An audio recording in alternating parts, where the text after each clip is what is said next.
Chapter 451. Vahina fumbled around the cloak for a while and soon found a clue. Spells had a fixed form. Of course, powerful wizards could do whatever they wanted. But generally speaking, they had to follow the basic principles. The witches who lived on the banks of the magic river all year round believed that there were 36,000 runes full of mysterious power in this world. These runes could summarize all the laws of this world, and runic magic and holy magic were built on this foundation. These runes were also the most commonly used activation spells for magical items. For example, the most common ones were earth, oss, wind, vo, water, and flame, fire. The aura of the earth on the cloak was very strong.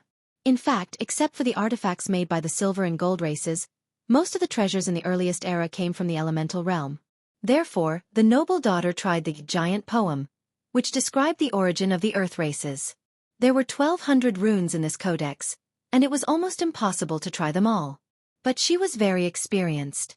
Usually, the activation spell had to be chosen according to the ability of the magic item, so the range was very narrow. She tried Yala's tooth and trembling rune, which represented shadow. Then, her eyebrows twitched slightly, and she raised her head proudly and handed the cloak to Brando. Her sky-blue eyes were filled with the pride of a young girl, and the corners of her pursed lips could not help but curl up slightly, as if to say, "How is it?" Brando glanced at her and took the cloak. A line of small green words immediately popped up in his vision. King Buni's Cloak of Concealment. Magic resistance 30%. Activation ability. Enter a state of concealment for 120 breaths. During this time, the character will disappear from the world, although the character can still feel everything around them. Activation spell. Far. This meant that the equipment had been appraised. The process of finding out the function of a treasure and the activation spell was called appraisal in the Amber world. Appraisal was indeed a profession similar to spell swordsman and curse knight. Spell swordsmen were not swordsmen who used magic. Although they could use magic, their real strength was in analyzing magic to fight against wizards. They were usually more proficient in anti-magic, not magic. However, Brando was not in the mood to think about anything else when he saw this thing. Everything was obscured. The description was as if it had disappeared from this world. He could not help but twitch the corner of his eye. According to the laws of the Amber Sword, omniscient concealment meant that no one existed in any of the main planes of this world, including the material plane, the 4 elemental planes, and the 2 energy planes. Because these 7 worlds overlapped and formed the entirety of Wonde, anyone who existed in this world at any moment had to be based on these 7 worlds, just like how humans had to stand on the ground. This was very different from the original invisibility.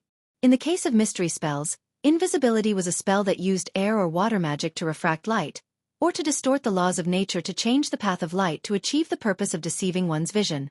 In the end, it was just a type of illusion. Although it could not be seen, it could still be heard and smelled. He might even run into something head-on. However, the All Things cloak was much stronger.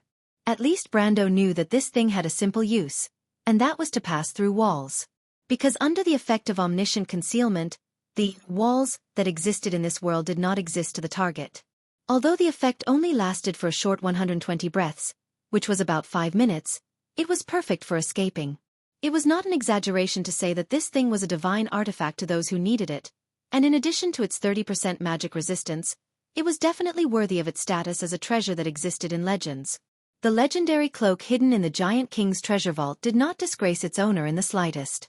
Brando raised the cloak and covered the 3 of them. He chanted, "Far." The cloak suddenly became transparent, and the feeling was very strange. It was as if a layer of water was surrounding them. Sifrit's eyes widened as she looked at the scenery around them. She even looked at Brando with admiration. Young people were always able to do things that she did not expect. But Brando himself also took a while to get used to this state. He knew that they were now under the effect of omniscient concealment. In the game, only famous solo players had equipment with such properties, and he had never seen one before. How did you know the incantation? I didn't tell you. Vahina was extremely shocked. She only reacted at this moment and stared at Brando's face in shock. Brando was stunned. He immediately realized that he had made a grave mistake. In the game, once an item was appraised, the player could directly see its properties and use it. But he forgot that this was not the game. It was the same as the appraisal between NPCs. The appraiser needed to describe the function of the equipment. His actions earlier were considered as foresight. Unless he could prove that he had Hoshi Gen's bloodline, there was a high possibility that he would be burned at the stake. Brando's face stiffened. He looked at Vahina's shocked face and did not know where to begin. It did not make sense for him to say that he already had the ability to appraise equipment, or he would not have waited for Vahina to appraise it. But if he did not, then how did he know the incantation to activate it? Didn't you say that it's a passage in the giant's poem? Other than Yala's fangs, which represents the shadow, there's only one other thing that's related to concealment. So I gave it a try. Brendel coughed, his mind turning quickly. Didn't you say that it's a passage in the giant's poem? You succeeded. Vahina asked in disbelief. It was too easy. Then why did they need experts like them to analyze incantations? Why not just make a guess? The girl's eyes widened. She could not help but be shaken, and she felt a great sense of defeat. No, Brando quickly shook his head. At least Vahina did a good job in this matter, and he did not want to hurt her confidence. You've already determined the range. It's not like I can't sense the fluctuation of mana. You know, I'm only a little knowledgeable in legends and myths. Really? Of course, I'm an elementalist after all.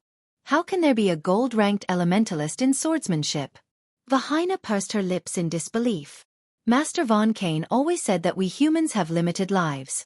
If we don't put all our energy into one thing, I'm afraid that we won't be able to achieve anything. That's not necessarily true, Brando shook his head. Did you forget that I used magic when I took that thing back from you in the Green Tower? You still have the nerve to bring that up. Taking something from a girl? You're such a disrespectful fellow. Vahina could not help but get angry at the mention of what happened in the Green Tower. She snorted, I thought you were a fake noble, a country bumpkin. I didn't expect you to be the real deal. She snorted, Erwin's people are really rude. Brando wiped the sweat off his forehead. I'm really a fake noble. But he did not agree with Vahina's words. Even though it was wrong to snatch something from a girl, he did not do it for the sake of snatching it. He did it purely to teach a certain someone a lesson for being so self-centered. Anyone would be angry if their item was snatched away while they were bargaining with a merchant, let alone someone who did not follow the rules. Of course, the stone key was still useful to him. That's a different matter. I don't want to discuss who was right and who was wrong with what happened. Brando was in a good mood. He brought Sifrid and Vahina out of the plaza. Andesha was still staring at the forest and occasionally glancing at the world tree, but she did not notice the three people walking through the plaza. On the other hand, the man in the red robe standing on the other side of the ruins didn't notice the presence of the three of them either. Brando felt that the man's figure was somewhat familiar, but he could not see his face clearly at such a distance. But unexpectedly, Vahina spoke up. That person looks familiar. Familiar. Brando was surprised. He had interacted with many high-ranking tree herders in the game, and it was reasonable for him to recognize one of them or hear their voice. But why would a girl from a high-ranking family find a heretic familiar? I think it's that Amon from Braz. I've met him many times with my father when he was still the Bishop of Floral Ridge, Vahina replied. But why is he here? Amon? Brando almost blurted out. How is that possible? He had met Amon before, but he was pushed into the mouth of the Mistborn and died a few hours ago, in Brando's opinion. He saw with his own eyes that the man's heart was pierced, and as far as he knew, no one could survive a pierced heart apart from the Golden Folk. Even angels could not resurrect them. But with Vahina's reminder, the more he looked at the man, the more he found him to be Amon. Although he could not see clearly from this distance, he was not too far off. In fact, he had felt that something was off from the start, but he did not think too much about it. Is it really Amon? Brando could not help but ask. Are you sure? You speak so strangely. How can I be sure? I can't see anything from this distance. I just thought it was a casual remark. Why are you so serious about it? Vahina grumbled. But for a great cleric to walk together with a heretic from tree herders, what a shocking secret. She licked her lips as if she was a little agitated. If it really is him, Brando said in his heart, then it's not as simple as a secret. Resurrecting the dead, especially when the heart was heavily injured, was absolutely impossible with normal methods. The only way was sorcery. To be honest, Brando did not expect Amon to be related to sorcery. That guy was actually a spy? He took a deep breath. He didn't know what he was thinking, but his mind seemed to be filled with all kinds of information. A great cleric of the Holy Cathedral of Fire was actually a tree herder. This news was too shocking. What surprised him even more was that there was no news about it in the game back then. He thought that NPCs did not have any secrets in front of the players. But just as Brando's thoughts were running wild, a voice suddenly came from behind. "Who's there, hiding your head and showing your tail? Come out." The voice was slightly hoarse, but the tone was so cold that it sent chills down one's spine. Brando almost jumped when he heard the voice because it did not belong to anyone else. It was Xianxia. How was it possible that they were discovered? Brando and Vahina were so scared that they froze on the spot. They looked at each other and saw the shock on each other's pale faces. To be continued. If you like this work, you are welcome to come to Chidien.com to vote for me. Your support is my biggest motivation. Chapter 452. Who's hiding there? Xianxia's cold voice was like a venomous snake spitting out apricots. Her voice reverberated throughout the plaza, causing Brando and the others to freeze. The woman immediately attacked, but surprisingly, her attack was not aimed at the square, but at the side of the forest. Thick vines danced in the air, and with a boom, several ancient trees were uprooted. As the soil rustled down, a figure suddenly shot out from below. Before Brando could see the figure clearly, the air around him seemed to have stopped flowing, and his vision turned gray. Xianxia's whips that filled the sky slowed down in his vision, as if there was a layer of liquid that had increased the resistance. The Gray Domain. The Gray Domain was the ability to change the laws of an area and cause it to enter a world called Gray. This world was located at the boundary between the world of dark energy and the Gray Runic Plains, Earth Elemental. It was a fragmented subworld, and it was one of the many half-planes that were shattered during the War of the Dusk. The War of the Dusk refers to the war between the Golden Age and the Dusk Dragon. After this war, Wond entered the Second Era after the Azure Night shattered the sky. However, the Grey World that Grey Sword Saint Mephistopheles mentioned was not a real Grey World, but an ability to materialize illusions. It was the ability to project a world that existed in legends into the material world of Wond. Time passivation was one of them. It was one of the most unique elements in this world, and Brando was certain that the figure was Mephistopheles. Why is he here? Brendel took a deep breath, and his palms were covered in cold sweat. This scene was too exciting, and no one would have thought that this would happen in the end. Mephistopheles jumped forward, but it was not easy. He rolled on the ground to avoid Xianxia's whips. He stood up calmly and patted the dust off his body. "You're Xianxia?" Xianxia snorted coldly. "Grey Sword Saint Mephistopheles, the stray dog. Why aren't you looking for trouble with your nemesis, Cruz? What are you doing here?" Mephistopheles ignored her and continued. "Since you're Xianxia, then I'm sorry, but I'm here to take your life."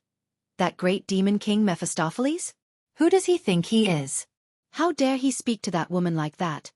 Vahina was shocked when she heard Xianxia's name. Grey Sword Saint Mephistopheles. In Cruz. If you don't listen, the great demon king Mephistopheles. But when Vahina saw Mephistopheles, he was not as ferocious as she had imagined. On the contrary, this ash sword saint was a handsome middle-aged man. Xianxia was also taken aback. She did not expect Mephistopheles to start a fight after just a few sentences. Mephistopheles unsheathed his sword as soon as he finished his sentence. The huge blade of the sword glowed gray under the sunlight. "Ready." Mephistopheles pointed the sword at Xianxia and said in a deep voice, "You."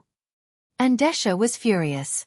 "Arrogant," she roared, and the sky above the ruins suddenly turned dark. Lightning bolts as thick as dragons rumbled in the clouds. She pointed downwards, and Brando could see 3 mysterious green runes appearing and disappearing around her. Then, countless bolts of lightning struck down from the sky, as if countless lightning tongues had spat out from the clouds. They gathered at a single point and formed a huge fork of lightning. Brendel knew that this spell was the Druid's lightning strike. The 3 runes were lightning, fury, and nature. The lightning bolts created by the lightning strike could be split up to attack each enemy, or it could be concentrated. Each bolt could cause enough damage to kill an ordinary soldier, and the damage would increase according to the caster's bloodline attribute. Each bolt of lightning from Andesha's lightning strike could kill a silver-ranked warrior, and its power was even more shocking when they were concentrated. But it was easy to deal with this lightning strike. All lightning strike spells used metal as their target, and all they had to do was to throw out the most obvious object on their body. But Brando did not expect Mephisto to know the weakness of the lightning strike spell. He immediately threw his long sword to the side, and a blinding ball of lightning gathered on the blade. Ordinary metals would melt under such heat, but magic weapons could absorb the mana in the lightning. The lightning only lasted for a moment before it disappeared, and the sword that was stabbed into the ground was charred black. But Mephisto's sword now had a bolt of lightning as thick as an arm coiling around it, crackling loudly. That sword still has a 40% lightning strike that lasts for 3 rounds, but the damage dealt will not exceed the total damage of the lightning strike spell, Brando muttered to himself. I've heard that Mephisto is a veteran of many battles against Cruz's forces. It seems like he lives up to his reputation today. What did you say? Farina turned her head and asked, unable to hear him clearly. Nothing. Brando patted Sifrid's head. Let's leave while they're still fighting. This is a rare opportunity, and it won't come again if we miss it. Farina looked at Mephisto's direction and nodded with lingering fear. Even though Andesha's lightning strike did not cause any real damage, it was still a spectacular sight. The lightning strike was so bright that it looked like the entire world had turned dark, and any normal person would be in awe of such a scene. Mephisto retracted his long sword and turned into a gray shadow that shot towards Andesha's building. But due to his domain, his speed was not fast enough, and Andesha immediately cast a second spell. She summoned the spirit of withering and darkness, and a bloody beast burst out from the ground. It looked like a rhinoceros, but its body was covered in bone plates and spikes. It was about the size of an elephant. This was the tree herder's unique spell, Dark Ally. It was similar to the druid's summoning of animal allies, but the summoned beasts were spirits that had been modified by the blood of gods. She pointed her finger forward, and the rhinoceros charged towards Mephisto. Every time its hooves stomped on the ground, a shockwave would ripple through the ground. If an ordinary soldier was within 10 meters of the rhinoceros, they would have died from the shockwave, not to mention being rammed by the rhinoceros. But this level of attack could only hinder Mephisto's advance. Andesha did not expect the Dark Ally to be able to subdue the Ash Sword Saint. She stretched out her hand, and countless vines parted to reveal a rattan's staff. It looked a little disgusting, and the vines on it seemed to be alive as they waved around like tentacles. Andesha gripped the staff tightly. This was the first time she used a weapon. She raised the staff, and a layer of wooden vines immediately extended from her lower body to her lower abdomen, neck, and cheeks. The vines then wrapped around her entire body, forming a layer of wooden armor. Even her hair was wrapped in the vines, forming a kind of tentacle-like hair. Andesha raised the staff, and her snake-like hair fluttered in the wind.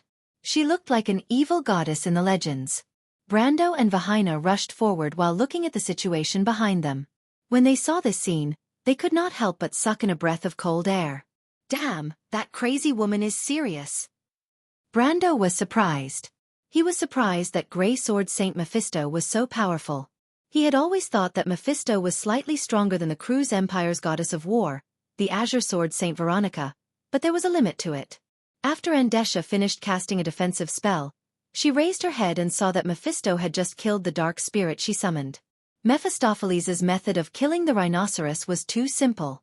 When the dark spirit charged at him, it lowered its head and aimed its sharp horn at him. However, the Ash Sword Saint did not dodge. He grabbed the rhinoceros's horn head-on, and with a loud bang, the rhinoceros that was as big as an elephant was stopped in its tracks. The instant the extreme movement turned to extreme stillness, everyone thought they had seen wrongly. However, the tremendous recoil made the dark spirit's thick, bucket-like limbs fall to their knees. Then, with a loud boom, the rocks on the ground were shattered by the recoil, and the dark spirit sank into a huge pit. When Mephisto released his grip, blood flowed out from the rhinoceros's eyes, mouth, nose, and ears. The gigantic creature was killed just like that.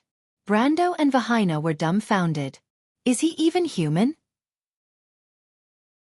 Even though Brendel's strength was greater than this when he was at his peak, he rarely fought in such a barbaric manner.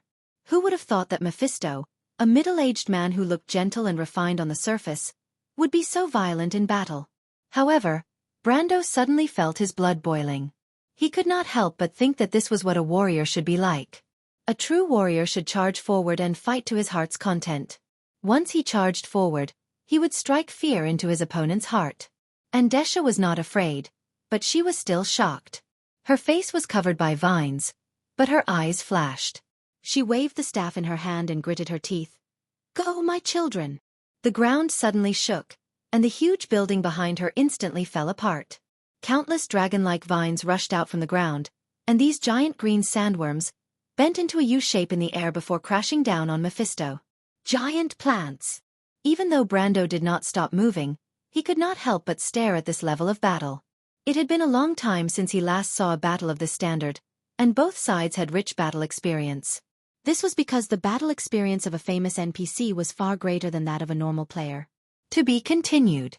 If you like this work, you are welcome to come to Qidien.com to vote for me. Your support is my biggest motivation. Chapter 453. But when Mephisto displayed his strength, Andesha immediately wanted to use her strength to suppress him. Both of them were prideful people. However, Giant Plant was an 8th Circle Druid spell, and also the highest Circle Druid spell that tree herders could cast. Its effect was to increase the strength of the plants by more than 10 times due to their size. In other words, the power of the vines under Andesha's command was not inferior to a true elemental awakened warrior. The dragon-like vines weaved a net in the air, and under Andesha's command, they sealed off all of Mephisto's escape routes. The Ash Sword Saint had no choice but to face them head-on. But Mephisto did not panic. He slowly came to a stop and raised his head to look at the giant tentacles that were waving in the air. The tentacles pounced towards him. He raised his sword and activated Grey World. Then, he swung the sword upwards with both hands. Even though they were about 100 meters away, Brando and Vahina suddenly felt the world turn dark.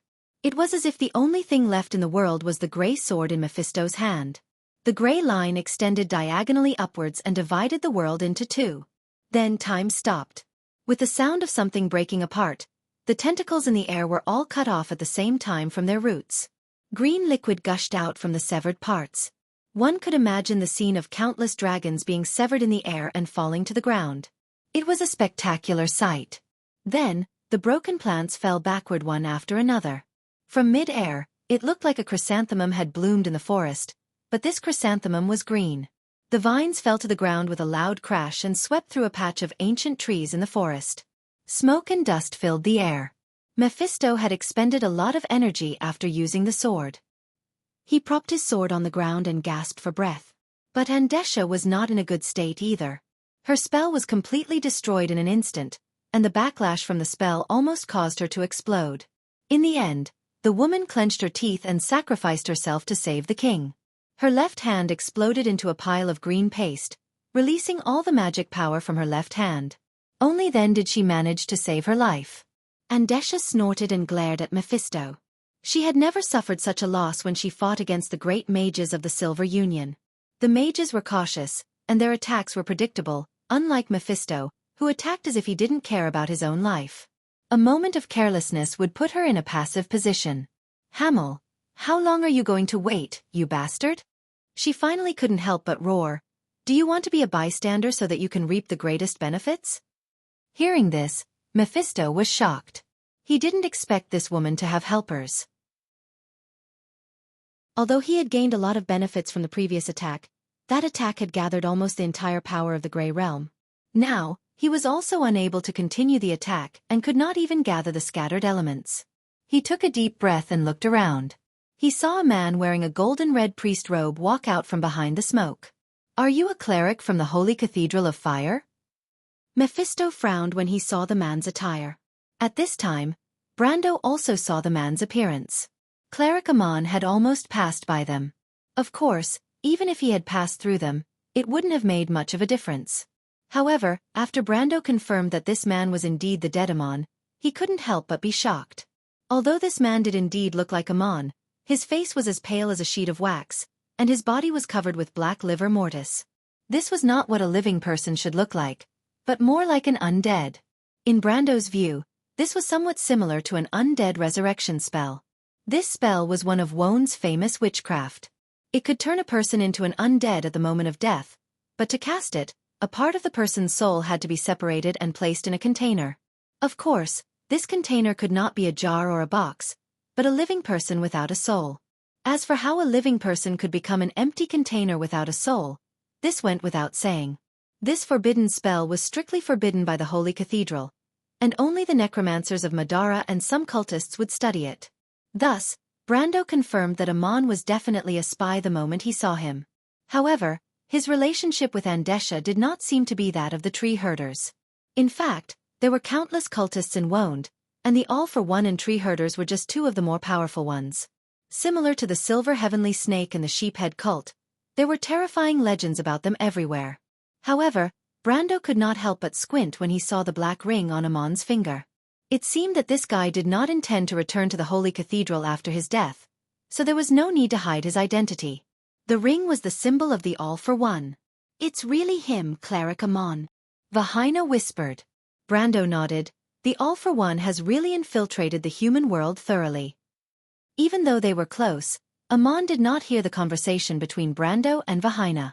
He only smiled at Mephistopheles. Good eyesight, but that was just this one's past identity. A dignified cleric of the Holy Cathedral is actually a cultist. The people of Cruz are really depraved. Mephistopheles glanced at Amon and said with some disdain, "Count Mephisto, I don't agree with what you're saying. Priest Amon is just one of the rare examples. Besides, Priest Amon isn't from Kurlutz. How can you generalize?" A voice suddenly came from the other side of the fog. Brando raised his eyebrows when he heard this voice. "Veronica, why is she here?" But what surprised him even more was that this Cruz goddess of war seemed to be on the same side as Mephistopheles. How did they get together? He thought that the Ash Sword Saint would never compromise with anyone from Cruz, even if the world fell apart. But before Veronica's voice died away, a green light flashed from the other side of the fog. At that time, Amon was about to attack the immobile Mephisto, but the sound of flapping wings suddenly came from the fog. Following that, a flock of green birds suddenly broke out of the fog, flapping their wings as they rushed towards him. The birds seemed to be made of light, and their blue indigo colors were beautiful enough to take one's breath away. But Amon's expression changed when he saw them. These beautiful creatures were actually dangerous, and every feather on their body was sharper than a real long sword. This was because they were made of Veronica's sword aura. "Sky Wall!" Vahina couldn't help but shout when she saw these green birds. "It's Lady Veronica!" Amon immediately retreated, and 8 runes appeared one after another around him. Then, a hexagonal wall of light suddenly appeared in front of the green birds. The birds crashed into the wall one by one, causing ripples, but they all disappeared in the end. Brando recognized this spell as one of the strongest defensive spells of the Holy Cathedral of Fire, Divine Shield. The effect of this spell was to block all attacks, but Amon's spell was obviously much weaker. It seemed that his compatibility with this type of spell had decreased a lot after turning into an undead. Perhaps in a few days, Amon would completely lose these spells, but at least for now, he could still be considered a powerful cleric. Amon took a step back and looked warily at the lady who came out from the fog. However, Brando looked at the long sword in Veronica's hand with a strange expression. If he wasn't wrong, that sword should be the Ash Sword's backup weapon, the runic sword Gunnies. Since when did the two of them have such a good relationship that they could even exchange backup weapons?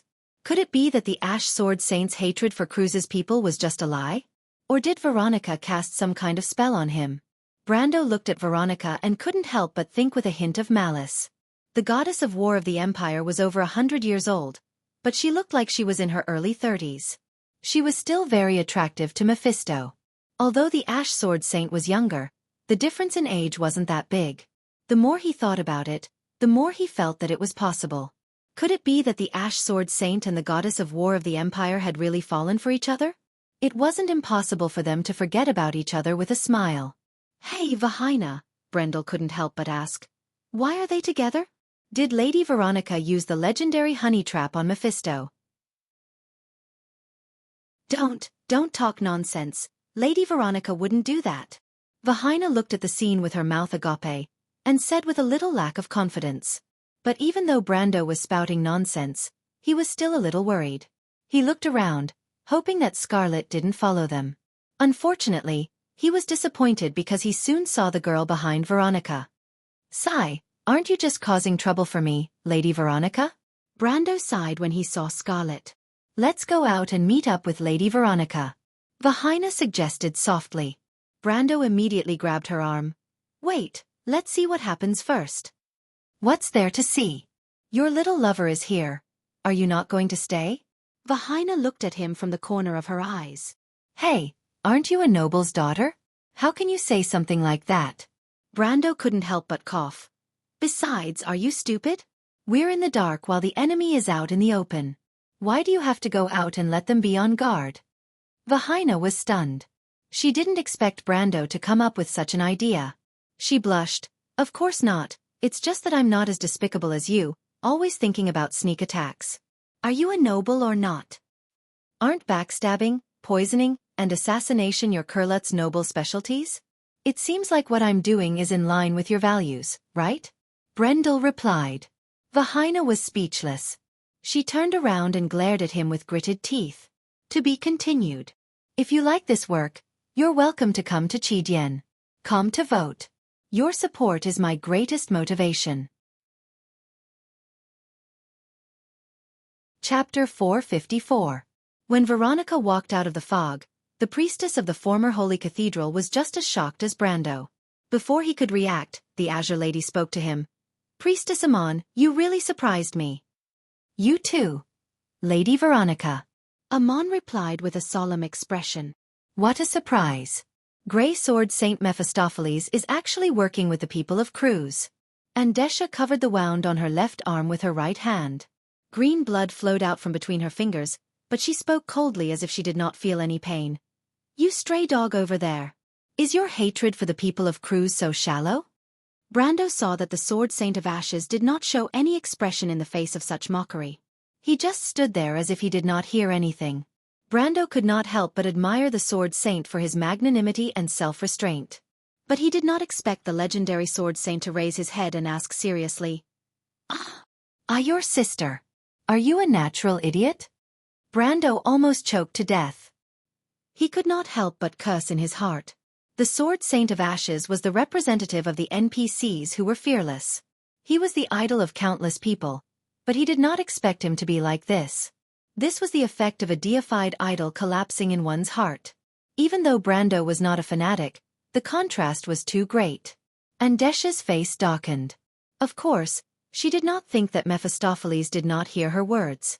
She thought that he was just teasing her. In other words, he did not even put her in his eyes. Andesha had been an elemental power for close to 200 years, and she had never been looked down upon like this. For a moment, she felt the blood in her body boil. She pointed at Mephistopheles and growled in a low voice. "Mephistopheles, 30 years ago I heard that you were the genius of the Mayor people. The Cruz Empire did not hesitate to send troops to suppress the Sutherland Duchy in order to strangle you in the cradle. Fortunately, that woman Martha still cares for you.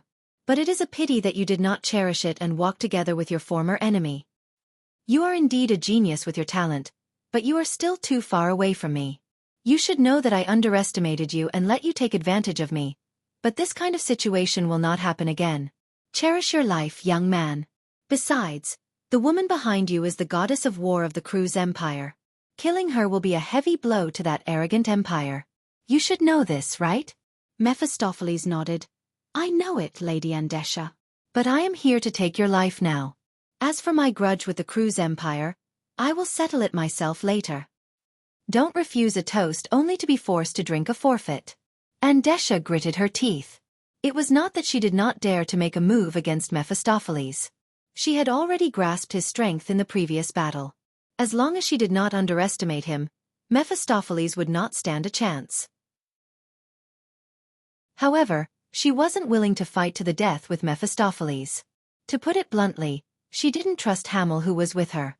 She was very clear that that fellow could stab both of them in the back at any time.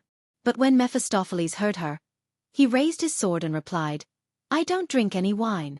You should know that things that corrode one's mind are harmful to those who pursue the pinnacle of swordsmanship. Yes, and Andesha, you should know that both the Cruz Empire and the Mayor Empire are Martha's people. They are different from monsters like you. To us, you are the greatest enemy.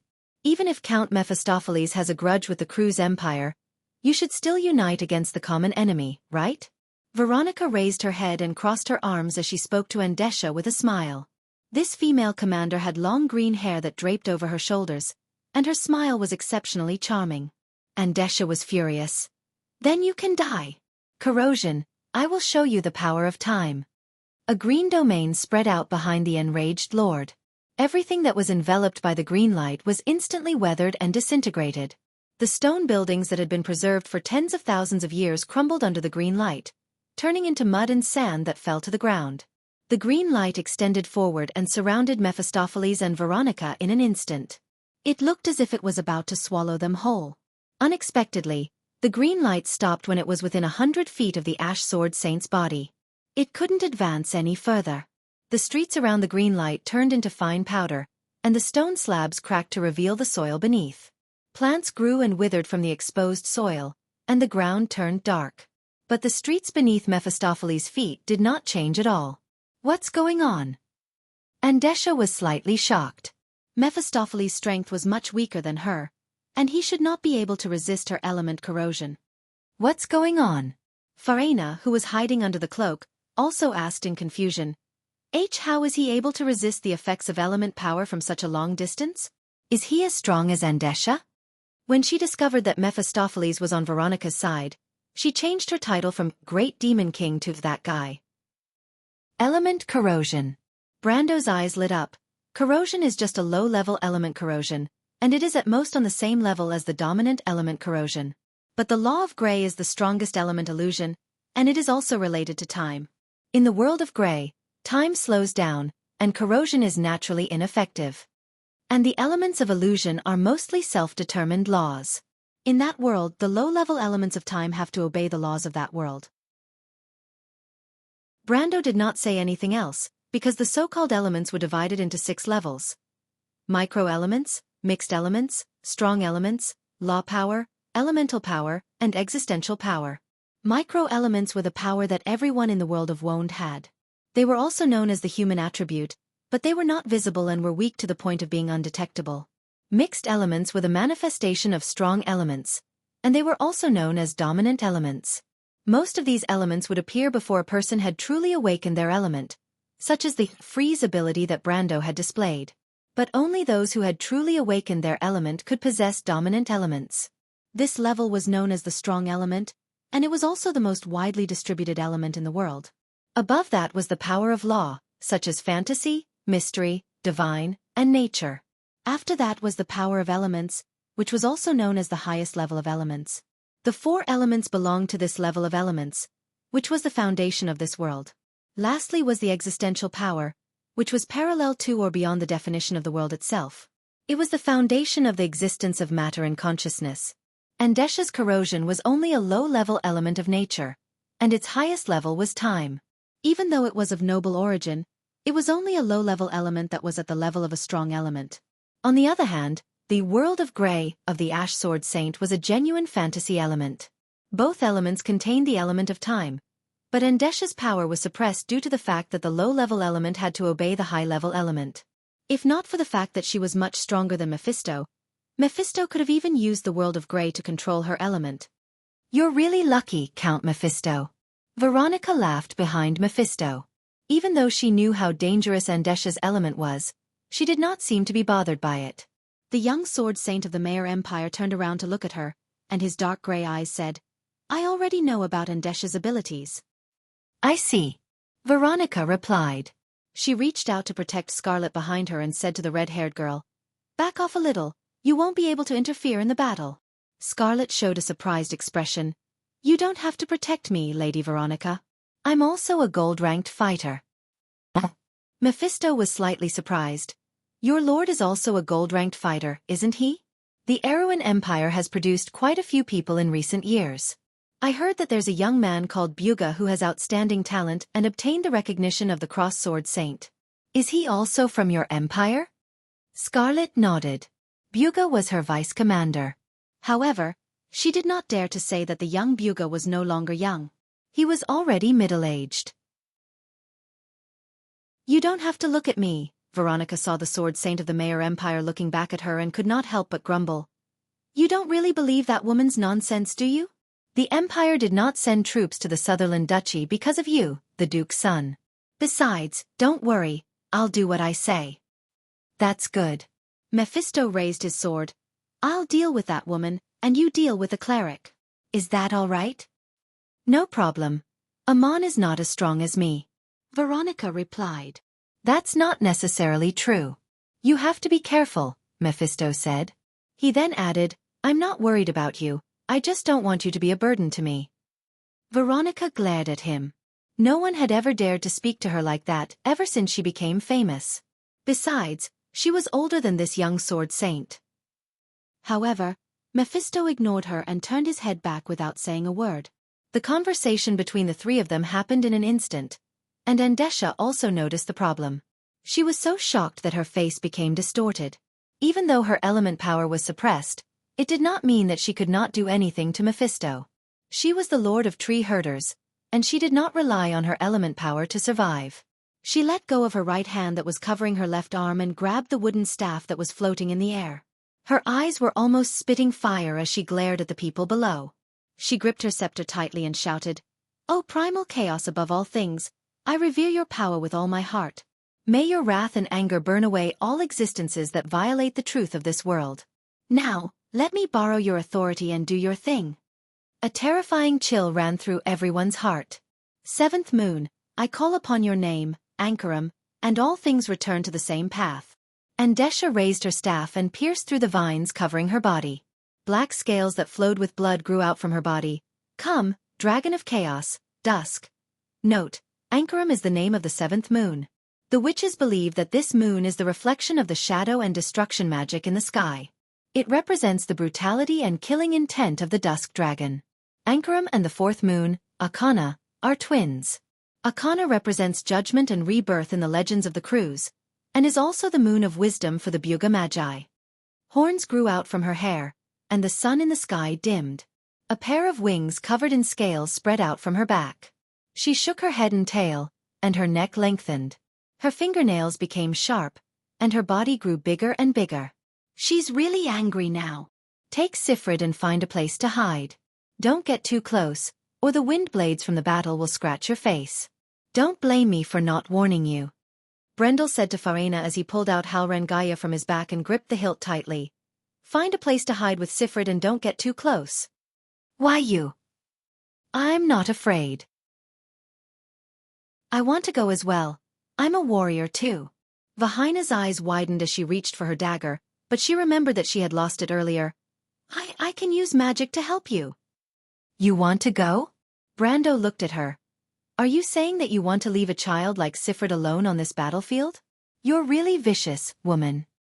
You. Vahina was at a loss for words. She glared at him. All right, I understand. But if you lose, I'll make fun of you. Lose. Brando looked at the battlefield outside. Even if I lose, I don't need you to make fun of me. No one here will be able to survive. However, he was more concerned about Amon. He knew that he could not interfere in the battle between Andesha and Mephisto. He raised his sword and stared at the battlefield, waiting for Amon to exchange blows with Veronica before launching a sneak attack from the back. However, if the young miss beside him knew what he was thinking at this moment, she would probably scold him for having a dark heart and only thinking about sneak attacks. But in Brando's eyes, he would be a fool if he did not launch a sneak attack. Ambushing NPCs was a player's specialty, and it would be a waste if he did not use it. Heh, you probably don't know who Song Xianggong is, little girl. This is the power of transmigration, and chaos is nothing compared to it. He glanced at Vahina, then at Andesha who had completely transformed into a dragon. Instead of criticizing her, it would be better to say that he was encouraging himself. To be continued. If you like this work, you are welcome to come to Chidian. Come to vote for me. Your support is my biggest motivation. Chapter 455. But you can help me with something. Brando turned around and said to Farina. Help. Farina looked at him with a puzzled expression. Analyze the runes on Amon's body and tell me the parts that are related to defense. Are you going to deal with Amon first? Nonsense, of course I'll pick the weakest persimmon first. Brando stared at Amon's back and said. He had another choice, which was to take control of Valhalla's core while Xianxia fought with Veronica and Mephisto. But he chose to stay because of two reasons. The first was because of Scarlet. It was not a short distance from here to Valhalla's core, but Mephisto was obviously not Xianxia's opponent. Leaving Veronica and Scarlet here was not a wise decision. But the more important reason was that he found an opportunity. Xianxia and Amon were tree herders and All for One. All for One's influence was deep in human society, and the tree herders were a bunch of lunatics. Brando did not wish for them to return to the civilized world and become his enemy. The only way was to get rid of these two people here and let everything that had happened here be buried in the Black Forest forever, eliminating all future troubles. That was why he tried to instigate William, but the Archmage of the Silver Alliance was too cautious and did not let him gain any advantage. But now, Mephisto's appearance gave him a second chance. Brando knew that Xianxia's most troublesome aspect in battle was her corrosive domain, but the Ash Sword Saint was able to counter it. In this way, Xianxia's well-concealed weakness was exposed. "All right, I'll try," Faina replied. "But his level is too high, I can't guarantee that it'll work." "Don't worry," Brando comforted her. "He's already an undead, the holy spell will reject his body and manifest itself. It's not as difficult as you think." Faina nodded. The Lady of Azure approached Amon and looked at him. "Priest Amon, it's not too late to turn back. I don't want to attack you because of our personal friendship in the Empire." "Turn back?" Amon sneered. "Will the Holy Cathedral accept an undead as their priestess? Besides, you should have heard of the resurrection of the undead spell, right? Veronica, don't try to flatter me. You know that it's useless to me." Veronica was not surprised by Amon's answer. She just wanted to shake his mind, but the will of the undead was as cold as steel. It did not affect the fallen priest at all. Without another word, she flicked the sword in her hand, and a string of green birds flew out from the sword. They flew in a beautiful arc towards Amon from both sides. Amon pointed his finger. "Golden flames. Give me a shield." Several golden shields appeared and disappeared, each colliding with one of the green birds and causing sparks to fly in the air. "Blessing of Flames," Faina said. "This spell is an active defensive spell, but if the caster is unable to detect it, then it's useless. Continue." Brendel stared at the gap behind Amon's back as he spoke with Halrangaya. "There's also a spirit barrier. It's a passive defense. It only protects the front 180 degrees. What else? Arcane armor. Foresight attack. That's a little troublesome. That's all?" "I think that's all." Brendel nodded and lifted his cloak with one hand. At this moment, Amon was in the midst of a fierce battle with Veronica. He did not expect three people to be hiding less than 10 feet away from him. With his abilities, it was impossible for someone to hide at this distance without him noticing, unless they were 10 times stronger than him. But then again, it didn't make much of a difference whether or not someone who was 10 times stronger than him sensed his presence. Besides, Amon definitely wouldn't think that someone who was 10 times stronger than him would sneak up on him. There was no need for that. The moment Brendel took off his cloak, the foresight attack on Veronica immediately alerted him. But he was too busy fighting with Veronica and did not have time to turn around. Moreover, the warning from the spell was not strong, which meant that the people who were hostile towards him were still some distance away. Unfortunately, what Amon did not know was that Brando also knew how the foresight attack worked. He calmed his breathing from the start so that his killing intent was not that obvious. As a true veteran player of the Amber Sword, Brando had a wealth of experience. He was even more dangerous than the mage hunters. The moment he appeared, Veronica saw him and Vahina behind him. The woman's eyes lit up. She was curious as to why he was here, and why did he not let her and Amon notice him at such a close distance. But despite her doubts, the woman's expression was calm. She did not alert Amon at all. As a female general who had experienced hundreds of battles, being calm in the face of danger was the most basic quality of a general. Brando was well aware of this, and he believed that the war goddess of Cruz would not disappoint him. As expected, not only did Veronica not expose his presence, but she also immediately understood his tactic and took a step forward to attack. "Oh, you also noticed that reinforcements are coming? But it's useless. That brat should still be far away. This little bit of time is more than enough for me to deal with you, Veronica." Amon was still talking to himself. Priest Amon, did I not know that depravity can make people arrogant? Veronica smiled faintly. Behind you, idiot. At this moment, Andesha's shrill voice suddenly came from above. Amon was startled. Suddenly shocked. But at this moment, Brando had already made his move. The arcane armor on Amon was a triggered full-body defense spell. It was also the most effective weapon a wizard could use against rogues. Arcane armor and predictive attack was the common choice of all high-level mages in the early stages of the game. It was also the reason why the nightingales complained to the heavens. But it was only useful in the early stages of the game. The player's creativity was limitless, and a battle between a spear and a shield would never end with one side winning.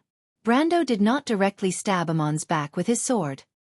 He raised his right hand and chanted, "OSS." A wind bullet was shot out and hit Amon's back with a loud bang. The arcane armor on Amon's body reacted immediately. A layer of silver-white square-shaped light spots appeared on his back like fish scales. The layers of light deflected the wind bullet's lethality into nothingness. But after the silver light appeared, it quickly weakened. The arcane armor could only block one attack in a short period of time. Brando knew this very well. He took the opportunity to deceive the arcane armor and immediately slashed at Amon. After breaking through the arcane armor, Amon was no better than an ordinary person in front of Brando, even though he had elemental power. This was the biggest weakness of priests and wizards. Their physical strength was too weak. The Xianxia cut through Amon's back like cutting through tofu. The high priest screamed and fell forward. Veronica's sword pierced through his lower abdomen, and Amon howled in pain again. But even so, the undead spirit did not suffer any fatal injuries. It took a step back, pulled out its sword, and turned around in a panic to escape. A zombie? Brando was stunned. Cut off his head, Miss Veronica. Don't even think about it. Amon howled with hatred. He raised his hand, and the red bracelet on his hand exploded with a bang. A circle of white light suddenly enveloped him, and he disappeared. When he reappeared, he had fallen 100 meters away with an arrow in his back. Tisage. Brando spat and looked in the direction of the corpse.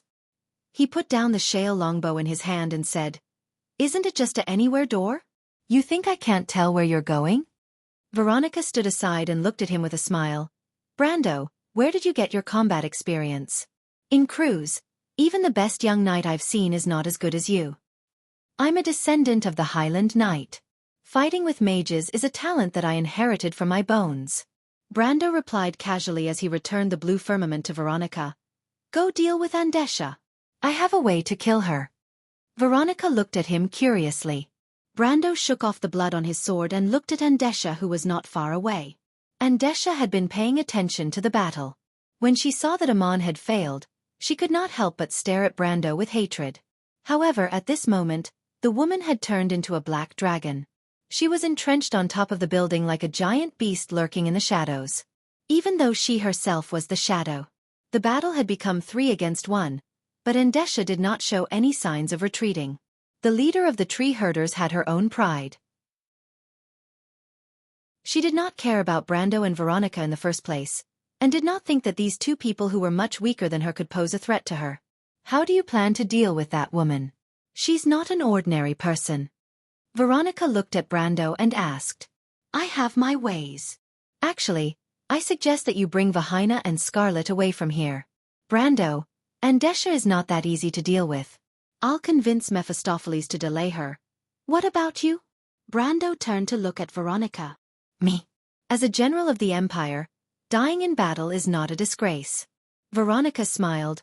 "Vahina's identity is special. I have to protect her. It's not that serious. Even though Andesha has turned into a dragon, she only has the physical defense and strength of a race that inherited the golden bloodline." Brando sheathed Xianxia and walked towards Andesha.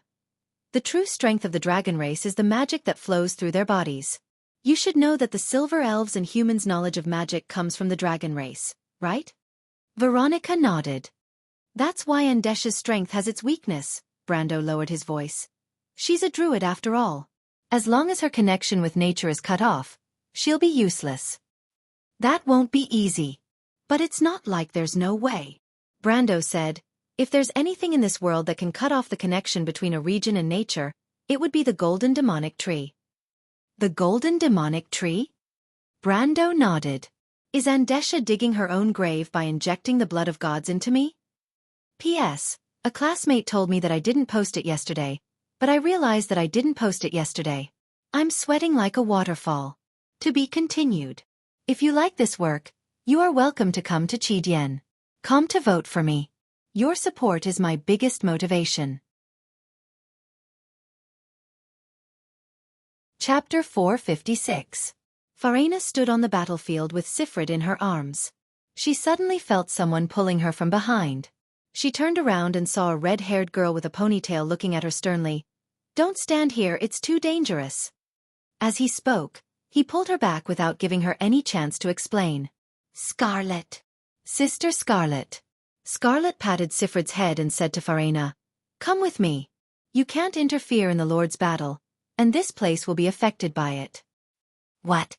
He only dares to fight because of the Sword Saint. Wasn't he just as afraid of that woman as we were?" Farina replied in annoyance, but she did not dare to continue when she saw Scarlet glaring at her. "Sister Scarlet, look over there." Sifrid tugged at Scarlet's sleeve. The ponytailed girl was startled and raised her head in confusion. Brando said that he would use the golden demonic tree to absorb the force of nature in an area. Of course, he could not plant the golden demonic tree in a battle, but it was enough to achieve a certain effect. Andesha and Mephisto were currently fighting in the air. The Withered Lord had the upper hand in terms of strength, but Mephisto relied on his techniques to remain undefeated. Both of them noticed Brendel and Veronica on the ground, but Andesha slyly avoided Mephistopheles from moving the battlefield to the ground to avoid being caught in a pincer attack. "Your helpers aren't useful." Andesha sneered. Mephisto didn't have the time to reply, and his calm eyes showed that he didn't want to answer. Or rather, his answer was the giant sword in his hand. The giant sword stabbed forward, and 100-meter-long blade of light was formed by Grey Sword Chi. Andesha snorted and turned her huge body in midair to avoid the sword. She swept her wings that were covered with steel scales and knocked Mephisto's sword aside. She then clawed at Mephisto's head. At the same time, she tried to set up a small area of lightning storm behind Mephisto so that she could use this level 5 spell to seal off his escape route. Andesha's claws were fast and vicious, and Mephisto's head would have been turned into a ragged sack if she had hit him. But at this moment, the woman realized that her spell was one step too slow. The lightning that should have been summoned in an instant was dodged by the human sword saint. "What's going on?" Andesha was shocked. She realized that the flow of mana in her body had slowed down by a fraction. Although it was only a fraction, the slightest change in the flow of mana would alert any caster. Andesha lowered her head and immediately noticed Brando's actions. It wouldn't be appropriate to call it a small trick. This was because Brando was letting the blood flow down from his wrist and onto the shrubs on the ground. As he walked forward, the shrubs immediately grew crazily and formed a black belt. Golden tree. Andesha didn't think about how Brando knew the secret of the golden tree, but she knew that the golden tree had the ability to disrupt the flow of nature. She was shocked and angry, and immediately threw Mephisto aside and swooped down. At this moment, Brando and Veronica heard a sharp whistle and felt the sky above them turn dark. They looked up and saw a black cloud pressing down on them. Veronica's expression darkened, and she immediately pulled out her sword to block in front of Brando. On the other hand, Mephisto naturally wouldn't allow Andesha to change her target so easily. Although he didn't know what Brando was doing, he could clearly feel that Andesha's spell had slowed down by a fraction. Looking at the monster's reaction, he could guess that it was related to the youth below. Mephisto pursed his lips and immediately turned his sword to stab at Andesha's exposed back. "Scram, you wretched vermin!" Dark lightning. The tree shepherds, lord of the withering trees, let out an angry roar, and black lightning began to appear around her body. These lightning bolts seemed to listen to her commands as they crisscrossed through the air, and a few of them struck Mephisto's sword. The sword saint of Sutherland felt his hand go numb, and a huge force came from his sword, causing him to almost lose control of it. The power of the lightning was extremely strange, and it didn't have the numbing effect of ordinary lightning. Instead, it had a burning sensation that pierced his heart. Mephisto immediately switched his sword to his left hand, and when he looked at his right palm, there were no traces of burns. Instead, it was completely black. Corrosive damage? The sword saint was slightly stunned. He was quite knowledgeable, and he recognized that this wasn't ordinary lightning, but a substance formed by the element of darkness. However, while the sword Saint of Ash was obstructed by Andesha, the evil dragon had already arrived above Veronica and Brando's heads. She circled in the air and attempted to stop Brendel, but Veronica stood in front of Brendel and raised the azure firmament in a battle stance. Andesha took a deep breath. She knew that if she wanted to attack Brando, she couldn't avoid Veronica. Even though the crew's goddess of war wasn't as strong as her, she had no problem obstructing her from the side. She hesitated for a moment, then stretched out her claws. Countless vines grew out from the ground and pierced towards Brando. The vines were twisted plants that had been corroded by the darkness, and when they broke out from the ground, they looked like countless poisonous snakes.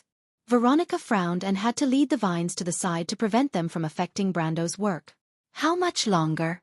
Don't fight her head-on. Let Mephisto stall her. Brando replied without raising his head. He stared at the bushes on the ground. Under the nourishment of the blood of gods, the black thorns grew at a speed visible to the naked eye. Andesha became anxious when she saw this. Even though the plants weren't enough to completely distort the natural order of this place, it was enough to affect her connection with nature. She was a druid, and after losing the magic that she was so proud of, her close combat ability wasn't much better than Mephisto's. With Veronica at the side, her chances of victory were even lower. Especially in a battle of their level, victory and defeat were often decided in an instant. The slightest tilt in the balance of a battle could affect the final outcome. She immediately lowered her head and let out a low growl. The vines that came out from the ground were closing in on her, and Veronica was completely entangled by them. Andesha narrowed her eyes and took the opportunity to fly towards Brendel's direction. She did not care if she had 100% chance of success. She opened her wings and flew towards Brendel's direction. A terrifying shriek rang out in the air. Brando finally raised his head and looked at the direction where Andesha dove towards with a calm expression. Of course, he was extremely nervous at this moment. Even the most dangerous mission in the past wasn't as exciting as this moment. She was one of the 12 patriarchs of the tree herders. She was at least 40 levels higher than him, and if it was in the game, she could kill him with a single breath. It wasn't as simple as losing a level in the game, but a real death. But Brando's mind was extremely clear at this moment. He glanced to the side and noticed Veronica's situation, and a plan formed in his mind. He came up with a countermeasure in an instant and swung his sword towards Veronica's direction. Even though the crescent-shaped sword chi from the White Raven sword style bounced off the vines without causing any damage, Brando didn't count on it. With a thought, a sharp rock pierced out from the ground. It didn't pierce through the vines, but it temporarily blocked them from the other side. Veronica was finally able to escape. She took a step forward and raised her sword without any hesitation. Green light radiated from her body and surged out in all directions. She raised Cyan Firmament and swung it at Andesha. A Cyan wind dragon that was 1/10 of Andesha's size flew out from the blade and crashed into the evil dragon in midair. Andesha was in the final stages of her dive and couldn't change her direction. She could only watch as the wind dragon crashed into her shoulder. Of course, the wind dragon was only an illusion. In reality, the sword chi tore through the scales on her shoulder, causing blood to spurt out. But that was all. Andesha only felt intense pain, and her movement slowed down slightly. Brando took the opportunity to dodge her claws and regroup with Veronica on the other side. Lady Withering was furious and wanted to chase after him, but a chill ran down her spine and she stopped. She turned around and saw that Mephisto had already torn apart the black lightning and was chasing after her. Even though Andesha was dispirited, she had no choice but to turn around and fight. She wasn't so careless as to expose her back to the sword saint of the Mayor tribe without any preparation.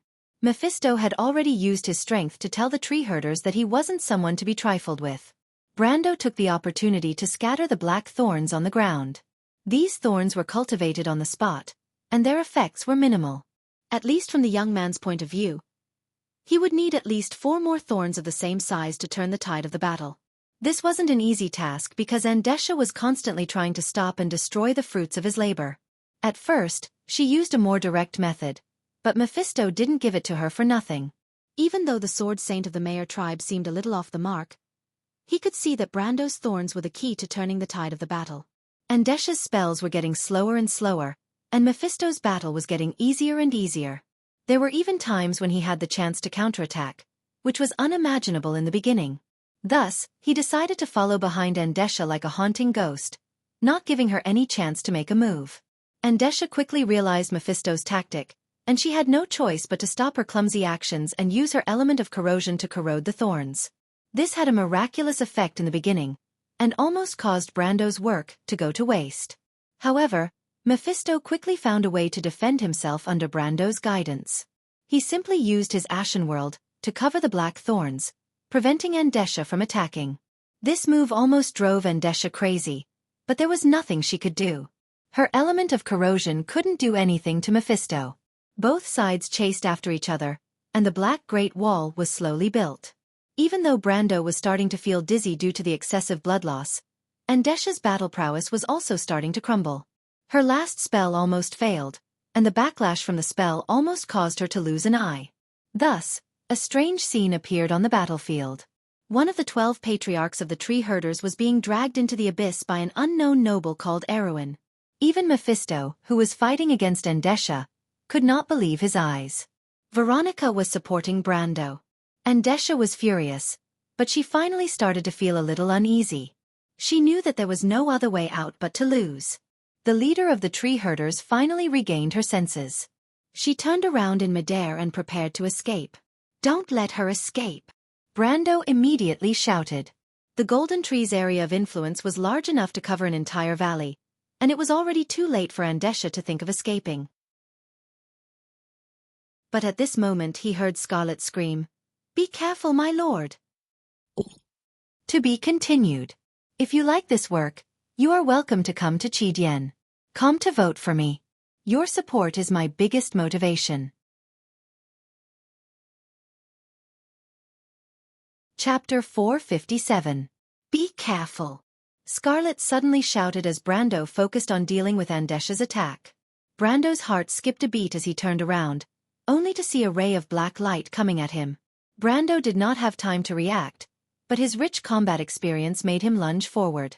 He felt a sharp pain in his back as he was shot. "Damn it!" Brando cursed as he gritted his teeth in pain. He had already guessed who the attacker was, and the only one who could have attacked him from that direction was Amon. But he was surprised that Amon did not die. After taking a hit from Halran Gaia, he was hit by an arrow as well. Damn, is that guy a cockroach that can't be killed? In Brando's experience, a cleric was just a cloth armor class. He would not survive such an attack, even if he was an undead. He immediately turned around and saw Amon crawling up from the rubble, stones and debris falling from his body. However, the priest who betrayed the Holy Cathedral of Fire was equally surprised. He probably did not expect Brendel to be able to dodge his attack. Huh. He looked at Brando with a strange expression and said, "I have seen the most elite soldiers of the Holy Cathedral of Fire before. You are not as simple as a nobleman of Erewhon." Amon was quite a distance away from Brando, but his voice could easily reach him. Brando knew that it was a communication spell. Brando cussed in his heart. If he was just a nobleman, would he appear in this place? He checked his injuries. The green light projected on his retina constantly refreshed the data, quantifying the damage. Brando took a look and found that it was less than 10% of his life force. But because he had used his blood to feed the golden tree, or perhaps it should be called a magical thorn, he had lost too much blood. His life force had turned yellow. In fact, Brando could feel weakness creeping up his limbs, and a heavy feeling seemed to be dragging him to the ground. "I have to end this quickly." He shook his head and tried to stay awake. The situation was not good. Even though the ground was covered in thorns, Grey Sword Saint Mephistopheles did not have the upper hand against Andesha in the air. It was just that the Lord of Withering Weeds was in a hurry to leave the area, and Mephistopheles was able to hold his ground for the time being. Andesha should be aware of this, and if this situation continues, it will be disadvantageous for her. She will definitely find an opportunity to break the stalemate. Brendel analyzed in his mind as he stared at Amon, who was not far away. He knew that the tree herders were not benevolent people. Even if there was only a sliver of hope, they would fight to the death. The battle above him would end quickly, but he did not have the time to care about other things. Amon was right in front of him, and it seemed like he had planned this beforehand. Otherwise, he would not have pretended to be killed when he was hit by the petrification arrow. Brando believed that not only him, even Andesha thought that her companion was dead. But this guy is resurrecting now. Is it because he saw that Andesha's situation is not good? Or is it because of other reasons? Brando frowned. If it was the latter, it meant that Amon had some sort of confidence. It was like a schemer coming out from behind the scenes. Unless he was forced to do so, he must have the confidence to win. Even if he thought that he could win, it was still the same. Where did his confidence come from? These thoughts flashed through Brendel's mind for a moment. Then, he heard the sound of footsteps. Veronica was already beside him. The plaza was already in ruins from the previous attack. Veronica was also frowning. She knew Amon better than Brando. She did not like this cleric as he was too shrewd. But such a gloomy person would definitely not stand in front of the stage so casually. There seemed to be a thick smell of conspiracy in the air. Amon looked at the two of them with a smile, as if he had seen through their thoughts. You must be curious as to why I am here. But this is indeed surprising. Valhalla actually exists. No matter what, I have to thank you for helping me. He took out a book from his bosom as he spoke. The book was covered in black smoke, and it was obvious that it was not a good item. Or rather, it was more like an evil item. Amon, what are you talking about? Veronica frowned and asked. Veronica, you still don't understand? Valhalla has maintained the stability of the loop of trade winds for thousands of years. As long as we destroy that hidden flame, not to mention Erewhon, even the crew's empire will be greatly affected. It is an honor to be able to destroy an empire with my own hands. Amon opened the book in his hand and said, Not to mention, legend has it that Valhalla hides a secret about history. You and I are fortunate enough to witness it all. You are crazy. Veronica frowned. Although she did not like this cleric, she could not help but be shocked to hear him say such words. No, don't you always call us crazy? Amon shook his head and smiled sanctimoniously. In fact, we are all the same. The crew's empire has been killing for thousands of years to conquer. Compared to them, our actions are relatively more noble. You are simply twisting words and forcing logic. Veronica's sword-like eyebrows stood up. Her last words seemed to be dragged out as she charged straight at Amon. One person and one sword, like a hazy green light. However, Amon seemed to have expected this. He opened the book in his hand, and a black curtain of light suddenly appeared 100 feet away from him. Veronica's sword landed squarely on the curtain of light. Not only did it have no effect, but a strong light flashed on the curtain of light and almost knocked her sword out of her hand. The sword saint took a step back with difficulty and barely managed to regain control of Azure Firmament. However, the huge force on her arm forced her to kneel down and let out a muffled groan. It doesn't matter if you are twisting words and forcing logic. Veronica, if you have any last words, you can tell me. I will respect your choice. Amon held the book in one hand and looked down at the sword saint condescendingly. He said it so casually, as if the life and death of everyone present was in his hands. Andesha, who was fighting Mephisto in the air, became even more dissatisfied when she saw this scene. Her comrade clearly had the ability to deal with Mephisto easily, but he chose to feign death and put her in a difficult position. Even if she knew that their so-called cooperation was not worth mentioning, she still couldn't help but roar, Hammer, why aren't you getting rid of those bastards? What are you waiting for? However, Amon only raised his head and glanced at the sky as if he didn't care about Veronica at all. He then lowered his head and continued to speak to Veronica. So, what do you think of my suggestion? Veronica held her numb wrist and looked at Amon with a gloomy expression. She didn't expect this cleric to be hiding his strength all this time. At least from this spell, his strength wasn't inferior to Andesha's.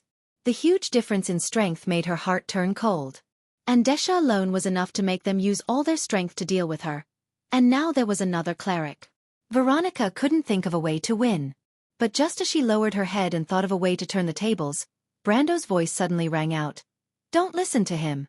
That's just the power of the book. The Wall of Chaos only has 3 chances of absolute defense. I bet that guy doesn't have the ability to cast it a second time. The young man's voice startled Veronica. Although she didn't dare to believe Brando's words, she saw Amon's expression as if he had seen a ghost when she looked up. However, the traitor of the Holy Cathedral of Fire wasn't in the mood to pursue this matter. When Brando said those words, He felt like his head had been hit by a meteor. Because Brando wasn't wrong at all. Although the green sword saint was a woman, she had rich experience in the battlefield. She only needed to look at Amon's expression to know that Brando was telling the truth. At least most of it was true. She immediately had a plan in her mind and rushed towards Brendel with her sword. When Amon reacted, it was already too late. He cursed under his breath. Damn it! He grabbed the book in his hand and retreated. At the same time, he released 2 rays of black light from his hands in an attempt to stop Veronica's actions. Unfortunately, the gap between him and the Empire's goddess of war was too big. Veronica easily passed through the gap between the 2 rays of black light and slashed her sword at the black screen. The screen flashed, and Amon panicked as he tried to think of a way to block it again. But at this time, he saw Brando in the distance taking out a longbow from under his cloak. Bastard! Amon cursed.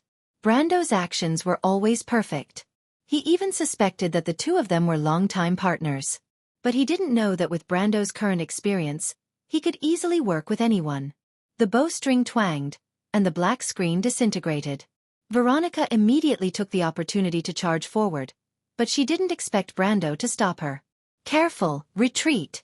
The Book of Mavacart is not that simple. The Sword Saint completely believed Brendel's words at this moment. She stopped abruptly, and in a moment, less than 5 feet in front of her was instantly annihilated by the collapse of the mana. The rocky surface was actually turned into fine powder under the huge pressure. If she had taken half a step forward before, she would have been crushed to pieces. After the terrifying tremor, the square was once again filled with smoke and dust. Veronica couldn't help but take a light breath and look back at Brando. Be careful, he still has room to fight back. But Brando's voice continued to come from behind the smoke. He put down Halran Gaia, but his tone was not relaxed. To be continued. If you like this work, you are welcome to come to Qidien. Come to vote for me. Your support is my biggest motivation. Chapter 459. The stone slabs on the plaza crumbled into rubble, leaving behind a thin layer of mist. For a moment, the battlefield became even more dangerous. The powerful magic energy tore the ground apart, forming a circle of deep trenches. When the wall of chaos was destroyed, it would release all the magic energy it absorbed. The power of Veronica's 3 full-powered attacks was imaginable. The dozens of crisscrossing and fragmenting cracks on the plaza were proof of that. Suddenly, the magic energy surged, and a terrifying aura came from behind the white mist. Brando and Veronica's hearts skipped a beat. Amon was indeed stalling for time when he was negotiating with Veronica. Little guy, what the hell is that? Veronica gasped. Even at her level, she felt suffocated by the fluctuation of magic energy. What kind of terrifying spell was that? Brando was even more uncomfortable. Although the Planeswalker's ability and various items gave him endless means to protect himself even in the face of elemental power, he could not help but feel like he was about to collapse. Meve. The Book of Coulter. I didn't expect it to be here. Brando gritted his teeth. It's that book. Why is it here? Veronica's expression changed. The evil book, Mavacart. Named after the abomination of demons, it was worshipped as a holy book by the believers of chaos. It was an ancient evil that was born in the Sea of Chaos. Legend has it that this book could devour everything in the world to obtain forbidden power. Although it was an evil book, it was almost as powerful as a divine artifact. But legend has it that this book had fallen in the Twilight War. How did it appear in Amon's hands? As they spoke, the magic energy between heaven and earth had gathered as if a black hole had appeared in the center of the plaza. Even the wind and fog were spiraling towards the center. But only for a moment, the magic energy suddenly expanded outward, and a circle of black light suddenly burst out. The light circle first swept over Brando and Veronica's heads, and with a whoosh, it swept across the entire ruins in an instant. A few screams could be heard from the side of the square. It seemed to be Vahina's voice. They retreated into the forest under Scarlet's protection, but the black halo caught up to them in an instant. Not only on the ground, even Andesha and Mephisto, who were fighting in the sky, could feel the vibrations coming from the ground. Andesha was able to gain the upper hand in her demonic dragon form, but she was not a true demonic dragon. Furthermore, Grey Sword Saint Mephistopheles was not stupid enough to face her head-on. He circled around her, not giving her any chance to escape from the demonic world's thorns. Andesha could feel her strength weakening as time passed, and she could no longer maintain her dragon form. However, there was nothing she could do about it. Her heart was burning with rage, and even her eyes were burning with black flames. But right at this moment, the two of them exclaimed softly at the same time and looked down at the square. The second ring of black light was spreading out. It's going to kill me. Dark shockwave. Brando cursed in his mind. It was a top-tier 11th circle curse. On the surface, it was a spell that could bombard the ground, but it was known as the limit of a human. None of the 11th circle curses were simple. The first component of this spell was the sky ceiling curse.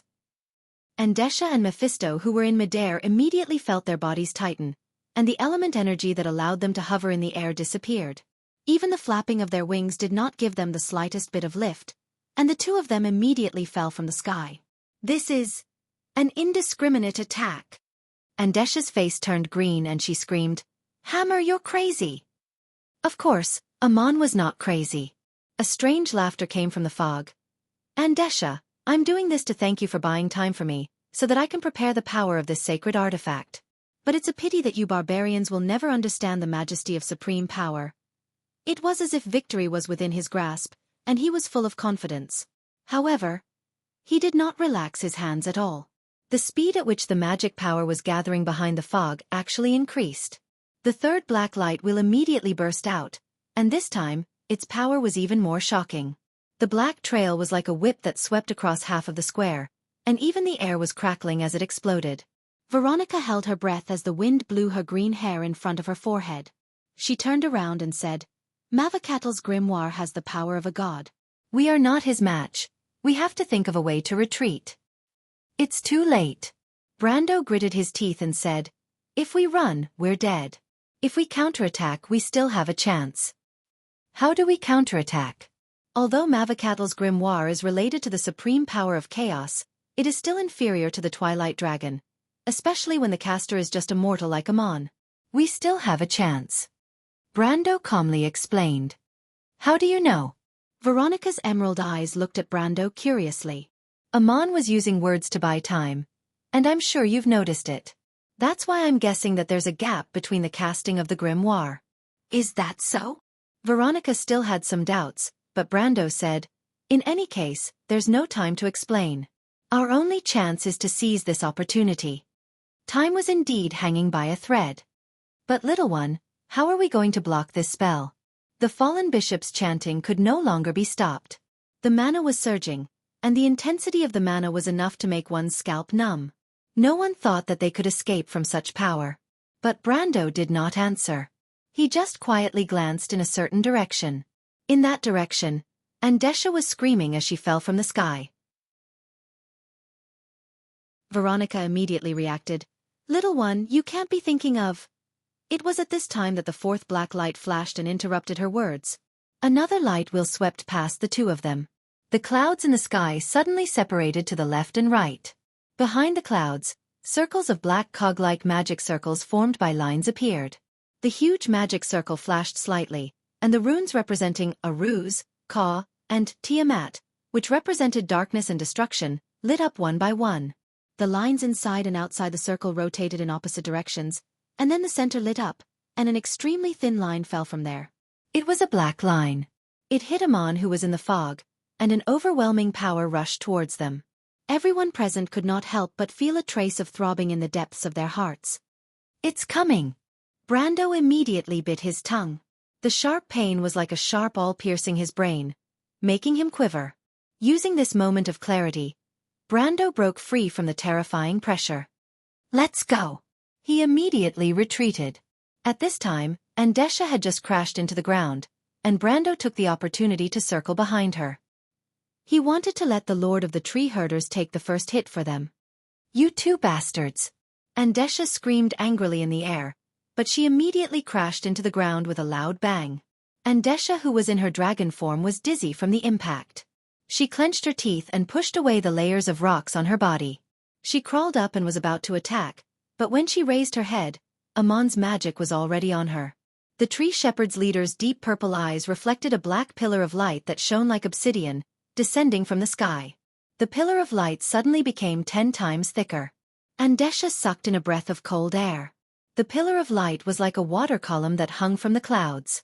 The moment it touched the ground, the black light immediately scattered like ripples of water, spreading in all directions. But it was not a ripple of water. It was the power of darkness that brought destruction. Hamiha! Andesha's anger reached its limit. She roared as if she wanted to cut Amon into pieces, but the black light that was tens of meters tall was already rushing towards her like a tsunami. She could only spread her wings and create a semicircular barrier of light in her dragon form. Asterisk boom. Asterisk the black light collided with Andesha, and she immediately let out a shrill scream. The barrier of light trembled violently, and cracks appeared all over it. Everything that the black light passed through was turned into ashes.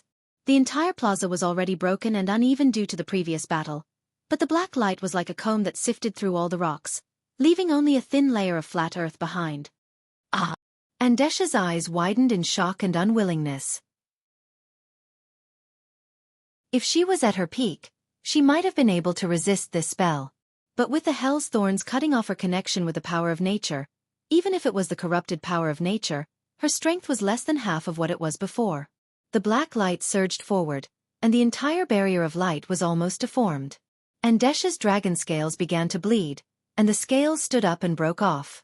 Blood splattered everywhere, and Andesha's screams turned into screams of agony. Hammer, I curse you! With this hateful roar, this giant dragon was actually pulled up from the ground by the copious amount of power and sent flying far away, crashing into the forest in the distance without making a sound. Brendel's eyes lit up. Andesha was around level 90 in this era, and it would take a lot of energy for the dark shockwave to completely destroy her. It would be like an arrow at the end of its flight if it tried to close in on him and Veronica. Now's the time, he said.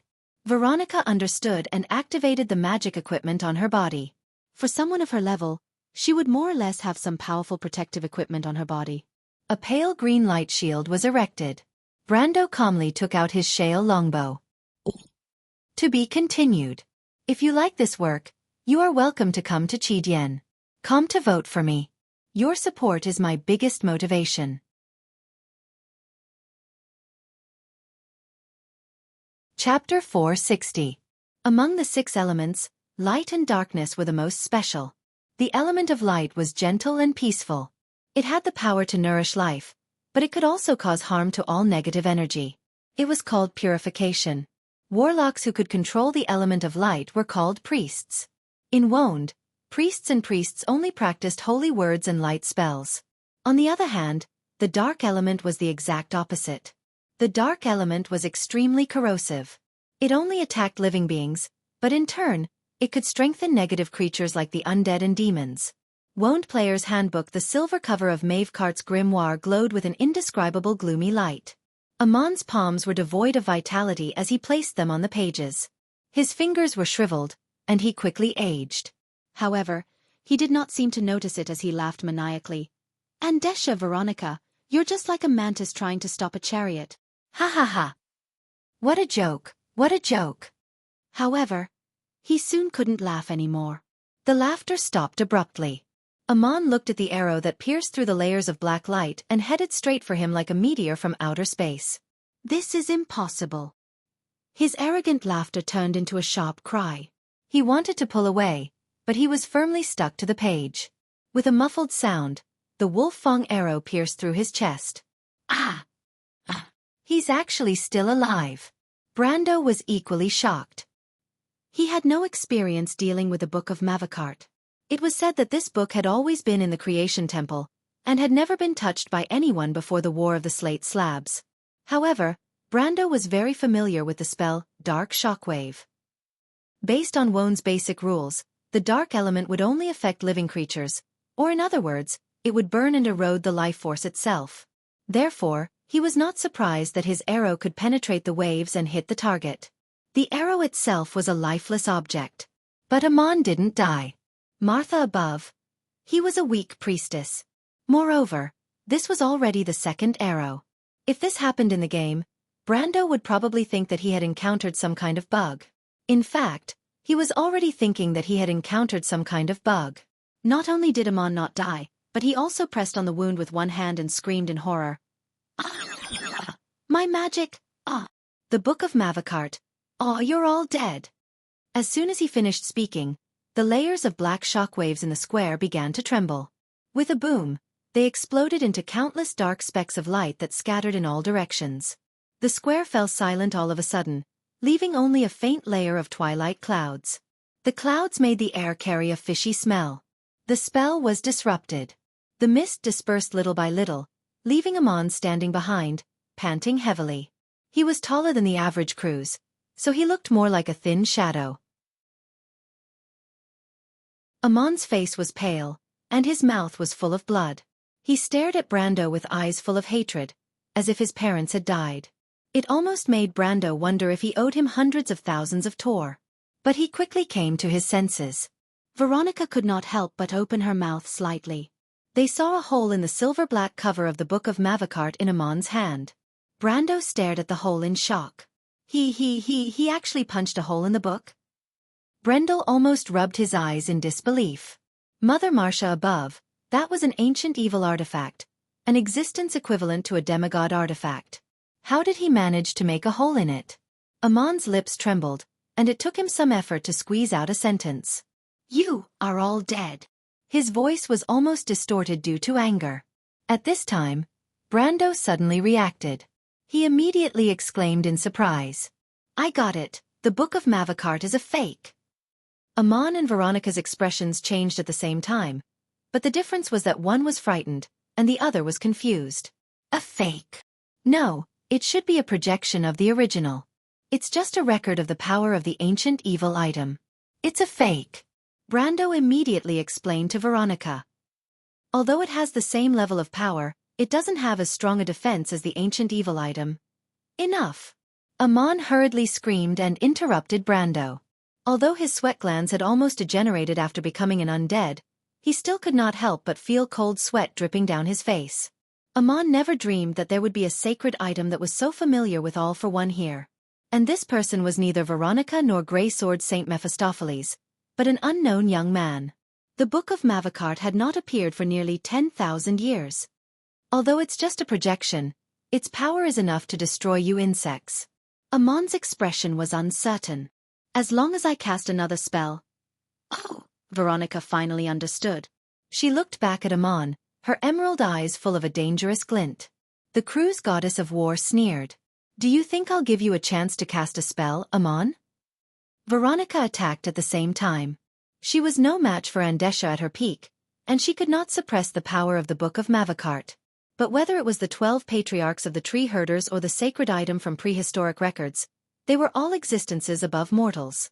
Andesha was said to have experienced the War of the Holy Saints and was a monster that had lived for thousands of years. The Book of Mavakart was an evil item born in the Sea of Chaos. But even so, Veronica was still a genius among mortals, the goddess of war of the Cruz race. She had achieved so much in less than 150 years of age. Her sword was full of the amazing talent of the human race. It was full of pride and arrogance. The sword was like a full moon, and the sky-blue sword was like a verdant sword. Amon's face turned pale. "Oh no!" His pale face was distorted. His eyes were filled with unwillingness, regret, and madness. His hands were like the claws of a bird as he hugged the Book of Mavakart tightly. He did not want to let go, as if hugging the book could save his life. He screamed, "No, you bastards! I won't let you have it easy. Even if I die." Amon growled like a wild beast. His withered fingers clasped tightly on the silver-black title page. Suddenly, a dazzling black light shot out. The black light expanded and formed an area where even light could not escape. It was pure black without any impurities. It was as if it wanted to suck in people's minds. Black hole of annihilation. Brando was alarmed. The Book of Mavakart was said to have the ability to devour everything and turn it into its own power. But this was too exaggerated. It was as if there was an invisible gravitational force between heaven and earth, gathering everything to one point. He looked down and was shocked to see a layer of light floating on the Halran Gaia in his hand. But when he took a closer look, it was not a layer of light, but a layer of translucent lines. These complex lines were the magic circles engraved on the sword. The powerful gravitational force generated by the Book of Mavakart pulled these things out of the Halran Gaia. Brando could not help but curse in his heart. The Book of Mavakart was absorbing the power of the law. This was too scary. Once these magic circles were broken down, the Halran Gaia would be no different from a blank long sword. At most, it would be slightly longer and wider, like a heavy sword. However, when the black hole appeared, the first one to suffer was Amon. He obviously did not have the ability to control this spell. With a sharp scream, his whole body was pulled into the black hole. Then came the closer. Veronica could no longer retract her sword. The azure firmament trembled and flickered for a moment or two. The dark green blade dimmed and turned into an ordinary weapon. The azure firmament was a wind elemental holy sword. It was a fantasy weapon like the Halran Gaia, but it was completely destroyed in a moment. For a moment, Brando and Veronica's expressions changed. The power of the Book of Mavakart is to devour everything. Destroy the projection of the book. Brando shouted immediately. Veronica, of course, was aware of this. She sent out several green sword auras, but unfortunately, the wind elemental sword auras collapsed as they approached the edge of the black hole. Moreover, the black hole absorbed the sword auras and expanded. The huge suction force made Brando feel that he could not stand still. "Get out of the way!" A hoarse voice interrupted coldly. "Trash!" Andesha's voice came from the direction of the forest. The patriarch of the tree herders was still alive. She struggled to walk out of the forest, her body covered in wounds and blood. Even the tree bark that covered her body was cracked. Her ample bosom stood proudly in the air. But Andesha was not a human, and she did not care. Instead, she raised her hand and sent a green light towards the black hole. "No, wait!" Brando's expression changed. He wanted to stop her, but it was too late. The green light disappeared as soon as it entered the black hole. Andesha immediately screamed, "How is this possible? This thing is devouring the power of elements. Ah, what the hell is this?" She looked as if she had seen a ghost, but Brando could not help but curse in his heart. Even though the power of elements was the highest law in Wond, there were still differences between the different elements. If he remembered correctly, the Book of Mavakart represented the purest form of chaos. It could devour and contain everything. A mere secondary time could not affect its laws in the slightest. Brando was depressed because the black hole had expanded even further after absorbing Andesha's power. This time, even Veronica could not withstand the force of the black hole, let alone him. He was sent flying towards the center of the black hole. Fuck! That brainless woman! Seeing this scene, he almost fainted from anger. But of course, Brendel would not accept his fate, or rather, it was as if he had expected this. At the last moment, he gritted his teeth and raised Halran Gaia with both hands, and stabbed it into the black hole. Ah!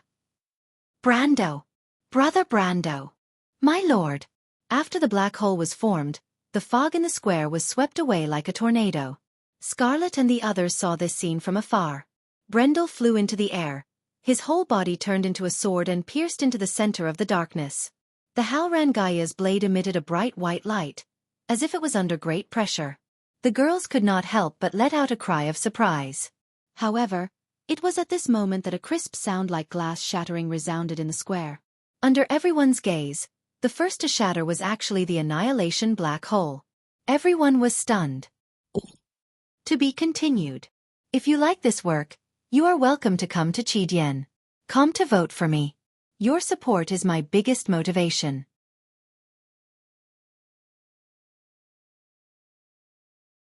Chapter 461. Impossible. Andesha couldn't help but scream. But nothing was impossible. She didn't know that the Halran Gaia had such an attribute, indestructible. This attribute didn't come from the sword itself, or rather, it came from the moment Brando held it in his hand. It came from the stability of Brando's element. The power of the annihilation black hole seemed invincible, and even Andesha herself couldn't move it at all. But at the end of the day, it was because her elemental energy was too low. Brando remembered that when Veronica's azure firmament was destroyed, his Halran Gaia was able to resist the corrosion of the chaos power. It wasn't because of the distance between them. Thus, he placed his hopes on the sword in his hand, or rather, his element power. A few seconds ago, When the annihilation black hole sucked Brando in with an irresistible force, he aimed at the ancient book floating in the middle of the black hole and slashed down with his sword. And then there was a crack sound. Just like that, the annihilation black hole shattered before everyone's eyes like glass shattering. I actually succeeded? Brendel was dumbfounded. He fell from the sky and felt a burst of joy in his heart. But suddenly, he felt the same throbbing in his heart. Mavecart's grimoire represented the power of chaos. Even though the one in front of him was a fake, the level of power was still there. If his sword could split it in half, wouldn't it mean that his elemental power was at least at the level of 4 elements? The 4 elements, Flame King Gretel, Wind Empress Saint Tossol, High Priest Jienzhen, and Saint Elaranta, were just as oh.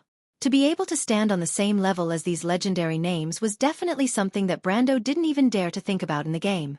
That was the privilege of RMB players and face fighters, but now it seemed like it was possible. But it was a pity that it was still one step away from the power of chaos.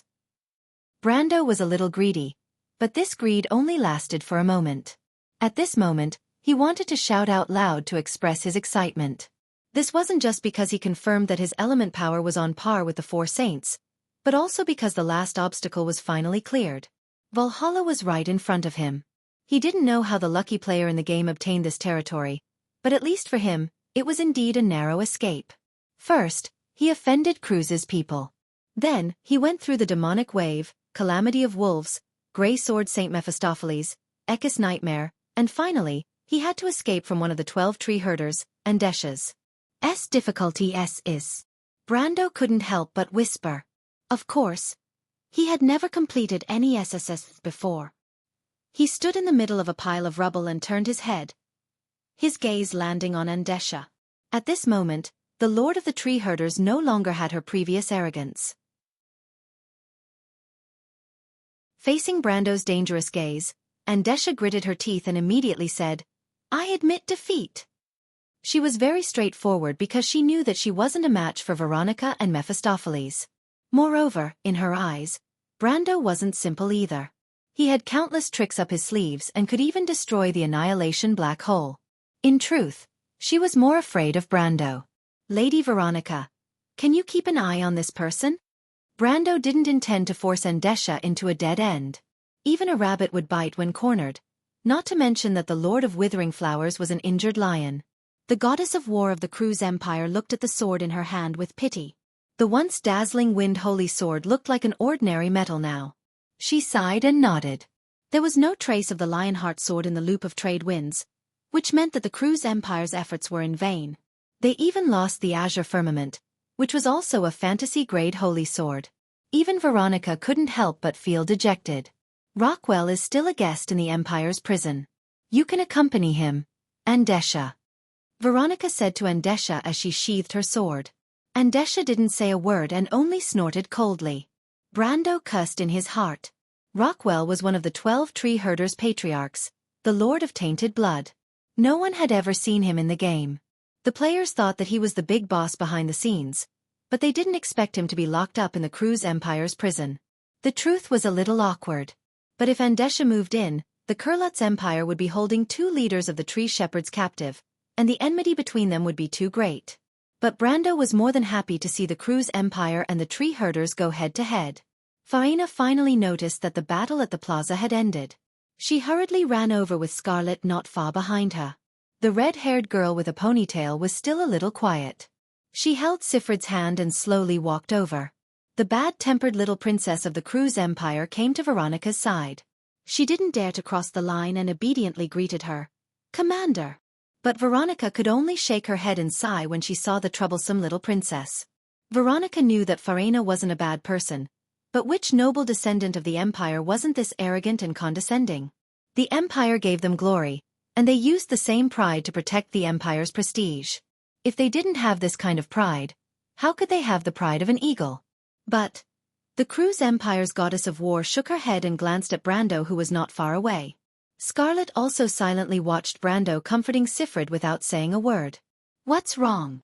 Brando noticed the girl's stubborn expression and felt a little strange. It's nothing, my lord. Scarlet replied. She didn't want Brando to see her weakness.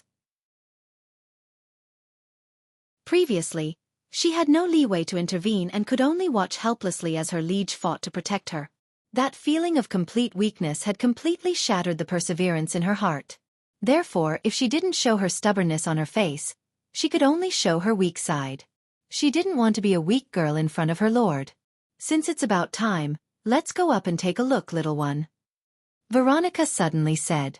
She raised her head and looked at the towering world tree.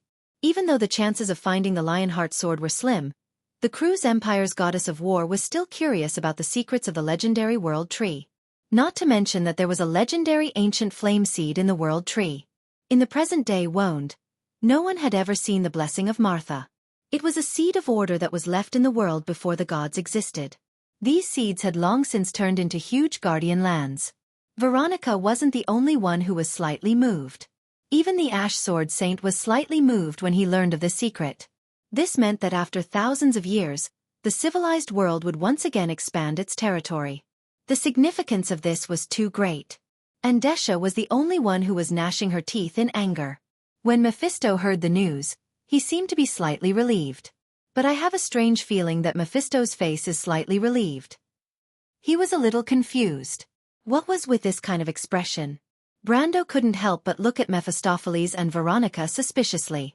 In theory, the Ash Sword Saint and the Cruz Empire's goddess of war were irreconcilable enemies. He almost forgot about it because of the intense battle earlier. But now that he thought about it, how did the two of them end up together? Not only that, but they even fought side by side against Andesha? If this news was spread in the game, 9 out of 10 people wouldn't believe it, and the remaining one would think that he was crazy. But Brando suddenly thought of something and turned to Veronica. "Esteemed Lady Veronica, can you explain to me about that guy? Why can't he stand on our side?" Veronica pretended to be puzzled and smiled.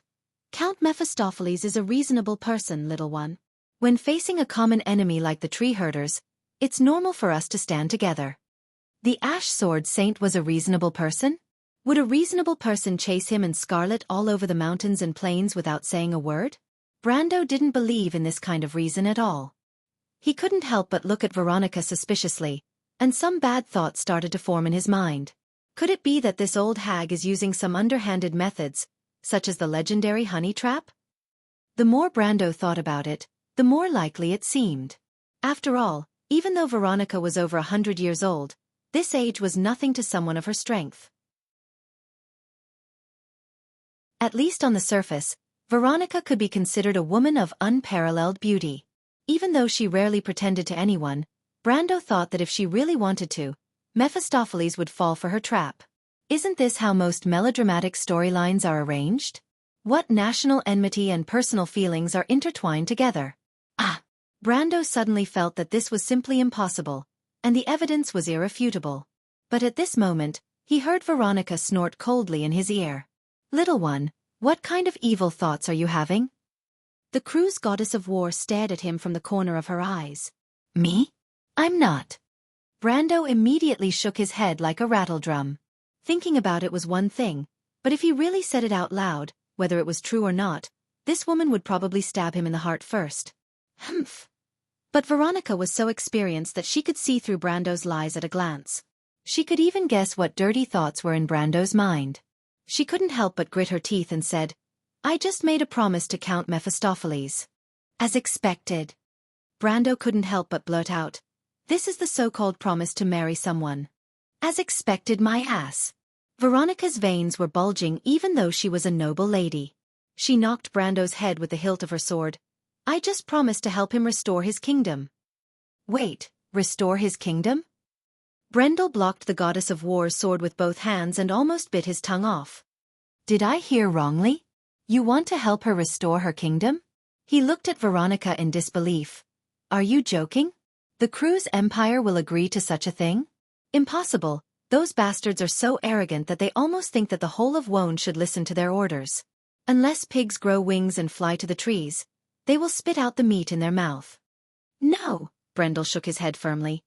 Even if pigs grow wings and fly to the trees, the Kurlutz people will not bow their heads. Lady Veronica, you're not lying to the honest brother Ash Sword Saint, are you? If he gets angry later, we won't be able to handle it. Don't forget that Andesha is still here. The news was too shocking, and even Brendel almost could not hold it in for a moment.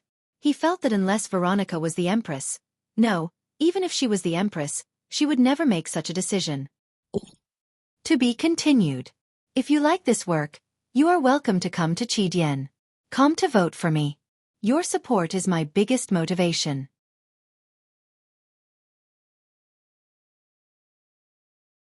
Chapter 462. Veronica looked at Brando helplessly. She found that the young man's impression of Cruz was very bad. Of course, this was because of the hatred between the two countries. Although the hostility between the common people did not prevent her from appreciating the young man from a higher level, she did not know whether to laugh or cry at Brando's hostility towards the Empire. She did not understand how a smart person like Brando could be blinded by the hatred of hundreds of years ago. His vision should be far beyond the lowest level of the Empire in Erewhon. Of course, Veronica did not understand that Brando was so hostile towards the Cruz Empire because of what will happen in the future. Even if he said this reason out loud, the goddess of war of the Empire would probably treat it as the ravings of a lunatic. Brando coughed and remembered that there was an imperial general standing beside him. Veronica's smile made his hair stand on end, so he quickly changed the topic. Actually, I want to say, Lady Veronica, you want to help the Sword Saint of Ashes to restore the Empire, but it seems that it is not that easy. You should know this better than I do, Lady Veronica. Brendel chose his words carefully. The Empire is controlled by the Parliament of Nobles, so even if you have the support of the Emperor, you will still be opposed by the other nobles. Furthermore, the enmity between the Ash Sword Saint and the Kurlutz Empire is no longer just a matter of territory. You should know how many of the Imperial Academy's young cadets were killed during the incident in the Imperial capital. Those young elites are an incalculable loss to the Empire today. I heard that the Empire has even set a bounty of tens of millions on Mr. Mephisto's head. That's not a small sum of money. You seem to be very familiar with the Empire's affairs. Oh no. I am just a... Brando quickly humbled himself. He wanted to let the goddess of war of the Empire know that he was not joking. Humph. This guy is especially looking for trouble with the Empire. Although I don't know why he has such a deep grudge, I think it is enough to motivate him to study the history of the Empire.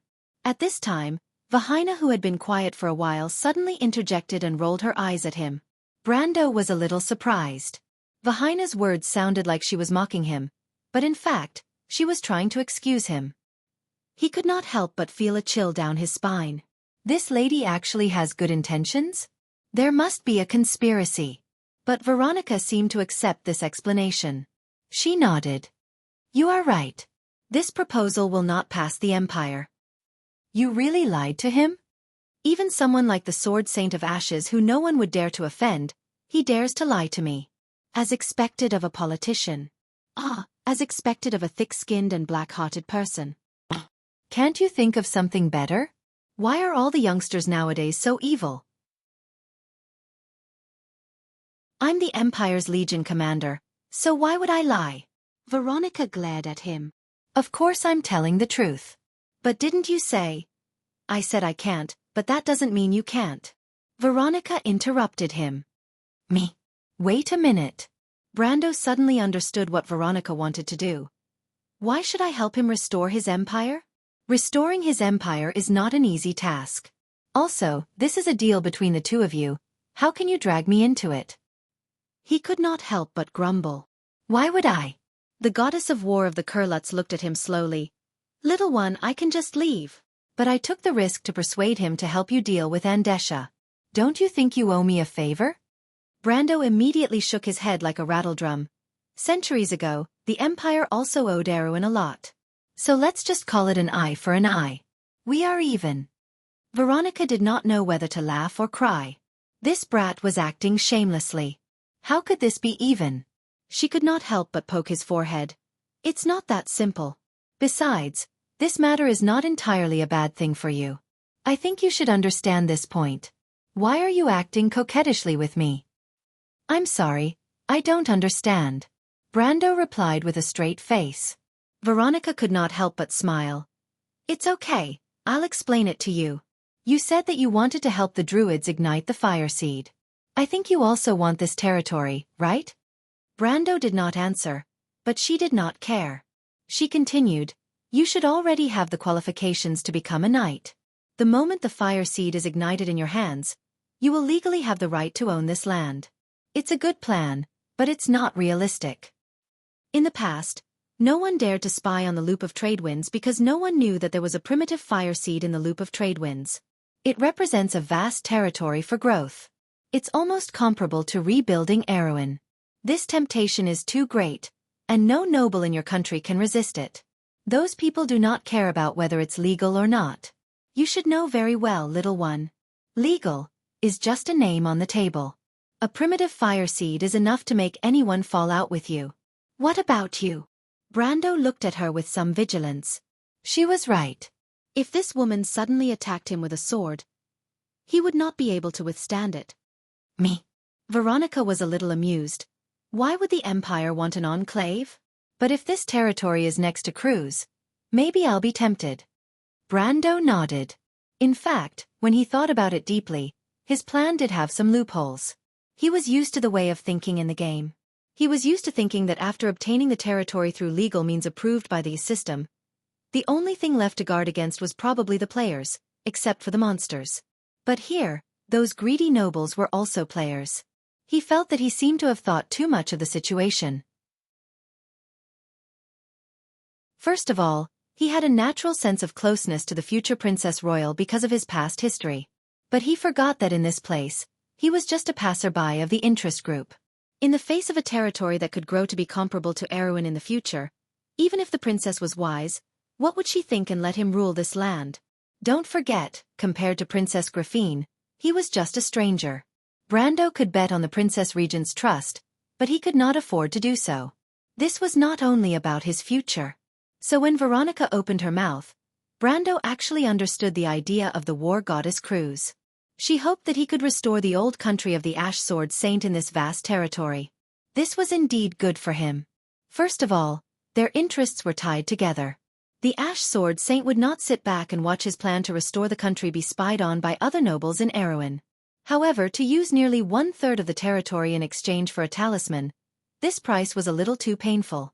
And what made him very unreconciled was that Veronica had taken care of a mortal enemy of the Empire without the Carlutzians paying a single price.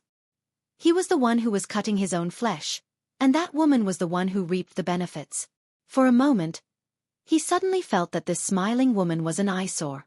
She said that she was a dignified commander, but in the end, she was just as black-bellied.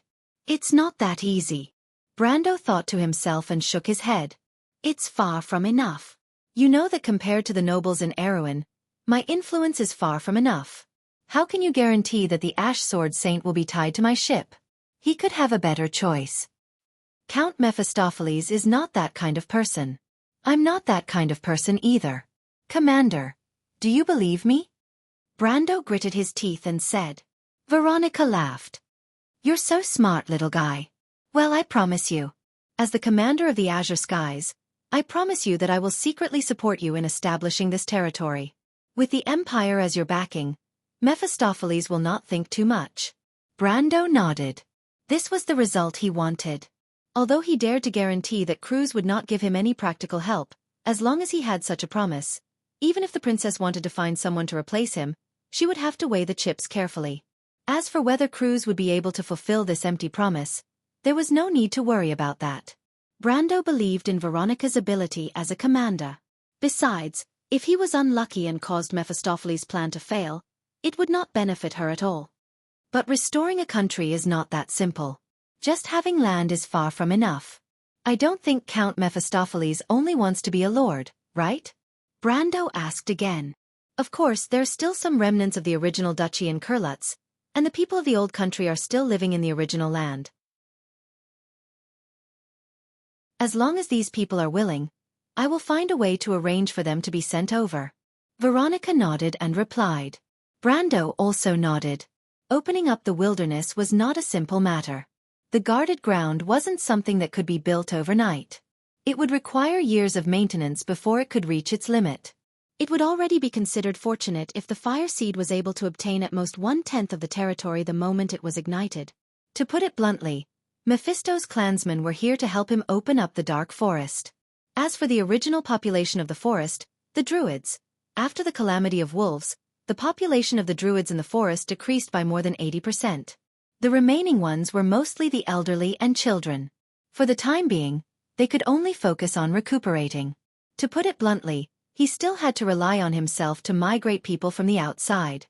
Therefore, he could not be calculative.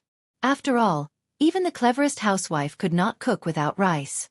After confirming all the conditions that Veronica could offer, Brando suddenly asked, "Lady Veronica, you are doing all these for the Empire, but no one knows about it.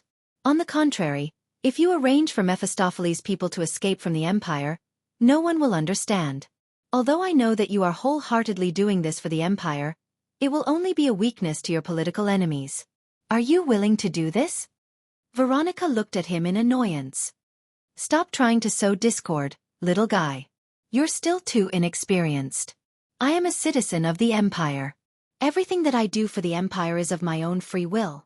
The Empire's growing strength is the best reward for me. Besides," she squinted her eyes seductively, "even if you succeed in sowing discord between me and the Empire, will you get any benefits from it? Even if I want to change my allegiance, little one, you are still not worthy of my loyalty." She suddenly felt a little amused and added, "You are the one who should be loyal to me." Hee hee. Brando did not mind this level of sarcasm. "Then it is a pleasure to work with you. Since we have confirmed the ownership of this place, let us split up and search this area. This way, we will find it faster. I believe that the druids outside will not be able to resist for long."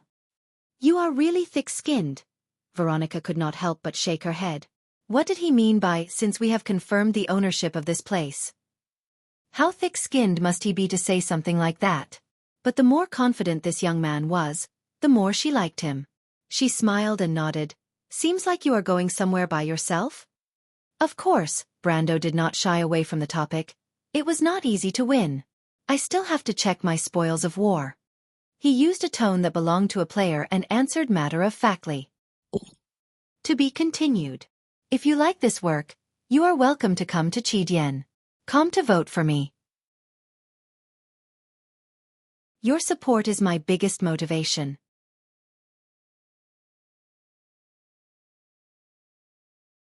Chapter 463. All right then, little one. Veronica looked at Brando with her emerald eyes. She had obtained the answer she wanted from Brando, so she was not as direct as before. "Then I'll go to the west to take a look. Of course, if I find anything, I'll inform you first," she said with a smile. Brando pursed his lips. He did not know why, but Veronica seemed to have an inexplicable tolerance for him. She liked to tease him when she had nothing to do. But putting aside Cruz's identity, the goddess of war's way of doing things was enough to make him admire her. Besides, maintaining a personal relationship with a countess of the Empire was not a bad thing for him. It was just that the two of them were destined to plot against each other on the level of the Empire. As long as there are enough mutual benefits, it's enough for now. Brando needed a breather to grow stronger, and this agreement with Veronica might be able to help him achieve that. Thus, both of them obtained the most satisfactory results, and their cooperation was quite pleasant. At this time, the Empire's Legion commander had already left the plaza with the little princess of the flower domain. Before she left, Brando saw her stopping beside Mephisto. He did not know what she said, but the famous ash sword saint turned around to look at him. And Desha was naturally taken away, and only the few of them were left in the plaza. Sifrid had been quietly holding on to his hand since the beginning. She had always been a calm and steady person. Brando knelt down to help her wipe the dust off her face. He looked at the little girl who had a head of long vine-like hair that reached her ankles. He suddenly felt a little worried that she would grow up to be like Scarlet. Even though her lack of mouth was a cute trait, Brando was still worried about her mental state. He turned around to look at the red-haired girl, and his strange gaze made her feel a little strange. She silently lowered her head and frowned. "Is my face dirty? Why would my lord keep looking at me like that? Does he want to help me wipe my face?" She suddenly recalled the scene of Brando kneeling beside Sifrid and carefully cleaning her face. She could not help but feel a little restless. She did not know if she should accept or reject his request. But Brando only looked at her for a little while longer. Amon's corpse was still in the plaza, and that was the thing that he was interested in. Brando knew that a person like Amon would definitely have a lot of good things on him. At the very least, the equipment that allowed him to instantly cast high-grade defensive spells was priceless in the game. However, The chaos energy of the annihilation black hole contained the law of annihilation. Even a piece of equipment like the azure firmament could not withstand it. But it was useless. There was one thing he regretting it. The chaos energy's law of Amans.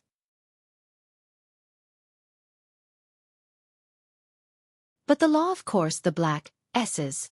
And the chaos. God, annihilation. But the fragment of the Book of Mavakart. A fragment of a fake divine artifact would be considered a high-grade material in the game. The place where the annihilation black hole had been destroyed was now a bottomless pit. Smoke curled up from the bottom of the pit, and the surroundings were silent. Brendel was not used to there being no players fighting for equipment after a boss fight. He slid to the bottom of the pit 3 steps at a time, and his eyes twitched. Amidst the black smoke at the bottom of the pit, there was a ball of black light floating in the air. Even though Brando had never seen a fragment of the Book of Mavakart before, he could recognize it at a glance. A divine artifact was far stronger than a normal equipment.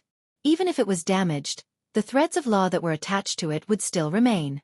The ball of black light was a pure remnant of the law of chaos, entropy, and the law of dissociation. In fact, all fragments of high-grade equipment were the same. As soon as he got close, he could feel a strong aura. Brando did not know how to deal with this thing. In the game, he rarely had the chance to come into contact with such a high-grade item. Even though this thing was a material, the law of dissociation was quite difficult to deal with. As it did not have a physical body, there was no way to put it in the backpack, unless there was something like a dimensional bag. However, Brando had never seen anything with dimensional attributes since he transmigrated. He thought for a moment, and reached out his silver right hand that was wrapped in the grip of Bahamut, and grabbed the ball of black light. The grip of Bahamut was known as the blessing of the Dragon King, and it was also a product of inheriting the law of dissociation. As soon as he grabbed the thing, he could not help but raise his eyebrows slightly. This thing. Brando was suddenly stunned, and his heart was filled with ecstasy. He realized that the Book of Mavakart was purely a remnant of the law of order. After this thing was refined, it was actually the same thing as the magic that created monsters. To put it simply, he realized that he could directly convert this thing into EXP that he could use. Brando almost screamed, because compared to the Book of Mavakart's law of dissociation, monsters that were below gold grade were simply dregs. This thing was simply treated as a boss, and a boss that was close to the power of a demigod. The EXP of a boss that was over level 160. Moreover, this was not an era where monsters were everywhere 120 years after the Great Demonic Tide, and the world leader bosses' levels were all above level 200. This was the year of the sword, when the War of the Black Rose had just broken out. In this era, even the demigod awakened elemental awakened Scarlet was considered a mini-boss. An old witch like Andesha, who was almost level 80 to level 90, was considered a world leader. Oh my god, Martha, am I dreaming? Brando suddenly felt like he had been hit by a huge pie in the sky. He had casually extracted 20 to 30,000 EXP, and the ball of black light did not even seem to have the mood to reduce its size. Brando roughly estimated that this thing was worth at least tens of millions of EXP. He could not help but curse in his heart. It seemed that he had never been so lucky since he transmigrated. Could this be the legendary saying that one who survives a great disaster is bound to have good fortune in the future? Of course, extracting EXP from this thing was not that easy, because the law of a divine artifact was very tight. Extracting power from it was equivalent to stripping the law from it. Brando felt resistance from the beginning of the extraction. Although this resistance would not affect him much, it would still take some time to absorb all the EXP. He thought for a moment, and decided to find a way to keep this thing first. This was a rare treasure. Brando felt that even if he fell asleep with this thing in his arms, he would wake up with a smile. The EXP of a world leader in the middle of the demonic tide was all for himself. This was something that he did not even dare to think about. But if he wanted to keep this thing, then the problem was back to square one. Where was he going to get a multi-dimensional bag? Multi-dimensional bags were not rare in Woned, but they were not cheap either. The average person would definitely not be able to afford them, but people like Veronica and Mephisto would definitely have them. Brando thought for a moment, and decided to let the Ash Sword Saint bleed a little, who asked him to help him restore his country. This could be considered as an early payment. He immediately climbed out of the pit and prepared to borrow a multi-dimensional bag from Mephisto. But at this moment, a familiar voice rang in his mind. Ha! This is a fragment of a divine artifact? How did you get it, little brother? It was the voice of Orthless. In fact, ever since he encountered the remnant of the dark dragon Odin's will, Brando felt that Orthless had been in a deep sleep. He almost thought that the dark dragon had done something in secret. After all, Orthless was a subordinate of the four sages, and both sides were mortal enemies. But he did not expect that she would wake up at this time. Orthless, where did you go? Brando immediately asked. He wanted to confirm if Orthless had sensed Odin's presence. Call me big sister, little fool. Of course I saw that guy. He should have sensed my presence too. Orthless snorted and replied softly in his mind. Brando could not help but grin. Then You accepted his inheritance, right? I know that too. Orthless's voice did not sound angry. Although wind elves had always been indifferent, Orthless's emotions were still very obvious. Brando could not tell that she was angry, but he knew that this big sister really did not mind. But he was a little puzzled. Logically speaking, the four sages and the dark dragon should be mortal enemies. Orthless gave her Ring of the Wind Empress to him, which meant that she had chosen him as her successor. How could she not mind him accepting the dark dragon's inheritance? But Orthless seemed to have guessed Brando's doubts and replied, There is no right or wrong in power itself. The most important thing is the person who controls it. Don't tell me that big sister doesn't have that much heart? I have high hopes for you, otherwise I would not have given you the ring. Besides, I also want to know what kind of inheritance that guy has. It sounds like you admire that guy a lot. Yes, Orthless did not avoid the topic and said in a reminiscing tone. After all, he was our strongest opponent. Generally speaking, people who have reached his level of strength are bound to have charisma. But after all, we are not in the same camp, and we represent different ideals. As the saying goes, good and evil cannot coexist. But now that we are all dead, the hatred of the past has long disappeared. Now all that is left is respect for the opponent. Hearing Orthless's answer, Brando could not help but be silent. If a person did not fight for personal hatred, but for faith, perhaps he was worthy of respect. But history was history, and it was not something that a bystander like him could easily understand. Because he was not in that era, perhaps he could not understand the ideas that belonged to that era. Then what happened to you before? He didn't do anything to you, right? Brando asked again. Orthless did not mind the actions of the dark dragon, but now he was worried about the situation of this big sister wind elf.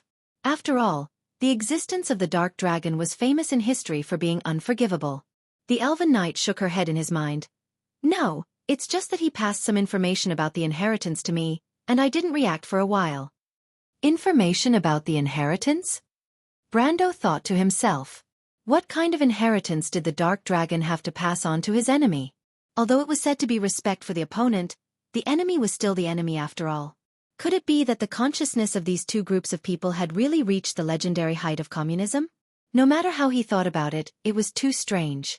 But Orthless did not seem to want to talk about this issue in depth. She avoided the question and changed the topic. By the way, my dear little brother, that guy seems to have awakened some of the ancient bloodlines in your body. I feel that you can learn some of my swordsmanship now. What? Brando felt that a big piece of meat had fallen from the sky, and it made him dizzy. To be continued. If you like this work, you are welcome to come to Chidian. Come to vote for me. Your support is my biggest motivation.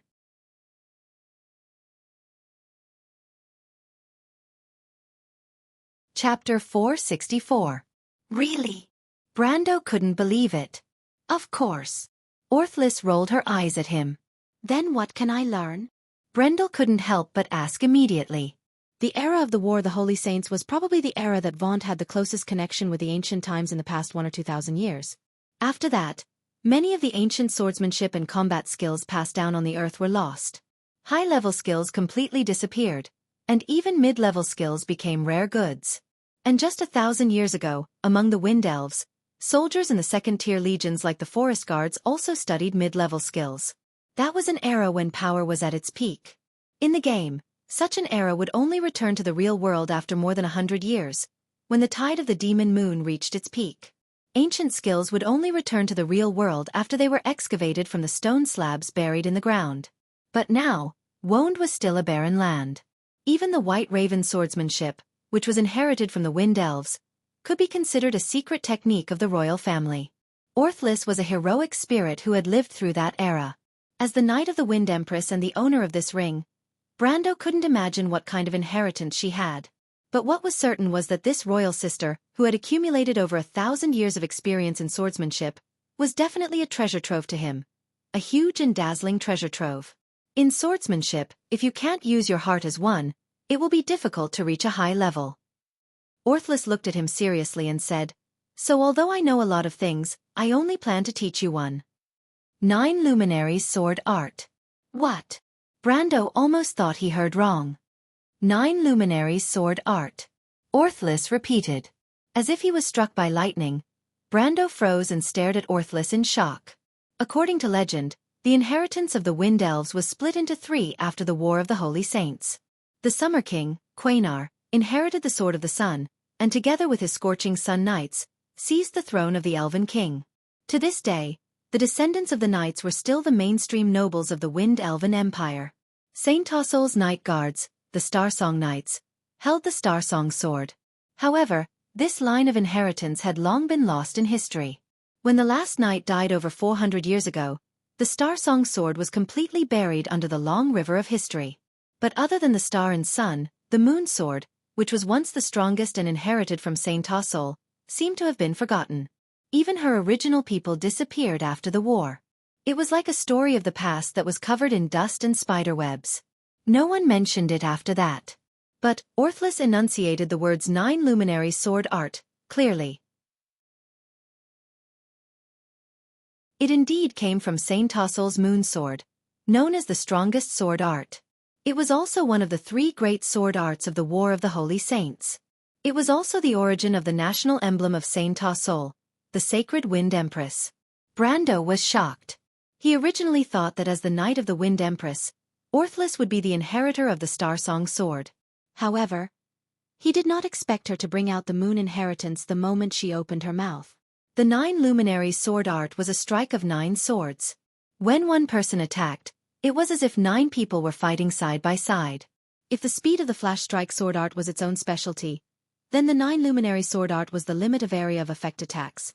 Or to put it simply, it was the strongest AoE swordsmanship. Moreover, regardless of whether it was an intermediate or advanced swordsmanship, it was one of the 3 major swordsmanship that was on par with the Flame King Gretel's Flash Strike Sword Art and the Saint Eleranta's Roar of the Mountains and Earth. In terms of reputation and practical use, it was not wrong to say that it was a genuine swordsmanship. I can learn it? Of course. Now. Brendel was a little incoherent after being hit by a big pie. If you have time now, of course I can stop and teach you slowly. Orthlis looked around. But I suggest you deal with things here first. After all, swordsmanship is not something that can be learned overnight. With Orthlis's reminder, Brando came back to his senses. Indeed, swordsmanship could be learned at any time, but there were more important things at hand. The Druids were still struggling to hold on, and he had to find the primordial flame seed in the loop of trade winds as soon as possible. And before that, he had to deal with the remnant laws of the Book of Mavakart. Otherwise, he would not be able to travel with such unstable energy. Speaking of which, Orthlis looked at the black light in his hand. Little guy, this looks like a fragment of a divine artifact. How did you get it? It's just a fake. Brando answered truthfully. A fake is already very impressive. What do you plan to do with it? This is a pure law of order. You can absorb its power for your own use. This thing is a rare treasure for you. You have to think of a way to deal with it properly. A heroic spirit from the War of the Holy Saints was indeed a heroic spirit from the War of the Holy Saints. With Orthlis's knowledge, she could actually see through the essence of this thing at a glance. Well, I have experience dealing with this kind of thing. I just have to find a dimensional item to store it in. Brando answered without blushing. Dimensional attribute. Huh? That's a good idea. The stability of the law of space can freeze many high-level elements. Fragments of the law of space are not a problem. Orthlis was talking to the young man when she suddenly stopped and looked to the side in surprise. What's wrong? Brando asked. Aren't you looking for a dimensional item? Orthlis asked. Huh. Brando immediately looked in that direction, but Orthlis could not see anything. Not to mention a dimensional bag, there was not even a small piece of rock in the vicinity. However, Brando knew that Orthlis would not joke with him at this time. He carefully observed for a while, and his heart suddenly skipped a beat. Damn, no way! The surprise in his heart quickly turned into surprise, and then surprise turned into a pleasant surprise. It was the kind of surprise that one would get if they found some money on the side of the road. After repeated inspection, Brando found that there was a slightly shining silver line in the smoke. The silver line was so small that if Orthlis did not remind him, he would not have noticed it. Of course, it was not a silver line at all. If Brando guessed correctly, it should be something he was very familiar with. He immediately walked over and carefully pressed his hand on the silver line, and then gently pulled it apart. The smoke around the silver line surged, and a hole appeared in front of him. It seemed to have no thickness at all from the side, but from the front, it looked like a cross-section. It was as if space had been cut open. Dimensional hole. This. He took a deep breath and raised his hand. There was a shiny object in his hand. This is. He took a deep breath and raised his hand. There was a shiny object in his hand. God-slaying magic breaking all. Orthlis sucked in a breath of cold air. This thing was made from the wood of the golden tree and had a secret magic circle on it. It had the ability to suppress all elemental elements and magic power. Other than the power of existence, almost all elemental elements could be suppressed. Brando also knew that this thing had another name. It was called Pain in the Balls, because it could suppress all elements, magic, and supernatural abilities for a minute. It was the best weapon to use against people. However, this item was one of the few experimental products that Great Priest Farnazane had made in the later stages of his life in order to grasp the power of chaos. In this world, he was the only person who had grasped both the power of order and chaos at the same time, and the method of making it had long since been lost. Furthermore, it was a one-time consumable item, so the few items left behind were all priceless. Brando had seen people use it a few times when he was fighting world bosses in the game. As for using it against people, no one would be so extravagant as to use it against people. It could suppress elements and magic. It was like the world of Woned had one less nuclear weapon. However, you actually have a total of 7 of these nuclear weapons in this dimensional cave. 7. Brando took out the god-slaying magic-breaking alls one by one, and then took out a lot of transparent test tubes and bottles. These were all holy potions. There were hundreds of bottles of holy potions. Since holy potions were a product of the War of the Holy Saints, Orthlis did not know the use of these things. However, when she learned from Brando that these potions could be used to directly restore life, this knowledgeable knight could not help but be amazed. After all, civilization was still developing. Although the magic of the demon moon had been declining since the end of the War of the Holy Saints, there was no lack of intelligent people among the later generations. They had invented many things that were not available before the War of the Holy Saints. For example, magic technology, airships, and so on. However, at this time, Brando's expression suddenly changed again. He stopped what he was doing, and then took out 2 bottles of potions from the dimensional hole. Orthlis recognized that it should still be holy potions, but looking at Brando's expression, it did not seem like it. Of course, she did not know that Brando's heart was in turmoil at the moment. He took out holy potions. Holy potions number 1. Holy potions number 1 were the original products of all holy potions. In order to develop a potion that could heal the wounded, the Holy Sanctum first produced this product. This thing was the crystallization of countless manpower and money, and its initial effect was beyond everyone's expectations. In terms of holy potions number 1 were definitely the best. But for a potion that was used on a large scale, it had a huge drawback. It was too expensive. Due to the lack of cost, the effect of holy potions number 1 had almost reached the realm of reviving the dead with just 1 drop, but the price was enough to make any force in the world shudder. It was precisely because of this reason that other types of holy potions after holy potions number 1 were gradually mass-produced. Of course, the effect was getting more and more diluted. The 2 bottles of holy potions Brando took out were no longer holy potions in his eyes, but glittering gold coins. No, it should be said that it was a dazzling mountain of gold. He placed these items in front of him one by one, and his eyes could not help but become a little sluggish as he took a deep breath. He then checked the items in the dimensional hole and found that it was not only holy potions, but also gold and silver coins. There were also large amounts of magic materials and some high-grade magic armors. They were all standard armors and weapons of the holy sanctum. Martha above. Brando counted all the items and swallowed dryly. He could already confirm that this dimensional hole was definitely something left behind by Amon. He originally thought that the high priest's belongings had been completely destroyed by the annihilation black hole, but he did not expect that fate would give him such a surprise at the last moment.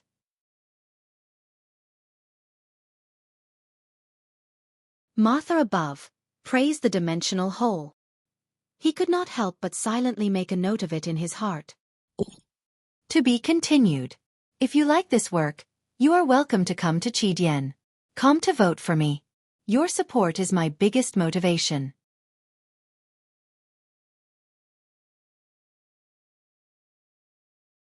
Chapter 465. There were a total of 573 sets of armor from the Temple of Light in the dimensional space. These were used by the monk soldiers, and they were all bronze-grade equipment. There were also a few sets of silver-grade armor for the Knight of the Temple. There were life crystals and anti-magic circles on them, which could protect vital parts from attacks and increase magic resistance. Among the standard equipment, these were considered very high-quality goods. There were also weapons, mainly two-handed swords and long swords. The shiny blades were branded with the symbol of a flame, which was also a product of the Holy Cathedral of Fire. Brando thought about it carefully, and knew that these things must have been prepared by Amon for the rebels of the Tree Herders. Now that they had become his spoils of war, he could use them to equip the White Lion Legion. Of course, he had to think of a way to change their appearance. These standard equipment were neatly stacked together. Not far from them, there was another pile of messy equipment floating in the dimensional space. These should be the spoils of war that Amon had obtained from the enemy. However, there were no high-quality goods, and it seemed that Amon didn't care much about these things. He didn't even bother to organize them, and just casually piled them into a pile. However, Brando was slightly surprised because he saw a silver accessory with a dark black gem floating outside the pile of equipment. It seemed to have been put in last. He was very familiar with all kinds of equipment. As soon as he saw it, he felt that it looked familiar. He couldn't help but reach out and grab it. Only then did he see that the black gem in the center of the silver accessory had a silver rune that seemed to be naturally formed. This is... Brando recognized that this was a high-grade amulet. This amulet was called Tears of the Lich. The equipment level was actually above fantasy. When he looked at the effects, the corners of his eyes couldn't help but twitch. Tears of the Lich, item level 300 OZ hardens the skin, increases HP by 300, defense by 1, necromancy curse by 1. Activation rune. Instantly cast a spell below circle 8. 0/30. So that's how it is. It's actually this thing. There was no doubt that this was what Amon had relied on to instantly cast several defensive spells. Seeing the 0/30 energy pool at the back, Brando knew that this thing should be similar to the Ring of the Wind Empress. Every instant cast would consume a bit of energy, and the total energy limit was 30. Once it was used up, it would take some time to refill. However, it would take a few hours to fill up the Ring of the Wind Empress. Who knew how long this thing would take? But even so, this thing was abnormal enough. Not only could it instantly cast a total of 30 circle spells, but it also provided a shocking amount of attributes. 300 HP, plus 1 defense, and a level 1 undead curse. Before the perfect body, the character's HP was equivalent to the basic HP, plus the level correction and the constitution multiplied by 2. As a warrior, one of the most tanky professions, Brando's HP was only about 411 at the moment. Wearing this thing directly doubled his HP. He couldn't help but exclaim in his heart. No wonder Amon was like a cockroach. He was clearly a mage, but he was still fine after taking a few hits from him. Damn it, with this equipment, even if he couldn't catch up to a warrior of the same level, he would at least be on par with a ranger. Brando couldn't help but wipe the cold sweat off his forehead. There were too many strange equipment in the Amber Sword. Judging by common sense, you could fail miserably at any time. This sentence was true. However, Brando also knew that although this amulet looked a little abnormal, it was still a high-level equipment. Normally speaking, An equipment with a level 300 energy rating should only be available after level 5 or 60 for a single profession. The highest energy rating he had on him was Halran Gaia, which was over 100. An average person at his level would only be able to equip an item of around 300 energy rank.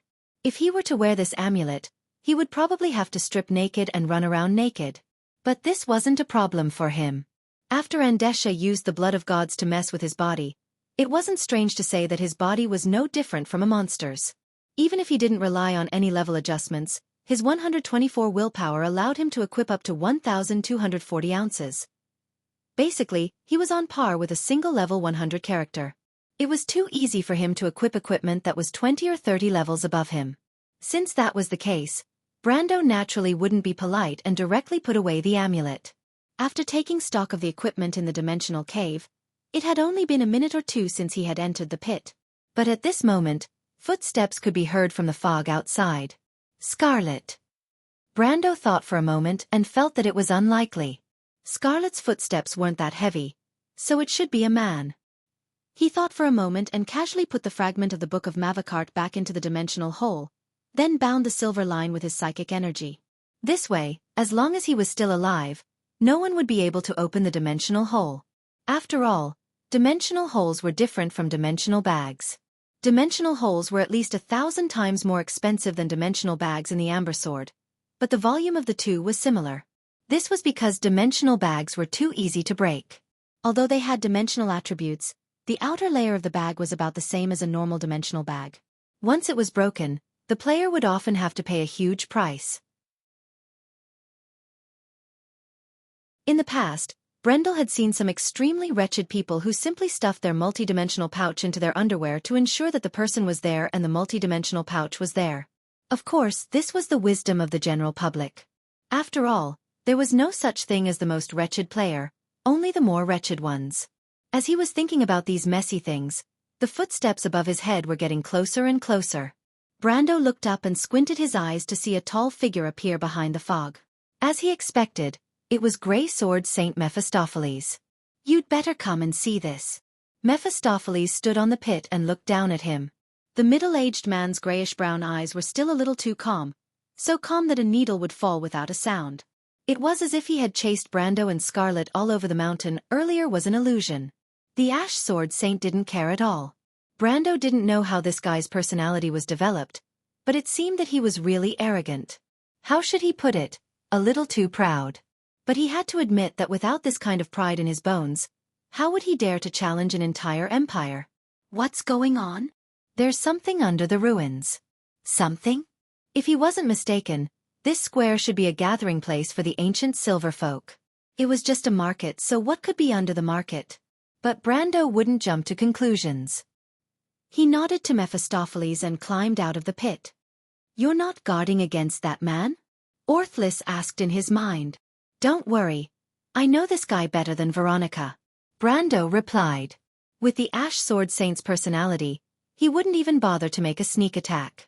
If it wasn't for the matter of revenge against the Empire, he wouldn't even look at him. Besides, they were now in the same boat, and Mephistopheles was a man of his word. He would never do something like humiliating himself.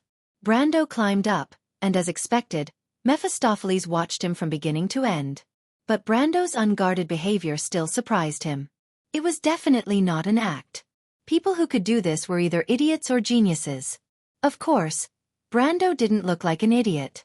Otherwise, the Amon who had just died would probably come back to life in anger.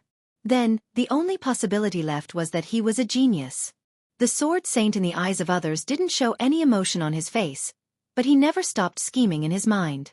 Of course, he didn't consider the possibility of success or failure in his deal with Veronica, but he never considered the possibility of relying on others. As long as Brando agreed to give him 1/3 of the territory, he could build this country on his own. But now, after seeing Brando's performance, Mephistopheles' heart wavered a little. Perhaps cooperating with this young man wasn't a bad thing after all. It was always pleasant to work with smart people. Besides, Brando was only in his early 20s, and he already had such achievements. Perhaps the future dukedom would need his protection. Of course, Mephistopheles wasn't stupid enough to think that he could live forever. That was the thought of those who thought they were the center of the world. After his death, whether the dukedom could continue to exist or whether he could find a suitable successor was still unknown. Brando came up to him and asked, "Where is it?" Of course, he didn't know that Mephistopheles' mind was in turmoil. His original thoughts had changed several times, and this change was reflected in his tone. "It's here. I'll take you to see it." Brando was stunned and looked at him with some surprise. The place Mephistopheles found was in a corner of the plaza. The place had been destroyed by Andesha in the previous battle, revealing a dark space below. The golden brambles that had been rapidly growing had already extended in this direction. The dense, thorny branches extended into the depths of the pit as if they had been growing for thousands of years. If one did not look carefully, they would not have noticed that there was a man-made path at the bottom of the pit. This place was actually discovered by Scarlet, Sifrid, and Mephistopheles. They were guarding the entrance to the golden thorns. When Brando looked down, he immediately sucked in a breath of cold air. It's an underground city. The first thing he saw was a layer of something that looked like a crystal sheet, about 2 fingers thick and a few meters wide, in the middle of the fault. These things appeared like a crystal lattice on the surface of the tunnel below. Brando had seen many things in his life, and he knew at a glance that it was a channel used to transmit energy. This meant that there was a center that supplied magic energy below the plaza. After a bit of analysis, he came to the conclusion that the entire Valhalla's control center was in the underground city below. The buildings on top of the World Tree seemed to be nothing more than a smokescreen. As for the so-called underground control center, as well as the center of the magic energy, Brendel could only think of one possibility after thinking about it. The flame seed. "Mr. Sword Saint, I think you found the big guy," he muttered to himself as he looked at the dark tunnel below. The crystal lattice patterns in the tunnel extended in a single direction. There was no doubt that as long as he followed these patterns, he would be able to easily find the final destination. Note: the amulet increases necromancy curses by 1. Similar to the D2 bonus, the amulet can only be used when the character has mastered the corresponding skill. This was slightly different from the Lion's Medal's conflict aura. Valhalla's chapters will probably end in 3 or 4 chapters. The battles and adventures have basically come to an end. It's mainly because the story dragged on for too long, and I spent a lot of time organizing my thoughts. So, I'm giving you a heads up. To be continued. If you like this story, you're welcome to come to Chidian.com to vote. Your support is my greatest motivation.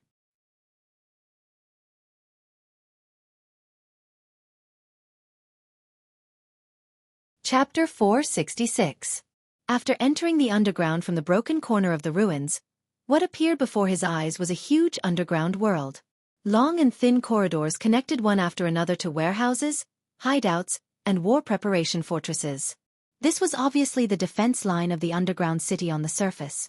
He had seen such a defense line in the Kurlut's Leont mountain fortress and the elves' underground ruins, but it was far from being as perfect as this one. The walls of the corridors were made of the toughest rocks, and the crystalline patterns on them extended all the way to the deepest part of the underground. This style of architecture was incompatible with Wone's aesthetic standards, as if it was the legacy of a prehistoric civilization that had been dormant for eons. It gave Brando a sense of familiarity. If the surrounding rocks were replaced with metal, Brando would have thought that he was walking in a huge underground research center. Weren't the crystalline networks used to transmit energy? The futuristic style combined with the thick historical aura of the eroded rocks gave off a sense of sacredness. He could not help but sigh. The designer of the Amber Sword setting was indeed a world-class master. Brando appreciated everything from the perspective of a player. It was a completely different feeling from the others. Scarlet and Sifrid, who were following closely behind him, were stunned speechless. It was as if they were holding their breaths. They were deeply shocked by the ancient civilization. Mephisto, the Ash Sword Saint, was in a slightly better state. However, as he observed his surroundings, his gray eyes flashed with surprise from time to time. Brando's carefree attitude surprised Orthlis. It was the first time she had seen such a well-preserved silver civilization's ruins. It was as if the people were gone, and the ruins still had the aura of the previous era. Brando, on the other hand, seemed to be used to it. She noticed that his gaze was filled with appreciation and familiarity. It was an expression that transcended others. In fact, that was indeed the case. There was a soul in his body that transcended this world. Coming to the ruins of the ancient civilization, other people would feel sacred, solemn, and shocked, but Brando felt a sense of familiarity. It was as if he had returned home. It was as if a few players were greeting him with a smile. "Hey buddy, wanna join us for an adventure?" Brando's lips curved into a smile. "Yes, I can't go back to Earth anymore." But the world of Vaunt, which was interwoven in his dreams, always reminded him of what had happened. "Kid, tell me seriously, are you one of Erwin's people?" Orthlis suddenly asked. Brando snapped out of his daze. Why did she ask that? Could it be that Orthlis had discovered his true identity? It seemed impossible at first, but Brendel could not help but feel a little guilty. "Why do you ask?" "Look at the difference between you and them," Orthlis pointed at Scarlet and Sifrid, who were completely dumbfounded. "How can a normal person be like you? Even if scholars have read similar descriptions in books, shouldn't they be in awe when they see the real thing? But Brando, you're just admiring them. It's as if you're a master leading a guest around his luxurious villa. Tell me honestly, are you a descendant of the Silver Clan?" Orthlis's eyes flashed with suspicion. It was obvious that she had been suspecting him for a long time. But Brando did not know whether to laugh or cry. He did not think that Orthlis would think of something like this. What the hell is going on? But he immediately shook his head. "Of course not. I'm a descendant of Erwin. My ancestors were even nobles." "Does Erwin's nobility mean anything to me?" "What a joke." The Wind Empress glared at him. Although Brando's words had dispelled her doubts, she had not completely given up. "But even if you're a descendant of the Silver Clan, it doesn't matter. The more powerful the successor, the more gratified I will be."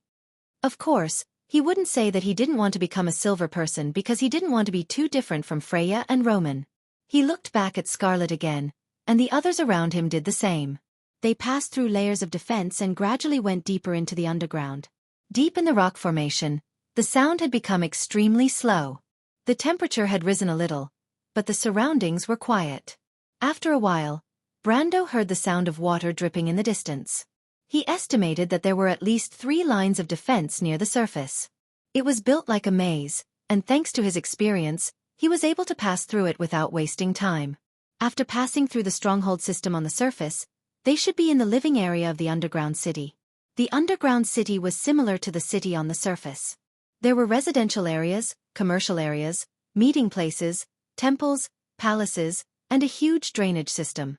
He had seen such cities in the hometown of the mountain dwarves. He also knew that the monsters in the underground drainage system would occasionally come to the upper areas and become the mission targets of the players. However, the underground city had water for a long time. Other than the drainage system, underground rivers, underground streams, and seepage ponds, there was only the auditorium. The so-called auditorium was equivalent to the square on the surface. In the middle of the square, there were usually seepage ponds and springs. The auditorium connected the residential area and the commercial area, providing water for a considerable area nearby. Therefore, when they heard the sound of water dripping here, it meant that they were not far from the central area of the underground city. After walking in the dark for about a minute with a glowing gem in his hand, the light in Brando's hand suddenly scattered in all directions.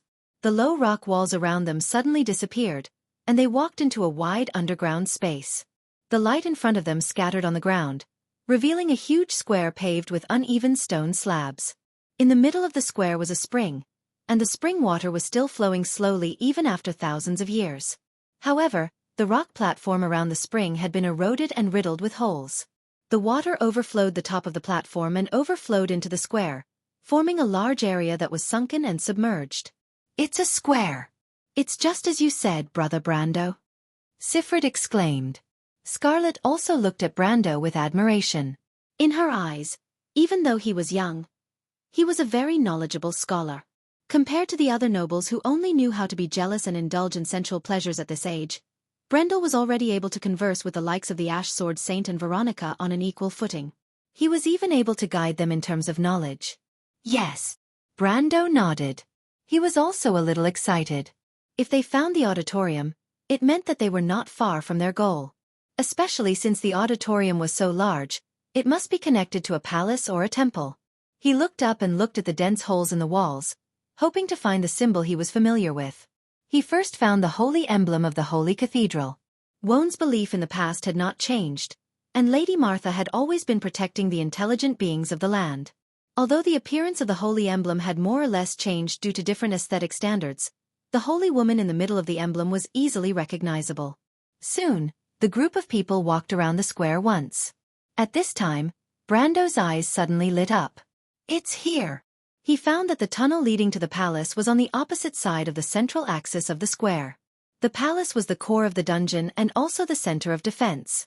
If the fire seed could exist in this dungeon, the ancient silver folk would definitely place it in the center of the city. The goal of this dangerous trip was right in front of him. Even with Brando's experience, he could not help but feel a little anxious. Veronica and Mephisto only thought that this was a new place to guard, but Brando knew the true meaning of the flame seed's existence. Therefore, he could give up 1/3 of the land to the Ash Sword Saint without hesitation, but it was absolutely impossible for him to give up the biggest secret here. That was his biggest hope of saving Erwin. He took a deep breath, and couldn't help but walk up in quick steps.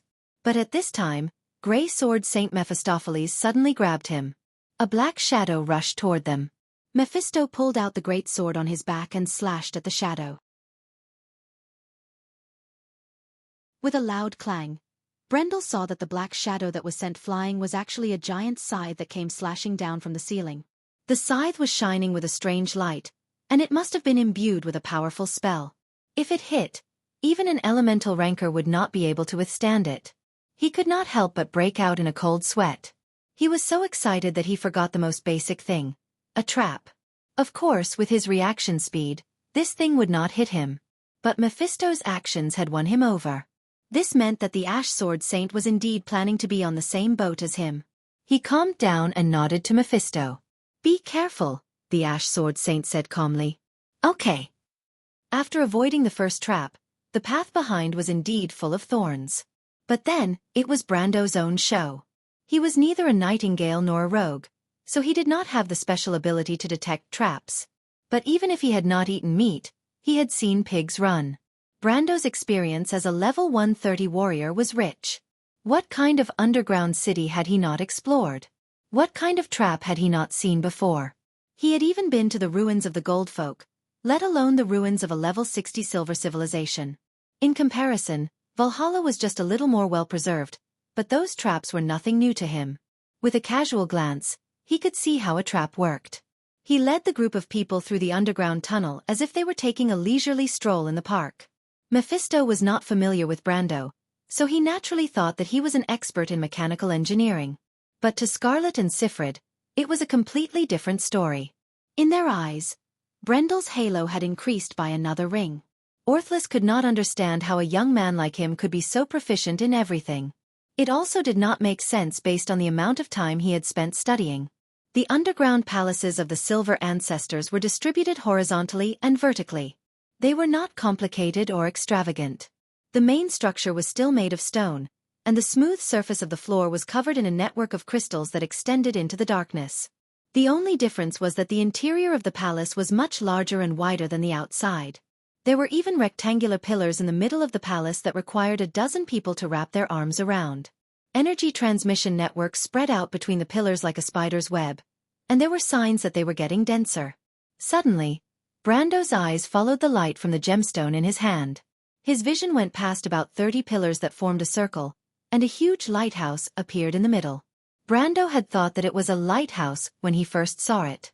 In the dark space, a huge pyramid stood quietly. However, at the top of the pyramid, there was a rather huge shuttle-shaped crystal floating. It was at least 20 meters tall, and the widest part was almost the same as the height. The crystal flashed like ripples, and soft light came out of these ripples. Although it was extremely weak, it could still illuminate the area around the pyramid.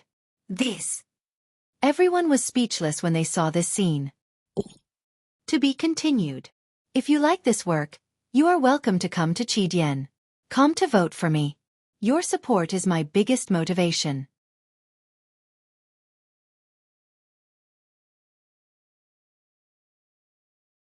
Chapter 467. This was the fire seed. It had slumbered in the darkness for thousands of years, and the faint light was like the first rays of dawn in the darkness. A goddess reached out her hand and guided her children forward with a warm smile. Everyone was shocked by this scene and could not speak for a long time. Even Brando was no exception. Lady Martha, Scarlet, Siffred, and Mephistopheles muttered in a daze. She had never given up on her children. It was as if she had been slumbering for thousands of years, but the fire had stubbornly burned through the darkness until her children came here once more. It was a lighthouse, but it exuded a gentle and great power that could penetrate the hearts of people. Brando raised his head, a rare solemn expression on his face. This was the passing of civilization. Countless years later, they would come here again and pick up the torch left behind by their ancestors, allowing the light of civilization to pierce through the darkness once more. A sacred feeling flowed through his blood. He could feel the impenetrable power pulsing through his veins even when he closed his eyes. It was the yearning of all intelligent beings for civilization, order, and light. When Prometheus ignited the first fire seed in the vast and dark land, civilization walked out of ignorance for the first time and began its never-ending search for the world of light. It was a feeling that was passed down in his blood, and it would suddenly awaken at a specific time. It was as if a horn was blown across the vast land, instantly bringing people back to the time when they were pioneers in the wilderness. This was the will of the ancestors. Brando took a deep breath and looked back at the others. Mephistopheles nodded at him, while Scarlet nervously placed her hands in front of her chest. Siffred looked at them, then at Brando, puzzled. "Then I'll go. Let the light of the fire spread across the land." Brando replied, "Go." The ash sword saint looked at the lighthouse with a solemn expression. Brando turned back and walked up the stairs to the large crystal. The crystal continued to emit a gentle light. When everyone raised their heads, they saw him walking towards the light step by step. The light actually turned into feathers behind him, looking more and more like the robe and crown that he was wearing.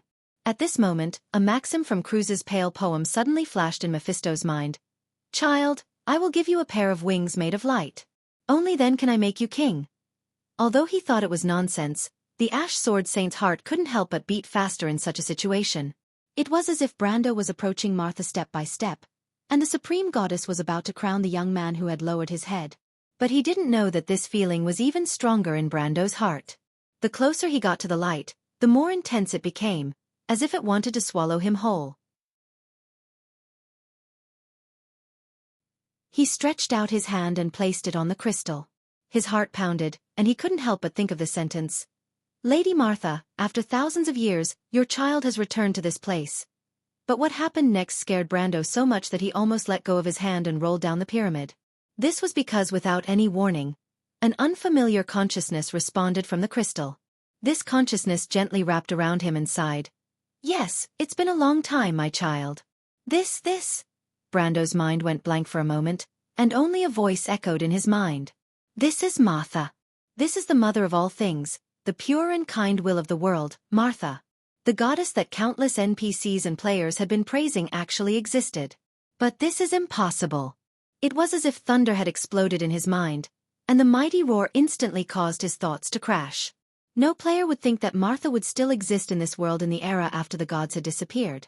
Although she left behind kindness, what was left was just a memory.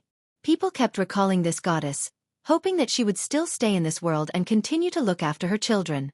Because the people of the world needed a spiritual pillar in order to survive. Martha no longer existed, and the only thing left between heaven and earth was the connection of the laws. After the 4 kings of the saints, this was the common understanding of everyone. But no one would have thought that the supreme goddess was still on this land, silently and eternally looking after her children. No one would have thought.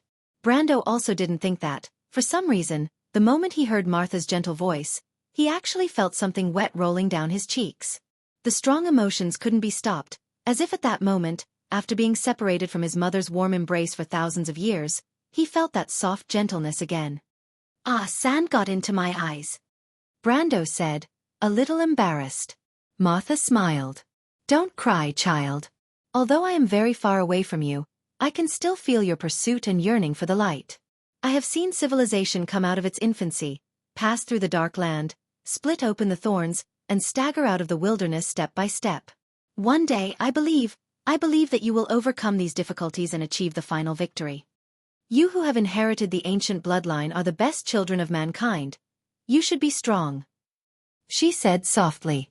Victory. Brando was stunned and a little confused. Martha shook her head gently and asked, So my child, are you prepared to ignite this flame and follow the path of your predecessors? You understand, the torch of civilization is passed down from generation to generation, and when the predecessors fall, the descendants pick up their will again. This kind of history is originally written with the most tragic and brave epic of the mortal races. This is a game for the brave, and everyone is a part of this magnificent epic. So my child, you came here. Are you prepared to accept all of this? Brando took a light breath. This was the necessary procedure. Although he had never ignited the primitive flame, he knew that the remnant of the primitive flame should be a part of Martha's will. But at this moment, he felt a little different. He was certain that the person in front of him should be Martha herself. Although she was not here. Of course I am prepared, he answered. Good, my child. Let me ask you a few questions, okay? A soft voice sounded in his mind. Ha! Brando was slightly stunned. This was not right. He knew the general steps of igniting the flame. After making an agreement with Martha, this kind goddess should have directly activated the order. But why was there an additional step now? Could it be because of the primitive flame? He had never ignited the primitive flame, so he was not sure, but at this time, it was more appropriate to follow the goddess' wishes, so he nodded. Moreover, this goddess was as gentle as a mother. It was impossible to reject her. Martha smiled. Let me ask you, child, do you have faith in your heart? Faith. What do you want to live for? This kind of thinking is a kind of faith in itself. Whether it is glory, strength, or just the desire to move forward, because there is a goal, only then can civilization move forward. At that moment, Brando thought of everyone he was familiar with in Erewhon. He thought of Freya, the Roman, the regent princess, the citizens of Bucci, and the refugees he brought from Fortress Reden. Perhaps there is. Martha placed a light crown on his head. Under the gentle white light, she gently stroked his forehead. Child, do you understand the meaning of the crown? The meaning of the crown? Brando thought in his heart. Isn't that the symbol of the supreme royalty? But this answer was definitely wrong for Martha, because the human royalty was meaningless to her, and she did not need that kind of thing. So he shook his head. The person who wears the crown is called the king. The so-called king will always walk in front of everyone. Only in this way can he let his people see his back. However, as long as people see that back, they will become strong and have the courage to continue moving forward. So, do you understand?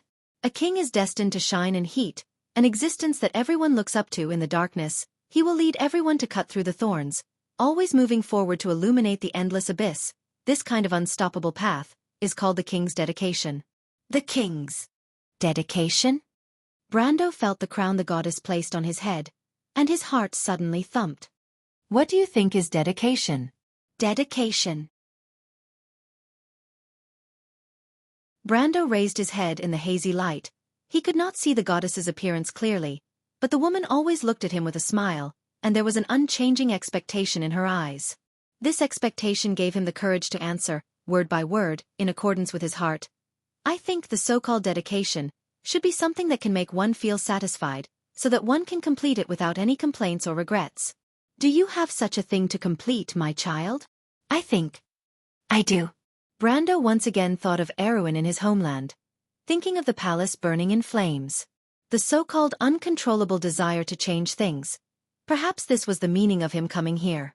The moment he saw Martha, he suddenly understood. The expectation in Martha's eyes turned into praise. She said, So some people are destined to be different from others, only because they always have this kind of light in their hearts, with an unyielding belief, to change this world. Regardless of whether they succeed or not, there will always be a pair of wings of light behind them, making everyone behind them feel warm. Such people are called heroes by history. Child, I'm very satisfied with your answer, so I'll give you a gift to prove that you've fulfilled your promise. The goddess suddenly said. Just as she finished speaking, a voice rang in Brendel's mind. System notification, Destiny talent. The chosen one, activated. Destiny. Destiny talent? Brando was once again flabbergasted. Destiny talent? Didn't he already receive the inheritance of the Darkness Dragon? But double destiny talent? What the hell is this? What's going on? Is there a bug in the system? Brando felt a little numb from the blow, but he still could not help but curse in his heart. Even if you're Lady Martha, you can't be so overpowered. And why is he the chosen one? Shouldn't Martha's destiny talent be Martha's son? The goddess seemed to have seen through his thoughts and smiled faintly. Indeed, the chosen one isn't the best talent. But it's entrusted with my hopes for you, child. Just like the ancient prophecies, I'll bestow upon you a pair of wings of light. Only then can I appoint you as king. I hope you can follow your words and actions. Then one day, my child, I'll be glorified because of you. Glorified because of me? Brando was puzzled. But the goddess did not answer. She raised her head, and her gaze seemed to pierce through the endless void, seeing through all the darkness without a doubt. Then, a gentle smile appeared on her face. Come, let us witness this moment together, child. Light will return to the earth. She raised her hand. A boundless white light emerged from the darkness. At that moment, all the people and monsters in the loop of trade winds suddenly stopped. Every person and monster felt a faint throbbing in their hearts. As if there was some kind of opportunity, the laws of heaven and earth completely calmed down.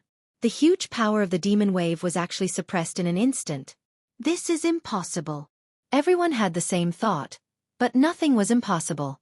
When they subconsciously turned their heads, they saw that in the darkness between heaven and earth, streaks of white light were piercing through the walls of clouds of the loop of trade winds like sharp swords. The streaks of white light pierced through the sky as if they were breaking out of a shell. The light was breaking free. The flame had been ignited. To be continued. If you like this work, you are welcome to come to Qidian. Come to vote for me. Your support is my biggest motivation.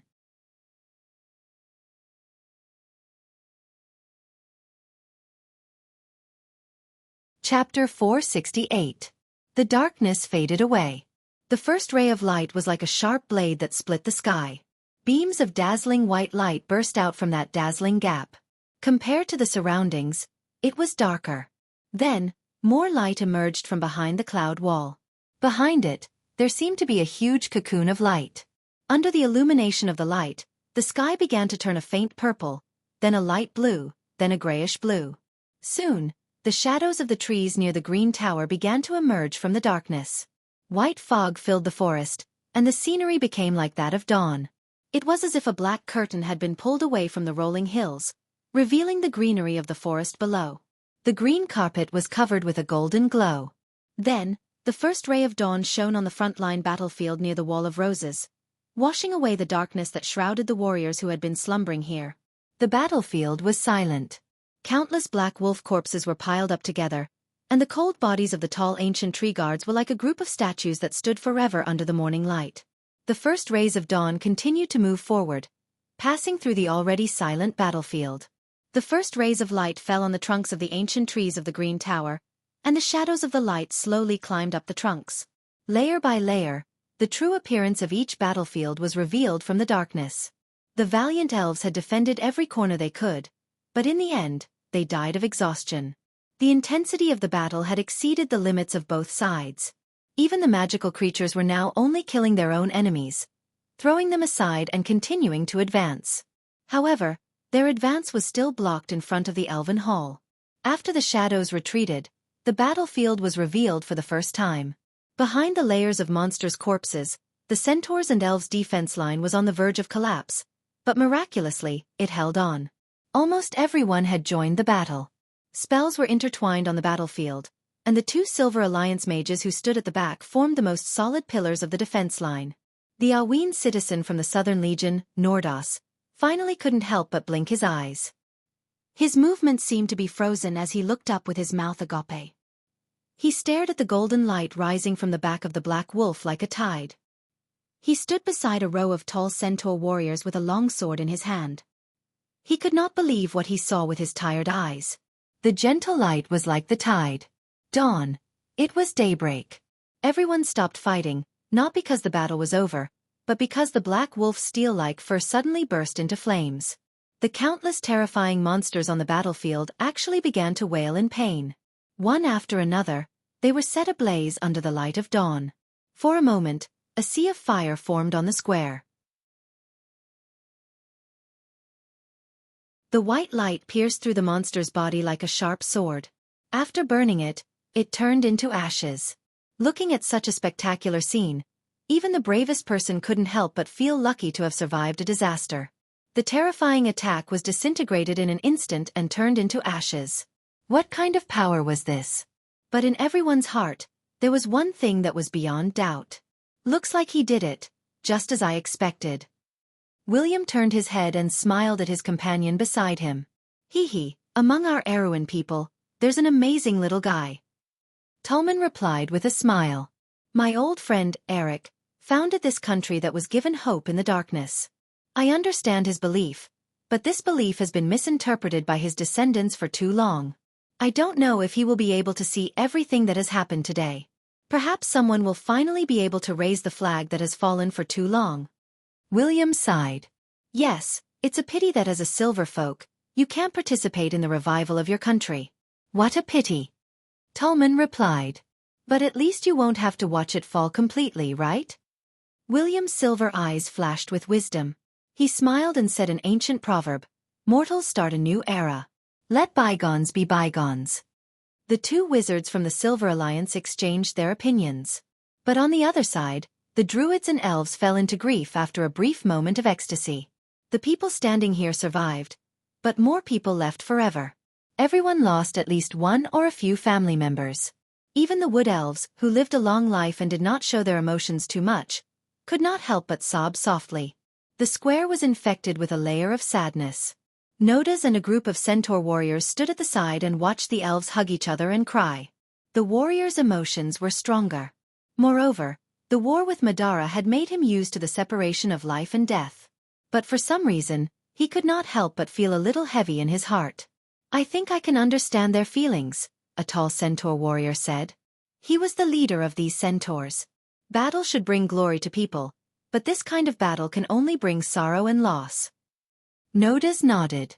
But was Erewhon's battle not the same? That ancient kingdom might not be able to give them an answer. He looked at these people and suddenly had a realization. The flame seed was finally ignited. When Brando's hands left the huge crystal prism, a continuous stream of stronger light was lit up from the crystal. The flawless white light shone on every corner of the underground hall. A huge, mysterious hall made up of more than 100 pillars appeared in front of everyone. At this moment, no one noticed this because everyone looked up at the crystal in the sky with a sacred look. A pure white flame burned in the crystal, like a sacred fire, but in fact, it was the holy book of the law woven by order. It restrained all things in silence, elements and magic floating under the sea of chaos, Martha's order. An extremely calm aura spread from the crystal. Everyone felt their bodies tighten, and the weak magic in their bodies and the faint connection between the great manatide and the weak magic in their bodies was cut off. Brando was slightly surprised. He found that the primitive flame seed's function was somewhat different from ordinary flame seeds. The flame seeds made by the wizards directly rearranged the law, but Martha's flame seed first cut off all the power of the source. Magic, wandering power, and even the elemental power in the law were completely cut off. It was like a formatting program, first clearing all the remnants in the area, then writing the law on a clean white paper. This law must include a law to introduce power. After the law was completely completed, the power needed to build the world would be introduced within the law's allowed range. The benefits of this were obvious. Because the foundation was clean, the flame seed's protection was also very stable, and it was the most difficult to be affected by the Chaos Sea's magic tide. However, it was not without its disadvantages. At least in the process of formatting, everyone's power was completely suppressed, and even their physical strength was only slightly stronger than ordinary people. Fortunately, this process was only temporary. He estimated that it would take about a week at most. At the same time, the process of formatting targeted all the creatures in every inch of the illuminated area of the Flame of Order. The suppression on the monsters was even stronger, so he was not worried about any danger. At most, he was not used to it. The will of the goddess had already left. When he turned around, he saw Mephisto and Scarlet looking at the side of the hall. There were a few footsteps coming from that direction. Brendel frowned. The only other person left in the loop of trade winds was Veronica. Of course, he did not rule out the possibility of there being natives, but the possibility of that was low. After a while, Veronica and Farina appeared in that direction. Andesha was still following behind them with a hateful expression. Veronica had followed the source of the light to find them. She obviously did not expect Brendel to be here, and she was shocked when she saw them. However, the lighthouse soon attracted the attention of the Empire's goddess of war. This is the primordial kindling? Like Mephistopheles, she also had a solemn look on her face. Is this the legendary gift that the goddess left for the mortals? I've only seen it once in Maris from afar. Maris was in the territory of the Templar Church. There was a well-preserved temple of Martha that stored the flame seed. It was said that the flame seed was the foundation of the guardian land of Cruz, Farndos. The power of the fire seed was so strong that there had not been any rumors of magic beasts for hundreds of years. It was for this reason that the holy city of Maris and the surrounding cities had become the largest and most prosperous cities on the continent. Brendel understood Veronica's words, but Andesha's reaction was completely different from Veronica's. Her prismatic purple pupils suddenly shrank, and she cried out involuntarily, "The flame seed?" As a matter of fact, the half-human half-monster woman had also recognized the true identity of the lighthouse. When it came to knowledge, she was much more knowledgeable than everyone present. After all, Brendel was considered a cheat, so it was not counted. Andesha was now in a strange situation. The flame seed's deterrence was too great, and it meant a new vast territory ruled by order. If they were nurtured well, it was not impossible for a few new empires to be born from this territory, even as powerful as the current Kurlutz Empire. Wasn't the flame seed of Maris a ready-made proof? A dangerous glint flashed in the woman's eyes. She couldn't help but want to stake everything on this. If she succeeded, it meant that the tree herders would have one or two less enemies in the future. Especially the new empires, which were the most dangerous enemies, not to mention the countless smaller kingdoms and duchies that depended on them. Andesha, what are you trying to do? Veronica had already sensed that something was wrong with this captive. Andesha did not say a word, and she was already in a battle stance. Even though she was heavily injured, the pressure in front of her was too great. When Mephisto and Veronica saw this, they immediately drew their weapons and prepared to defend themselves. Andesha, do you want to die? Brando frowned when he saw this scene. He did not expect Andesha to have such a strong reaction to the flame seed. Hee, little one. It's not like I don't have a chance. Andesha licked her lips. Even though she was in a frenzy, she did not lose her rationality. Under the suppression of the flame seed, we can only display the strength of our race. Even though half of my body is a monster and the restrictions are stronger, as a high-level monster, my innate advantage is much stronger than the few of you weak humans. 1 against 3, it's not like I don't have a chance. She replied with a hoarse voice. Everyone's heart tightened when they heard this. They knew that the flame seed had an innate ability to suppress monsters, but they forgot that Andesha was an extraordinary existence in the loop of trade winds. She was originally a human, and even though she was later transformed into a monster, half of her body was still recognized by Martha. If a fight really broke out, it was just as Andesha had said, they would not be able to gain any benefits. Brando could not help but suck in a breath of cold air and drew Halran Gaia. Originally, he was the weakest among the three, but because he was an elite, his race's strength was stronger. If Andesha insisted on going crazy, he could only accompany her. But at this time, something happened that caught everyone off guard. Before Andesha could finish her words, a golden figure appeared in front of her in a flash, and a muffled sound rang out. It was like a heavy punch had struck flesh. The half-human half-monster woman was sent flying, and the latter half of her sentence came to an abrupt end. What replaced it was a blood-curdling scream. Then, it crashed into a huge pillar and smashed it into pieces. Gold-ranked strength. Such a thought flashed through everyone's mind. Who was this person who could maintain gold-tier strength under the suppression of the primordial fire seed? But Andesha, who had experienced this power firsthand, had a deeper understanding of it. She shrieked in terror, "Dragon race, this is impossible." Dragon? Brando's first thought was that the prideful female dragon had followed them. But that little girl clearly said that she would be leaving for a period of time. Even if she came back after finishing her business, it was impossible for her to come to the loop of trade winds so quickly. Unless she had followed them before they entered the Black Forest. But in terms of time it was impossible. Thinking of this, he could not help but suck in a deep breath. He focused his gaze and fell into a daze. What he saw was not a female dragon, but Scarlet. What is going on? Brando felt like his brain had stopped working. To be continued. If you like this work, you are welcome to come to Qidian. Come to vote for me. Your support is my biggest motivation.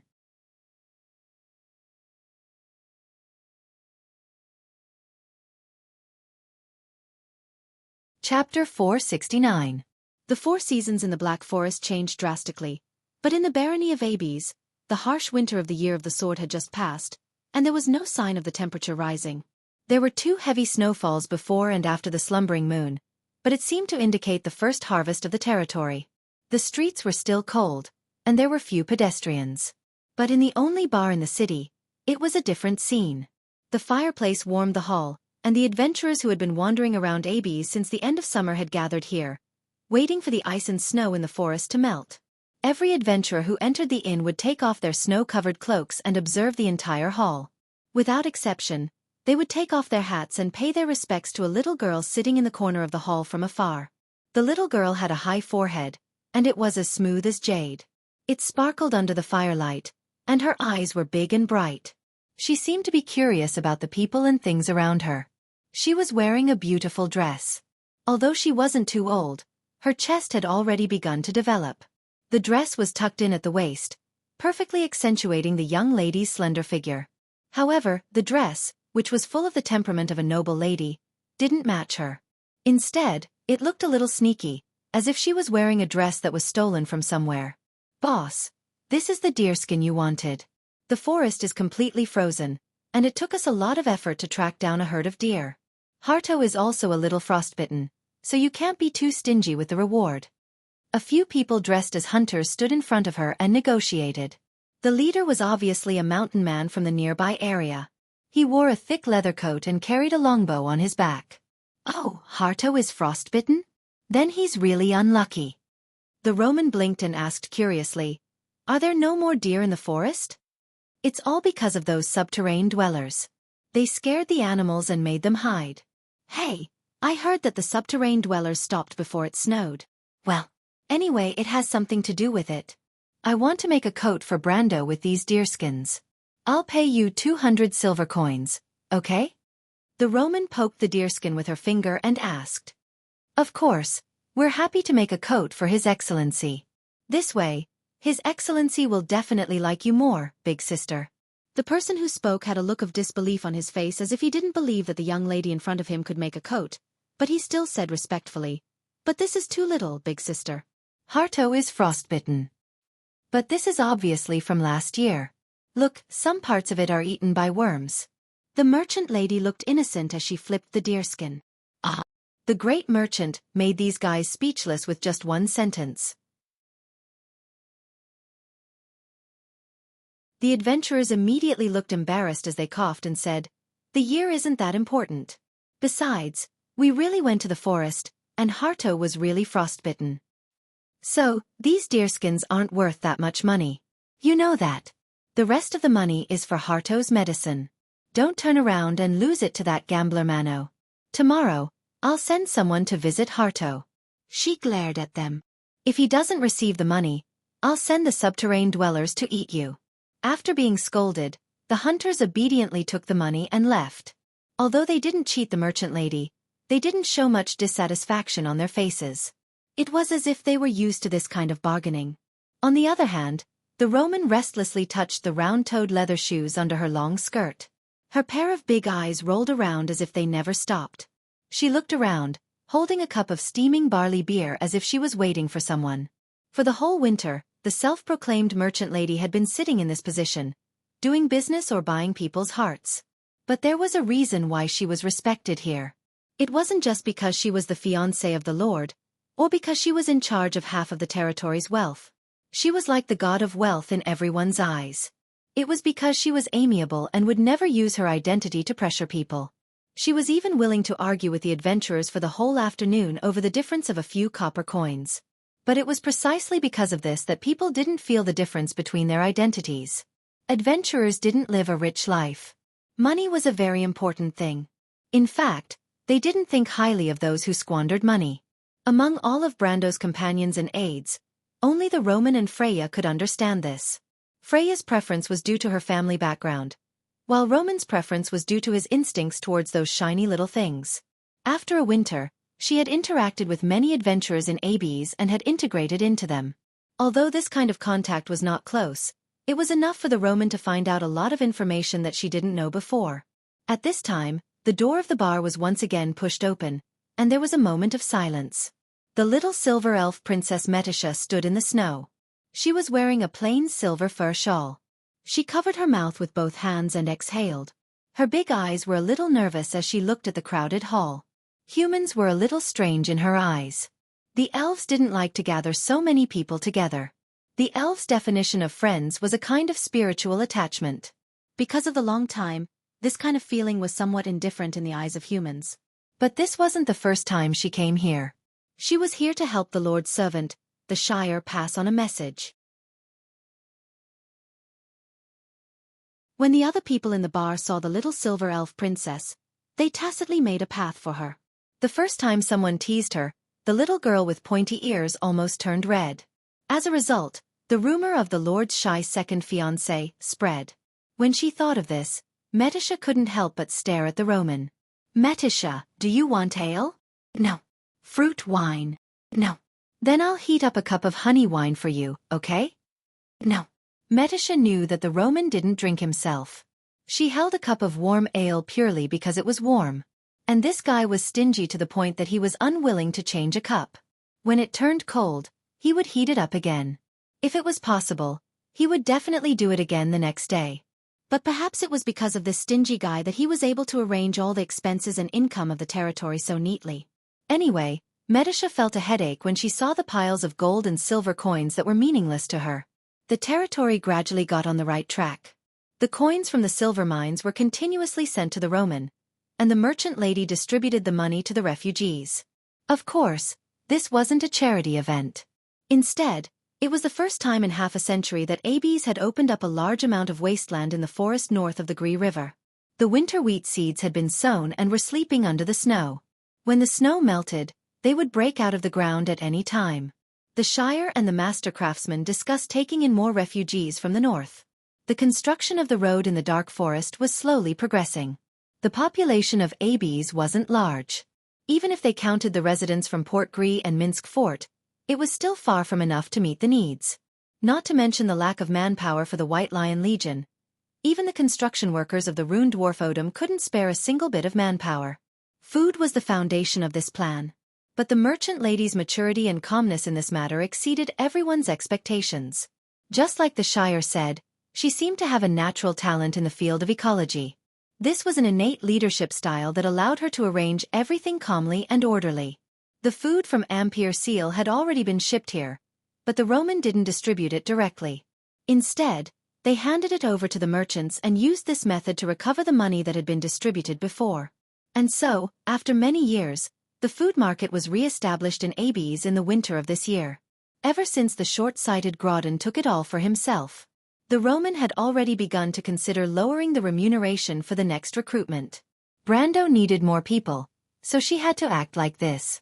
The problem of food wasn't a problem at all.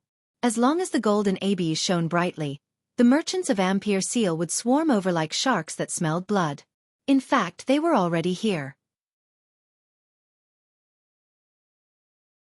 The first merchant fleet wasn't large, but the food and daily necessities were being unloaded at Port Gree. It didn't matter, there would be more and more. The gold attracted not only merchants, but also refugees from other territories. The taste of freely circulating money was even sweeter than cake. This was what her aunt had said before, and the merchant girl was very sure of it. She put away the report that Metisha had passed to the Shire and asked with wide eyes, "Where's Brando, Metisha?" "My lord hasn't returned yet." "Then I want to talk to him." "No." Metisha immediately refused. It wasn't the first time the Roman had used her as a mouthpiece. She immediately explained, "Ever since my lord entered the loop of trade winds, my communication with him seems to have been cut off." "Ah," the Roman let out a long disappointed sigh. "Does that fellow from the Shire have anything else to say?" "Well, he just wants to ask you what you're planning to do after spending so much money on hiring adventurers to complete strange missions."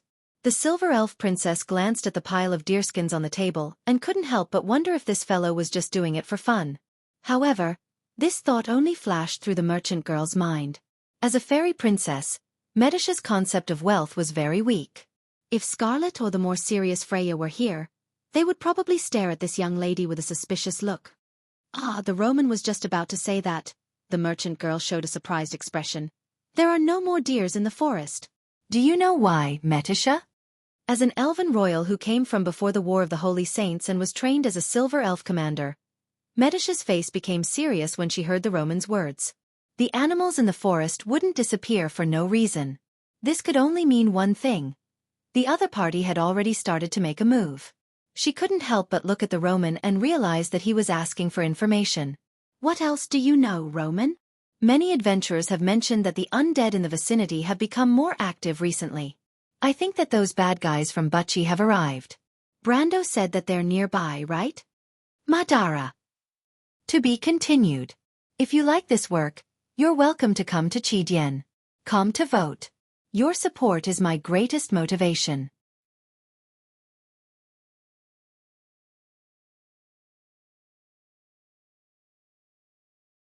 Chapter 470. Madara had arrived.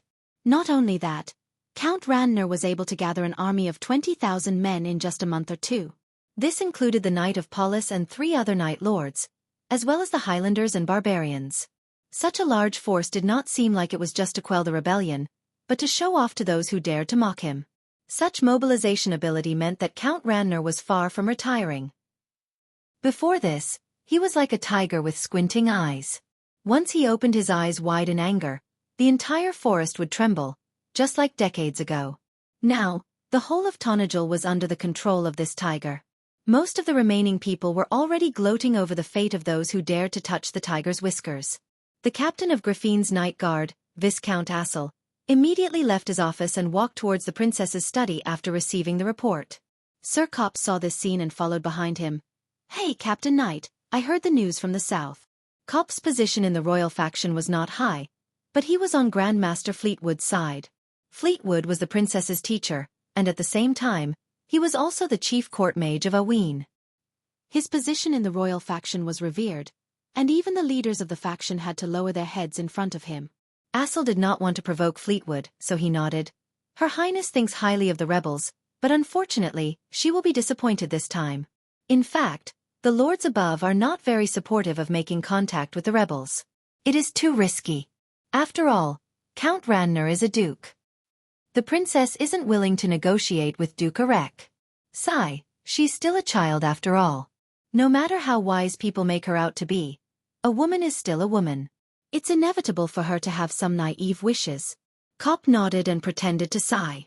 Assel looked at him and replied, Politics is politics. The future of the kingdom is more important than anything else. I believe that Her Highness will see this point clearly in the end. Reaching an agreement with Count Randner is the best choice for us. Only then will Her Highness have enough weight to negotiate with Arek. That's right, but I'm worried that Her Highness won't come to her senses. Did you know, Lord Assel? I heard that she has secretly contacted the rebels. If Count Randner gets hold of this evidence, we will be in a passive position. Don't worry, Master Fleetwood. Duke Anthony doesn't agree to continue secretly supporting those country bumpkins. The Knight Order has also expressed the same intention. Coupled with the current situation, Her Highness won't be stubborn. The Knight Captain replied. Hearing this, Cope snickered, thinking that the princess was much more stubborn than the rumors made her out to be. Besides, it wasn't as if no one supported her. However, he was a tactful person and would not say anything directly. Instead, he cleverly asked, What about Lord Oberway? Asser fell silent. Indeed, the guy called Wolf had always been ambiguous, making it hard for others to understand his thoughts. What was even more troublesome was that Oberway was the leader of the faction with real power. In terms of intelligence, he wasn't inferior to the cunning fox Makarov. It was because of this person's silence that the voices around the princess could not reach a consensus. As long as the voices did not reach a consensus, it meant that there were variables. However, Asser did not think highly of the rebels. In his opinion, Placing the fate of the kingdom in a gamble was akin to child's play. Cope also had the same thoughts. In fact, most of the people in the royal faction had similar thoughts. In their eyes, Count Randner, who held real power in his hands, was much more reliable than a bunch of rebels who had no backing at all. In fact, he was much more amiable. As for Princess Griffine's plan, it was somewhat feasible. However, it was a little too risky. In the eyes of the nobles, the so-called confidence was just a naive idea of a young girl who pursued the so-called control of her own destiny. They had seen this kind of behavior too many times and no longer cared about it. Instead, they had a look of pity and understanding. The fate of the princess was to be used for political marriage. Since the little girl wanted to struggle, they would let her do it as long as it did not affect the overall situation. Acer gestured to Cope to leave and pushed open the wooden door of the princess's study. There were many people in the study.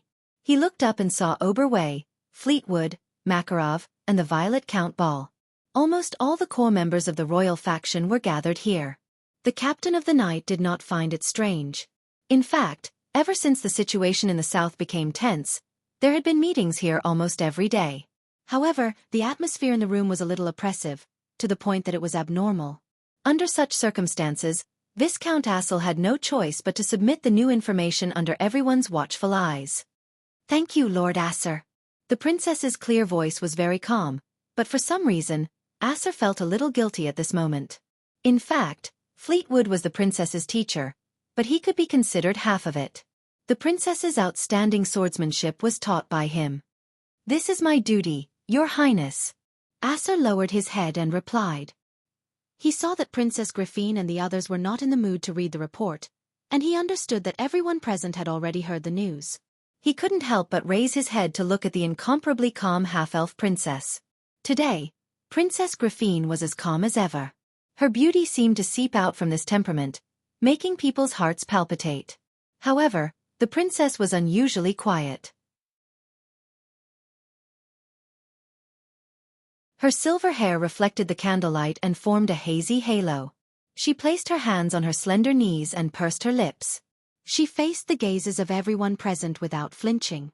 "I understand," she replied, "as Your Excellency's wish." Even though it was a compromise, her voice was firm and there was no room for retreat. It was as if even this was the decision she had made herself. Seeing this scene, even Count Ball could not help but shake his head. How good would it be if the princess was a prince? However, there were no ifs in history. Compromising with Count Randner and marrying a wreck was imperative. In the hearts of the members of the royal faction, the northern barbarians were nothing but chickens and dogs. Once the snow melted, the war between the north and the south would decide their future.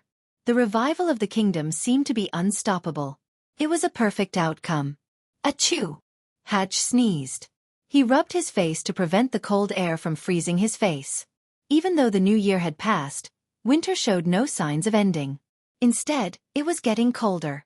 To the north of the Gree River, the wooden walls of the small outposts in the forest were covered with a layer of icicles.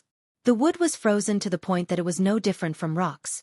Hatch placed his gloves on the parapet wall and looked at the forest from the observation tower. There were originally barren lands in the forest, but they had not been planted since winter. The mercenaries had crossed the river before winter, and the only ones left were soldiers like him. Soldiers, mercenaries, soldiers in the castle, guards, and knight. All of them were professional soldiers from various places. Many people who were not too far away from Trentheim already knew about the upcoming war, but in their eyes, there was no suspense in this battle. Even though Count Randner was getting old, he was still full of vigor and vitality. His orders were still regarded as authoritative in the areas under his rule, and he was able to gather an army of 10 to 20,000 soldiers in a short period of time.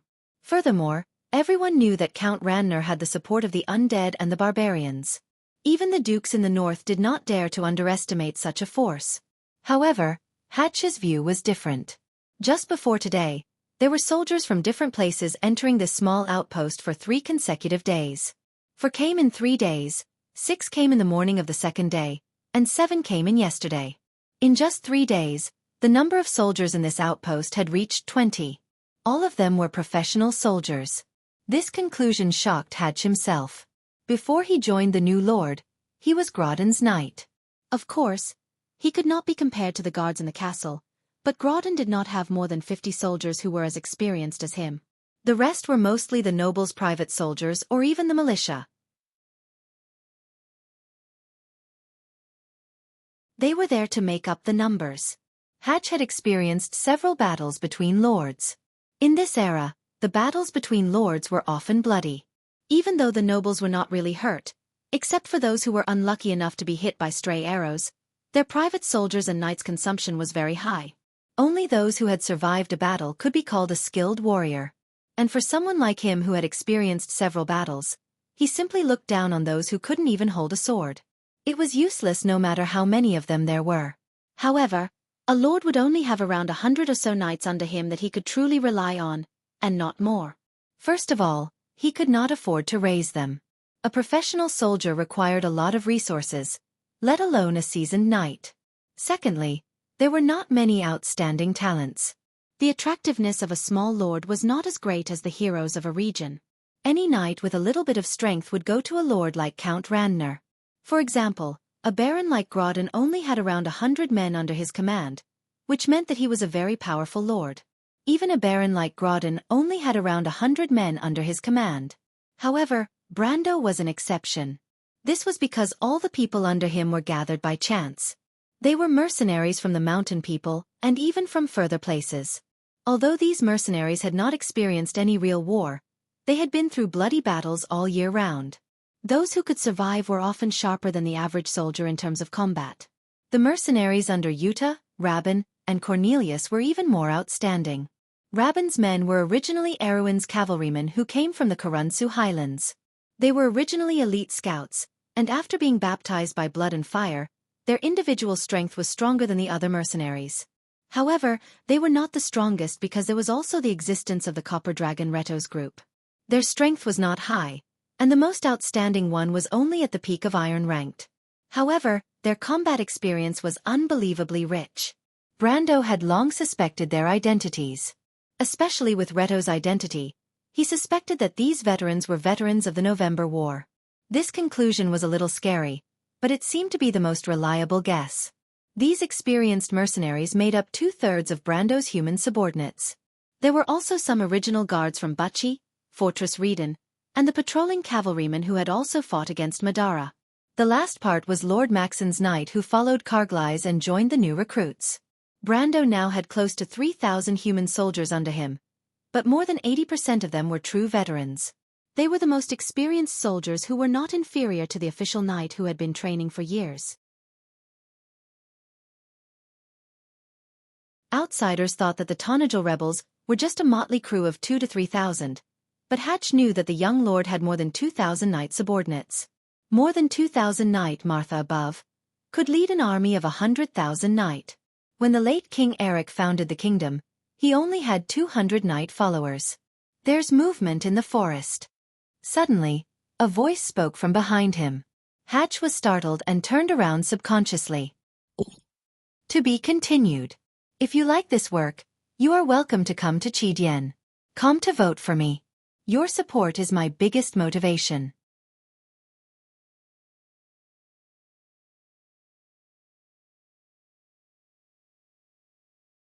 Chapter 471.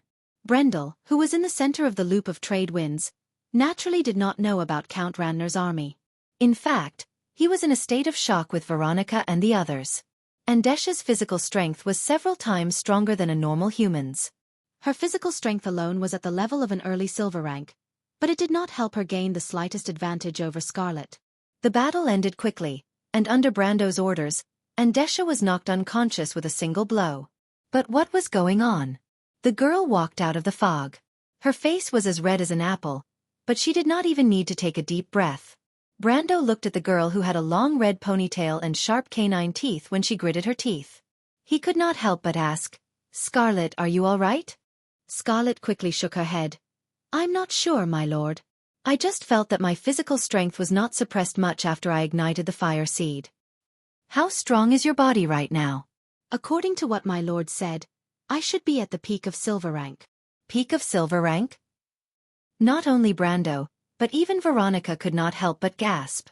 Generally speaking, even at Mephisto's and her level of strength, Their pure physical strength would only be at the level of an iron rank. Strength, agility, and vitality were usually increased by the amount of energy stored in the body. These energies were converted from elemental and mana, and were not part of the body itself. Elemental activation was to test the type of power one could extract from the entire world, and gradually discover the nature and rules of this power from one's own power. Only when one's understanding of a rule had reached the limit could one truly absorb and contain this rule. This was the perfect physique. A perfect physique was the final process of fusing the energy contained in the body with oneself. That was why the golden race's greatest advantage was that once they fully comprehended an elemental domain, their bodies would be perfect. For example, the dragon race would directly obtain a golden body, and then directly advance to the level of existence from this foundation. The Galbu wizards and silver elves, as the silver race, would start with a silver body once they surpassed their elemental domain. They were only second to the golden race. As for the other races that were lost in the land, whether it was the Erewhon, Cruz, or Saint Tossol wind elves, even though they boasted that they were Martha's favorites, they had no choice but to start from the most basic iron body to the peak. Indeed, the path of humans was endless and full of plasticity. The golden race's life and strength growth was extremely long, and it often took more than a few hundred years to reach the peak of elemental domain. The silver race was second, but they were still inferior to the elves. The record for the fastest growth in power among the humans was held by Gretel, the former ruler of the Kurlutz people. He had reached the peak of elemental energy at the age of 70. The record for the dwarves was 160 years old, and the wind elves were 210 years old. They were all much younger than the most outstanding geniuses of the gold or silver folk. "It's not a real dragon," Mephisto said at this time, and Brando nodded. A real dragon's bloodline was the golden race, and Scarlet's body was only at the peak of silver. It was likely that her body contained a part of the dragon's bloodline. This kind of thing was very common in the human world. Some dragons like to take the form of humans and leave their descendants in the human world. For example, the little female dragon, when she first met Brando, she also took the form of a human girl. There was even a legend about this in the Tower of Stars and Moon. It is said that the dragon chooses its mate in May every 10 years. The astrologers of the Tower of 10 Realms claim that the first baby born in this month will have the blood of the dragon flowing in his veins. The Tower of 10 Realms was located in the southeast of Saint Tossol, in the Cloudwall Mountains.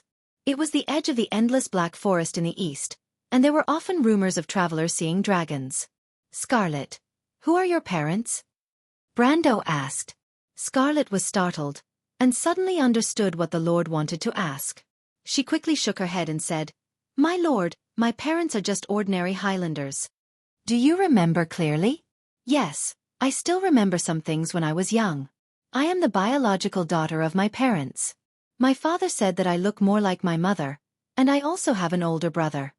She seemed to be afraid that Brando would not believe her, so she added, "But the village was robbed, and I was saved by the leader. I'm sorry." Brando did not expect to make her recall two painful memories at once, and he could not help but feel a little guilty. "Yes, it's nothing." Scarlet shook her head and smiled, revealing her sharp canine teeth. Brando was almost stunned by this smile. In his mind, Scarlet rarely smiled, but he did not expect her to look so beautiful when she smiled. He could not help but cry out in his heart, but at the same time, a trace of doubt rose in his heart. If Scarlet's bloodline did not come from her parents, then where did it come from? Unless Andesha saw wrongly, but with that woman's knowledge, she would not make such a mistake. Furthermore, monsters were naturally sensitive to the aura of dragons, so this inference was overturned from the start. Is it because of the blood of God? Orthlis was also puzzled. She had never heard of iron men mutating into golden bloodline. That's not right. Brando shook his head. The blood of God could only turn people into divine envoys, but it could not turn people into golden folk. My lord, look at this.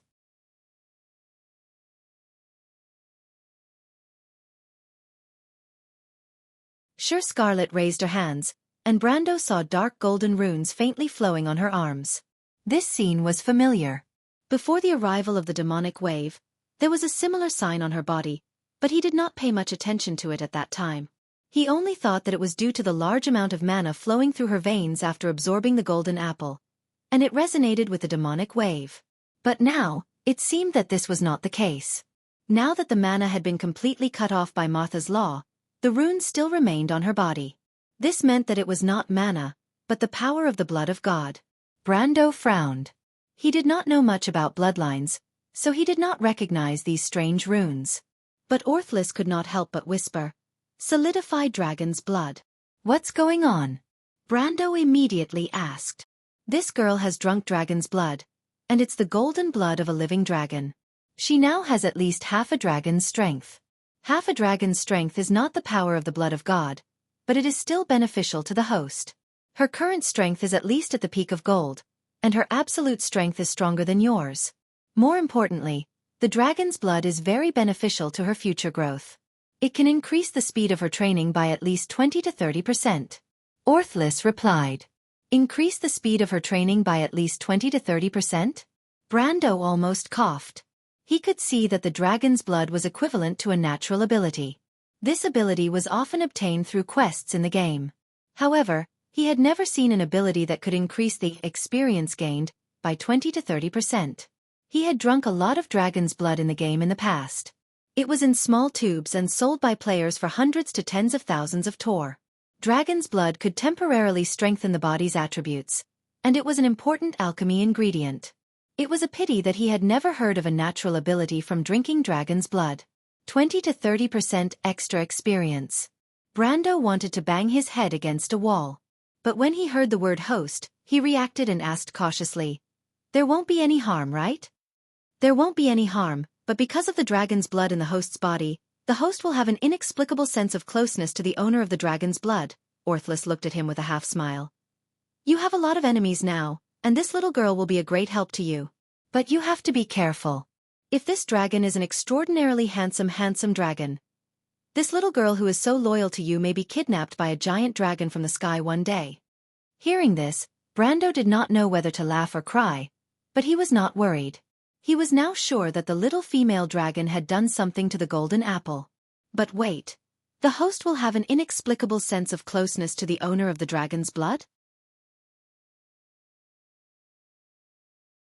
Brando suddenly remembered that the little female dragon named Arnaz wanted to let him eat the apple. Damn, that little girl is really up to no good. Brando cussed in his heart. He could not help but rejoice that Scarlet was the one who ate the apple. Being favored by a dragon was not necessarily a good thing. At least he had seen with his own eyes many people who were favored by a dragon, and then met with bad luck. You have to know that the dragon's way of dealing with problems was usually simple and direct. They would usually directly cast a charm spell on the player or character they favored, and then directly drag them into the cave. Of course, the player would not actually be charmed. So the effect of the charm spell on the player was to receive a quest notification. A dragon has expressed interest in you, and now it has cast a spell on you to take you away. You can choose not to accept it, but it will still take you away, dead or alive. So now you have a choice, to accept or not to accept. So most of the players with normal intelligence would choose the former. Of course, a dragon would not take you into its lair to do all kinds of things that the masses would like to see, but to make it happy. The most common way was to tell it a story or solve riddles. Generally speaking, it would take 3 days and 3 nights. Of course, the player could go online and offline during that time, but in the end, the player would have to complete the quest for 72 hours or even longer to complete it. This type of quest usually had generous rewards, but not many people were willing to encounter it because it was really too complicated. The dragon's memory was very good. If you repeatedly told her the same story in these 3 days, she would definitely let you know how terrifying the wisdom of a dragon was. Brando suddenly felt a chill down his spine. He realized that Arnaz had given him a golden apple instead of a charm spell. This meant that her interest in him was definitely extraordinary. And the little female dragon did not leave because she lost interest, but because she had something more important to do. In fact, if a woman said to a man that she was interested in him, it most likely meant that the opposite sex had the intention to be with him. But the dragon's thinking was completely different. If a little female dragon said to you that she was very interested in you, then she would most likely say, "Mortal as a toy, you make me very satisfied." To be continued. If you like this work, you are welcome to come to Chidian. Come to vote for me. Your support is my biggest motivation.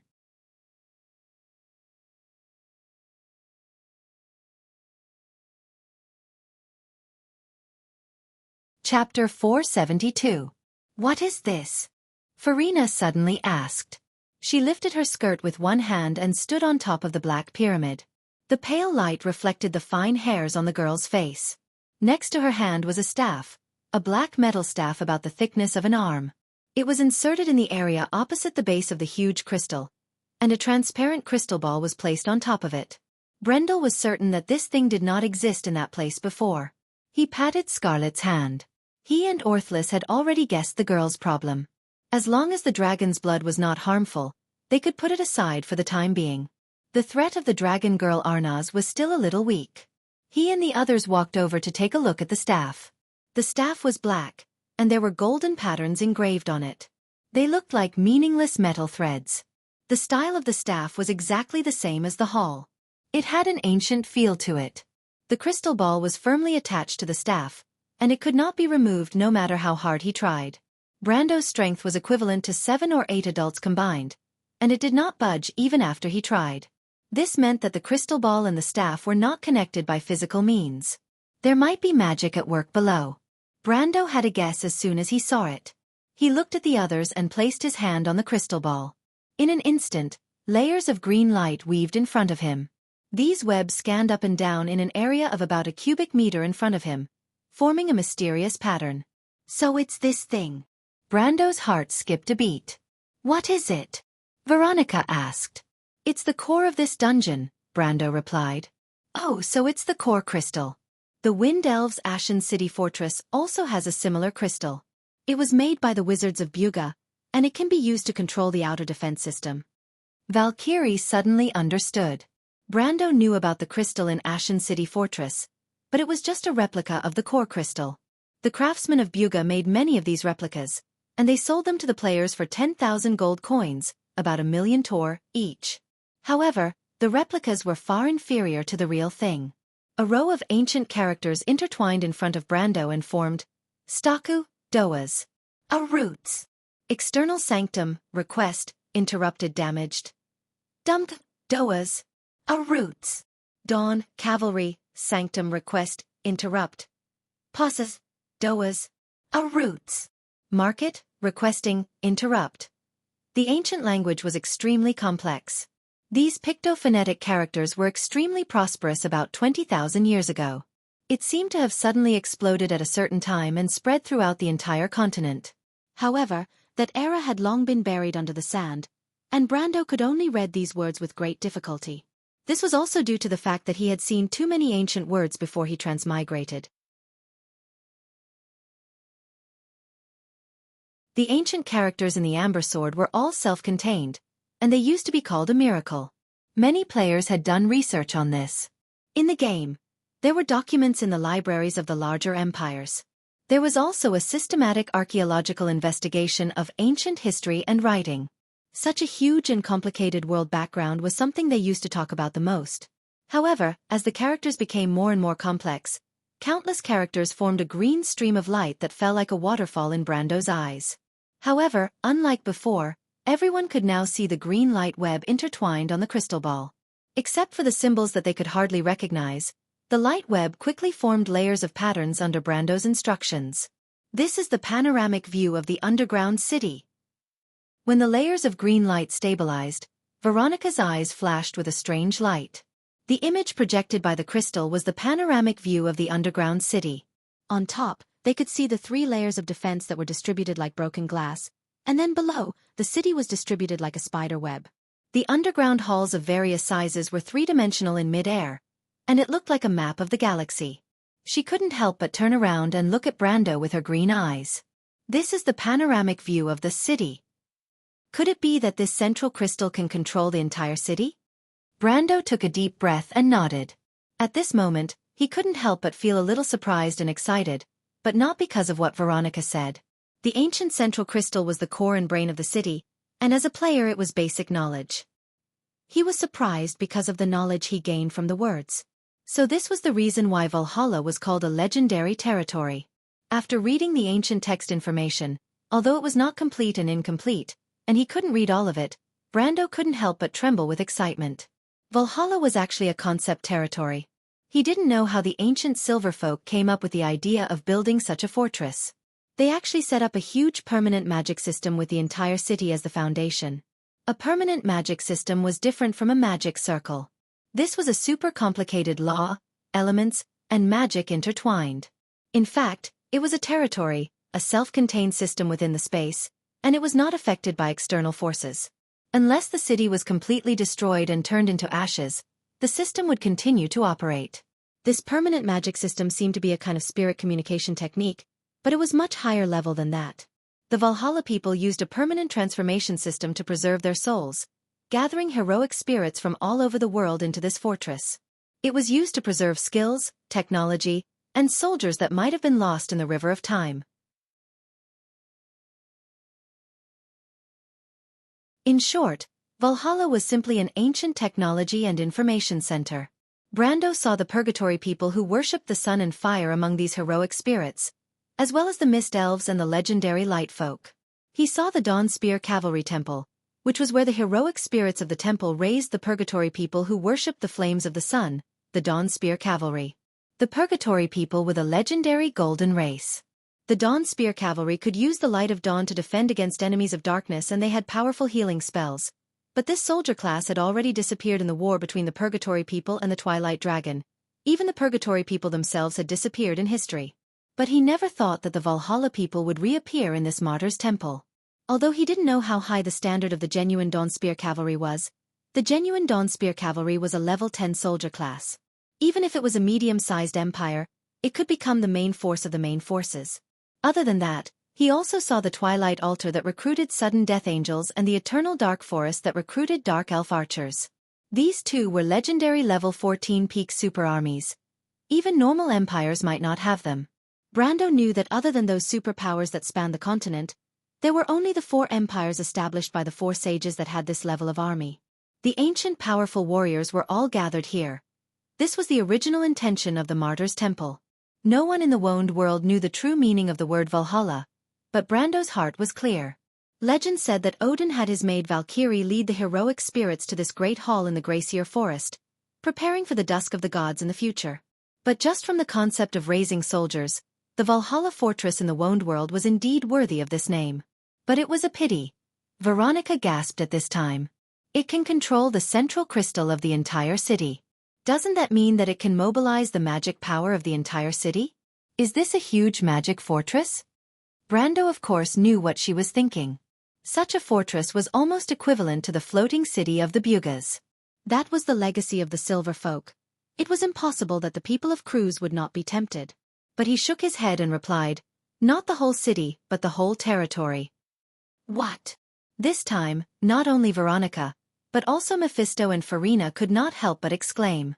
What kind of concept was a magic territory?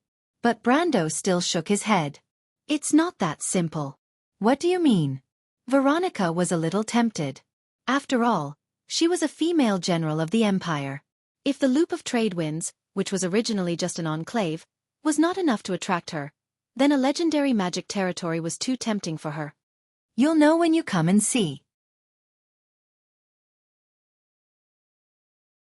Brando released the crystal in his hand and invited Veronica. His action stunned the lady slightly.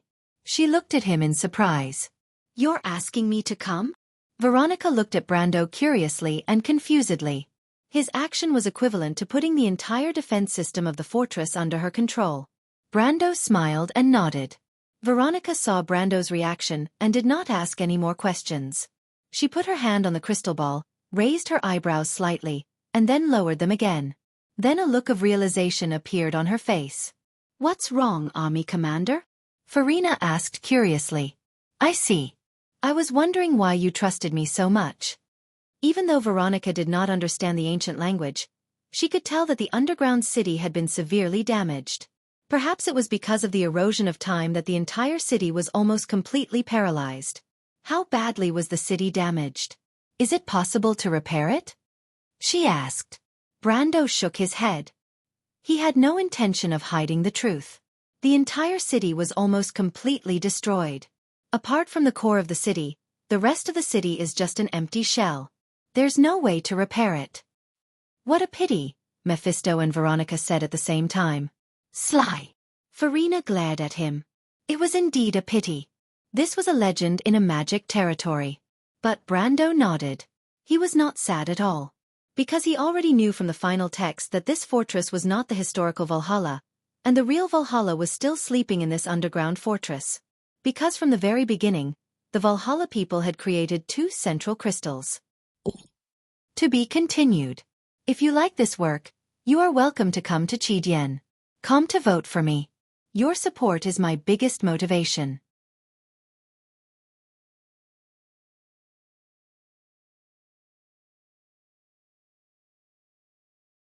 Chapter 473. After igniting the fire seed and confirming that the core crystal of the entire dungeon had completely lost its function, the group began to search the entire dungeon to see if there were any leftover benefits. The so-called adventure was to not return empty-handed. Moreover, ever since the fall of Erwin in the game, Brando had never been so comfortable going deep into the dungeon. In the past, when he teamed up with others, he would more or less be wary of his teammates behind his back. This was not something that had never happened before. The world of Wond was too big, and it was common for people to hide in any random country and disappear without a trace. Therefore, many people acted unscrupulously and made people fearful. However, exploring the dungeon with Veronica and Grey Sword Saint Mephistopheles made Brando feel much more relaxed. Veronica was a woman of her words and had extremely high standards. She might not be interested in things that Brando was interested in, and she might not be able to recognize the things that she was interested in. Therefore, Brando was certain that this crew's goddess of war would be his. Grey Sword Saint Mephistopheles was a guy who did not have any materialistic desires. Simply put, he was in fact a training maniac. If not for the burden of his country, he might have already reached Andesha's level. And now, he still needed Brando to help him restore his country, and it was even more impossible for him to do anything that was disadvantageous to Brando. In this way, Brando was equivalent to bringing 2 powerful bodyguards to explore. The underground ruins of the Silver Folk should have at least 1 or 2 silver legacies. Brando was full of confidence, but he did not expect that after wandering around the dungeon for a few hours, he did not find a single magical item. The mana in the entire Valhalla ruins seemed to have been decomposed, and even the magical items had lost their power at this moment. They had once passed through a corridor where a fierce battle had taken place. There was still a large number of ownerless and broken weapons and armors on the ground. At a glance, they could tell that these weapons and armors were once magical equipment. The mysterious runes and engravings on them were clearly visible, but they couldn't sense any trace of magic power. Almost the entire dungeon was like this. Brando even found some magical items that were used in daily life, such as illuminating crystals and magic-infused furnaces. Unfortunately, they had lost their magic and could not be used anymore. It was obvious that the city had been affected by some kind of powerful anti-magic spell. But what kind of magic could sweep through the entire city? It was as if there was a storm going on. Brando, Veronica, and Mephisto were a little surprised. In their knowledge, the largest war in prehistory took place at the end of the Dark Year thousands of years ago. It was the war between the 4 saints and the Darkness Dragon. However, the highest level of magic used in that war was only a 14th level forbidden spell. It was impossible for it to reach such a level. The war that had taken place in Valhalla should have at least surpassed the war before that era. In other words, these silver folk were most likely from the Age of Chaos. Their war was before ancient times, when the greatest enemy of civilization was the powerful monsters in the chaos. But although he could not get any magical items, Brando did not let go of the broken weapons and armors. He collected all of them with the dimensional hole. There was no iron or intonagel, so these armors and weapons could still be used after being reheated. Especially the silver folk, the base materials for these equipment were quite high-end. Some were even forged with star-shaped gold. Brando could not help but secretly exclaim at the extravagance. Star-shaped gold was one of the materials with the best anti-magic effect among metals, and because it was an associated or with adamantine, its production was extremely low. Veronica was secretly amused when she saw him collecting all these junk. In her eyes, this young man always did things out of his own will. If it were any other nobles in front of her, they would not do such a thing so openly in front of her. Of course, the goddess of war of the empire did not think that Brando had nothing to do with nobles. Instead, it was Vahina who sneered at Brando for being a miser who had never seen money. But Brando accepted this evaluation. Tonagel and his new territory were just starting out, and everything was difficult at the beginning. When they needed money, he did not mind being stingy. Besides, even the whole of Erewhon was just a corner of the border compared to the Cruz Empire. It was almost the same as Tonajil compared to the whole of Erewhon, so his ABs could not be compared to the Empire. Brando understood this very well. You're so stupid. Brando's shamelessness angered the young lady of the flower leaf territory. She did not understand how Brando could see such a shameful thing, especially when she kindly reminded him but was ignored. Of course, this noble lady would never admit that she did so because she did not want Brando to embarrass himself in front of Veronica. They found many such battlefields in the ruins of Valhalla. The Silver Ancestors' defenders seemed to be resisting in every street, but in the end, they were defeated and killed. Brando collected these weapons and armors every time he passed by, and in the end, there were at least tens of thousands of them piled up into a mountain in the dimensional cave. Fortunately, the size of the dimensional cave was only related to the strength of the creator. Amon's dimensional cave was almost as big as a cave. Brando estimated that the creator of this dimensional cave was at least a spellcaster above level 70. Not to mention the original items in the dimensional cave, just the dimensional cave itself was enough to make him rich. In that case, Amon, the captain of the transport company, could not rest in peace. Brando, Scarlet, Veronica, and Mephisto finally stopped after checking almost 2/3 of the underground city. They did not need to go any further. They were completely sure that Valhalla had been completely destroyed, and of course, there were no magical items left in it. After confirming this, Veronica and Mephisto lost interest in this place.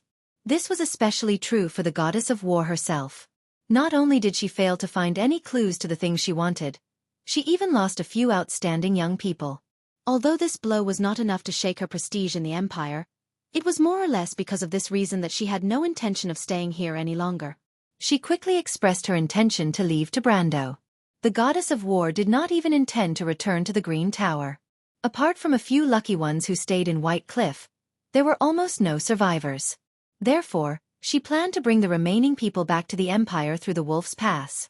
She did not want to deal with the Druids. Brando more or less understood Veronica's mentality.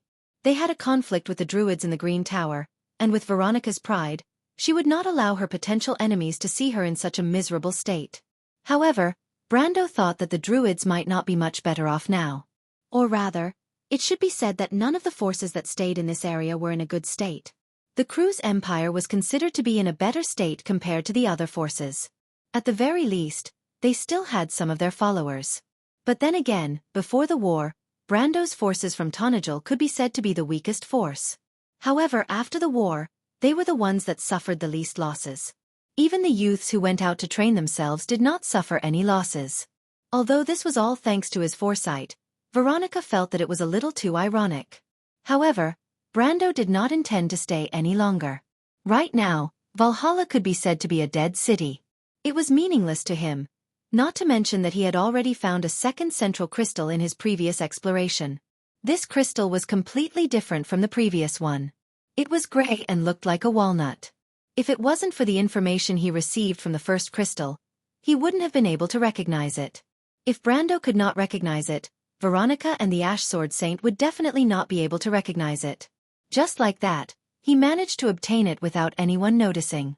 However, after obtaining it, he realized that rebuilding Valhalla was not a simple matter. This crystal was the highest level of the city's central core. The first level of the crystal extended to a radius of 3 kilometers, and it could transfer mana to 20 buildings at the same time. It did not seem like much, but there were only so many buildings that needed to be transferred. Mage towers, magic circles, forges, lairs, and so on. These buildings were not cheap to build. Even if it cost half of 20 buildings, Brando would not be able to build them in a short time. His current goal was to arrange for a Hydra lair and a magic forge. At most, he would add Amandina's magic laboratory in the future so that this quiet girl could research her mana transmission device in peace. Other than sympathy, Brando's original purpose of letting Amandina join him was for this future treasure. Although Amandina volunteered to be his assistant, and she was indeed outstanding, she had not discovered her true value. Brando did not want to bury such a genius. However, these were all things that would happen in the future. After Brando obtained the central crystal, he found out that the core of Valhalla was a central hall called the World Tree Temple. First, he had to build this hall and activate the central crystal in his hand. Only then would the core of his territory be able to spread out in all directions. However, this so-called World Tree Temple was built by planting the central crystal, just like planting a tree. The entire process would take nearly 2 weeks. Although Brando did not understand why such a strange method was used to build the temple, he could not stay in this damned place for 2 weeks. Ever since he entered the central region of the Loop of Trade Winds, he had completely lost contact with the outside world. Although it had not even been a day, his territory was surrounded by powerful enemies and could be in danger at any time. He had to straighten out everything here as soon as possible, and then return with the benefits of this adventure to deal with any enemies that might come. As for the matter of rebuilding the World Tree Temple, he could leave it to Amandina after leaving this place, and then ask the druids for help. There should not be any problems. Because of this, when Veronica expressed her intention to leave, Brando simply expressed his willingness to leave with her. Veronica was a little surprised by this, but she was happy to see it. She admired Brando, and did not mind showing this admiration. After Brando chose to leave, Mephisto naturally had no reason to stay. He had originally come to find trouble with Veronica alone, but he did not expect to form a temporary alliance with Veronica and Brando. But now, this temporary alliance was about to take root and grow at the edge of Erewhon's wilderness. To be continued. If you like this work, you are welcome to come to Chidien.com to vote for me. Your support is my biggest motivation.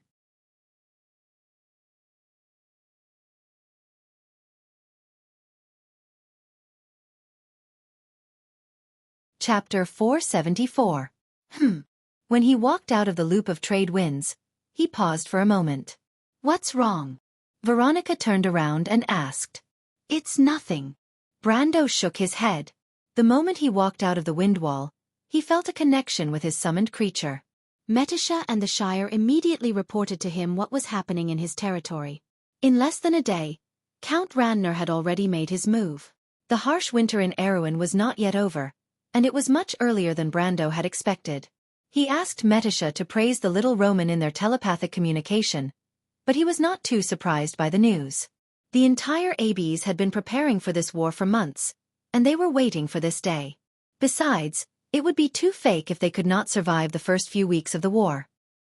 He then gave a few more instructions to Seal, and asked the young mage to continue supervising the druids in his territory to reinforce the defensive line along the river. He also asked Seal to keep him updated on the situation once the battle started. Brando suddenly realized that the Planeswalker's telepathic communication ability was really overpowered. It could even give him the ability to command the battlefield from afar. Although there were other magical items that could achieve the same effect, in a low-intensity war like the one in Erewhon, neither side could afford to pay such a price. But then he immediately sensed a weak telepathic call that should not exist. Mephistopheles. Brando stared in disbelief at the cute girl, who appeared in front of him. She was covered in blood, and her black dress was torn to shreds. Even her shoulders were exposed. Mephistopheles was lying in a pile of rubble, seemingly unconscious. She seemed to have climbed up from the bottom of the canyon. Perhaps she thought that Brando was still at the top, but she lost consciousness due to exhaustion. Mephistopheles seemed to have sensed Brando's call. Perhaps it was because of the special connection between a planeswalker and a planeswalker, but in the next moment, she suddenly blinked and woke up. The young girl's gentle face revealed a dreamy expression. Although her fair face was covered in blood, she still glowed with radiance. Master, you've finally found me. I've been looking for you for a long time. Brando finally understood that the Mephistopheles did not enter the graveyard after Andesha knocked them out of the canyon. They had lost contact with each other when they entered the fog below. It was not strange when he thought about it. Mephistopheles had been strengthened many times at that time, and their strength was close to Veronica's. How could they die so easily? Perhaps it was because the cards had been reset every day, and their strength had returned to normal. That was why they fainted halfway through the climb. Brando could not help but breathe a sigh of relief when he saw that the vampire was still around.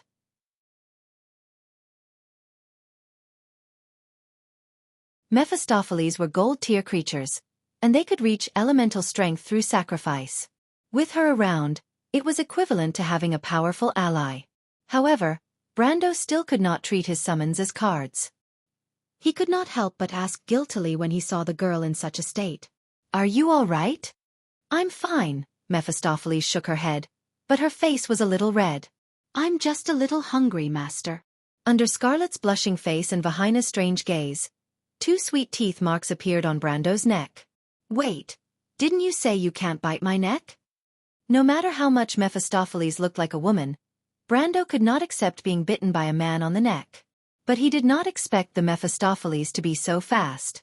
Even he could not react in time. Vampires were known for their speed. Back then, Andesha's strength was 2 ranks higher than Brendel's, and Brando's current strength was only at the upper middle of gold tier. Mephistopheles revealed 2 cute little fangs and answered shyly with a blushing face. "Because Mephistopheles is heavily injured, so I need Master's blood. And Master's blood is delicious." Brando could only look at the heavens speechlessly. Moreover, Mephistopheles was indeed injured because of him. Therefore, he could only strictly order this transvestite vampire not to approach his neck unless he had permission to do so. The small interlude soon calmed down. No matter what, Brando was willing to see his side become stronger in order to deal with the challenges from the north. A day later, the group finally left the canyon and returned to the Pass of Wolves. The terrifying scene from before was no longer visible in the Pass of Wolves. After the flame seed was ignited, order was slowly being restored outside the loop of trade winds. At this moment, the dark forest welcomed its first morning after many days.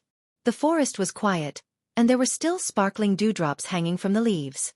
But everything seemed peaceful. Regardless of whether it was the crew's Erwin or the remaining tree elves and centaurs, all of them came out from under the white stone. Brando, Veronica, and the others had not returned for a few days. Their return caused quite a commotion in the temporary camp. The first person Brando saw was Amandina running over in a hurry, followed by Falerne and her younger sister. Tia had been revived during the reset, but the others did not know about it. They only thought that she had lost her way and found her way back. "My lord." Amandina was wearing a leather robe. She stood in front of Brando and exhaled a white breath. No matter how calm she appeared on the surface, she could not hide the relief and joy in her eyes. "I'm back." Brando did not miss Amandina's tired expression, but to this girl he trusted the most. His answer was only a slight nod. That was enough. He and Amandina were actually very similar people.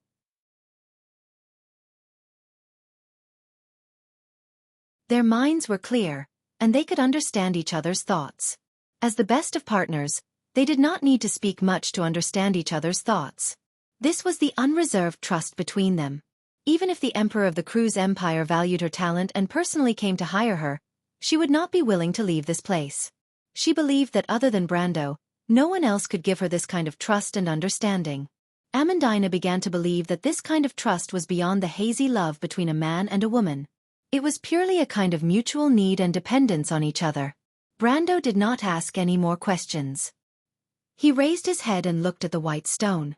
The arrogant second son of Lord Maxon, Carglaise, smiled and bowed his head in greeting. It was almost like the etiquette of a retainer. This young man, who was supposed to stand on the side of the nobles, had chosen to fight for another cause. In the past few months of battles, including the performance during the Wolf Tide, he had won the basic trust of Brando.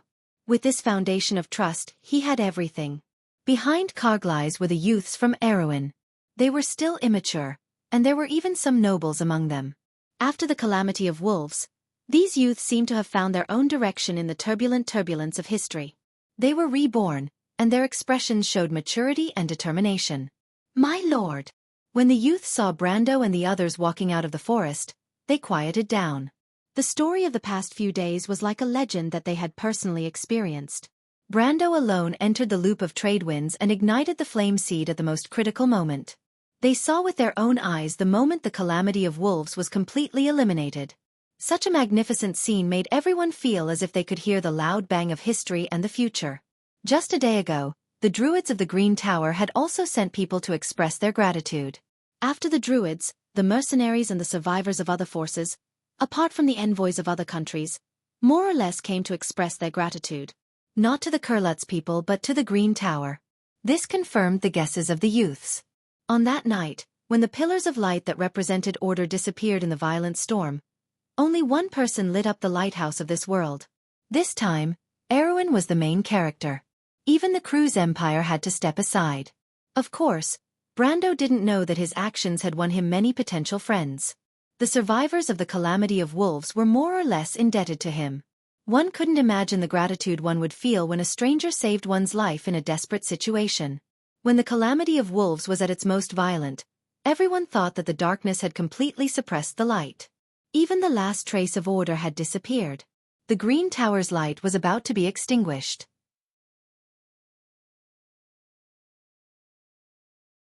But when a ray of light flashed from the bottom of their eyes and completely dispelled the darkness, everyone had the same question in their hearts.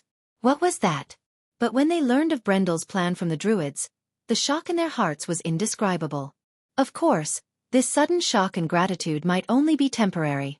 But in any case, when Brando interacted with these people in the future, this moment of gratitude would earn him a lot of points. This was a huge gain for him.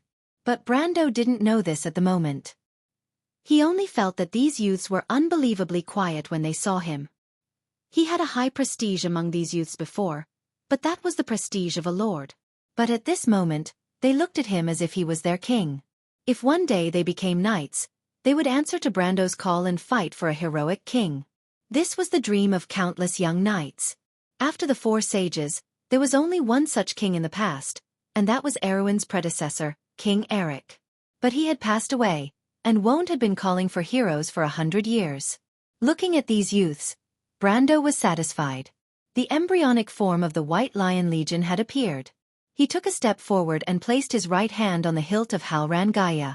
The calamity of wolves is over, but your true enemy is right before your eyes.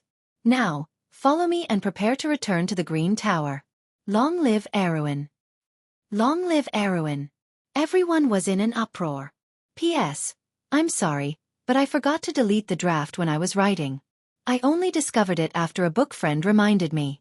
But there are still more than 3,200 words left. But Qi can only edit more, not less. Damn it, it's really troublesome. Let's take up more words at the end. I'll post the attributes of Heaven's Chosen here. The readers in the group have been asking about it. Heaven's Chosen is a Halo-type talent. The first attribute is to increase the morale and defense of the troops under your command. You must be a direct subordinate. There is no limit to the number of races under your command, and your territory's honor will increase faster. Territory's honor is a special resource of the Lord system. It can be used to increase the power of items like the core crystal. To be continued. If you like this work, you are welcome to vote for it on Qi.com.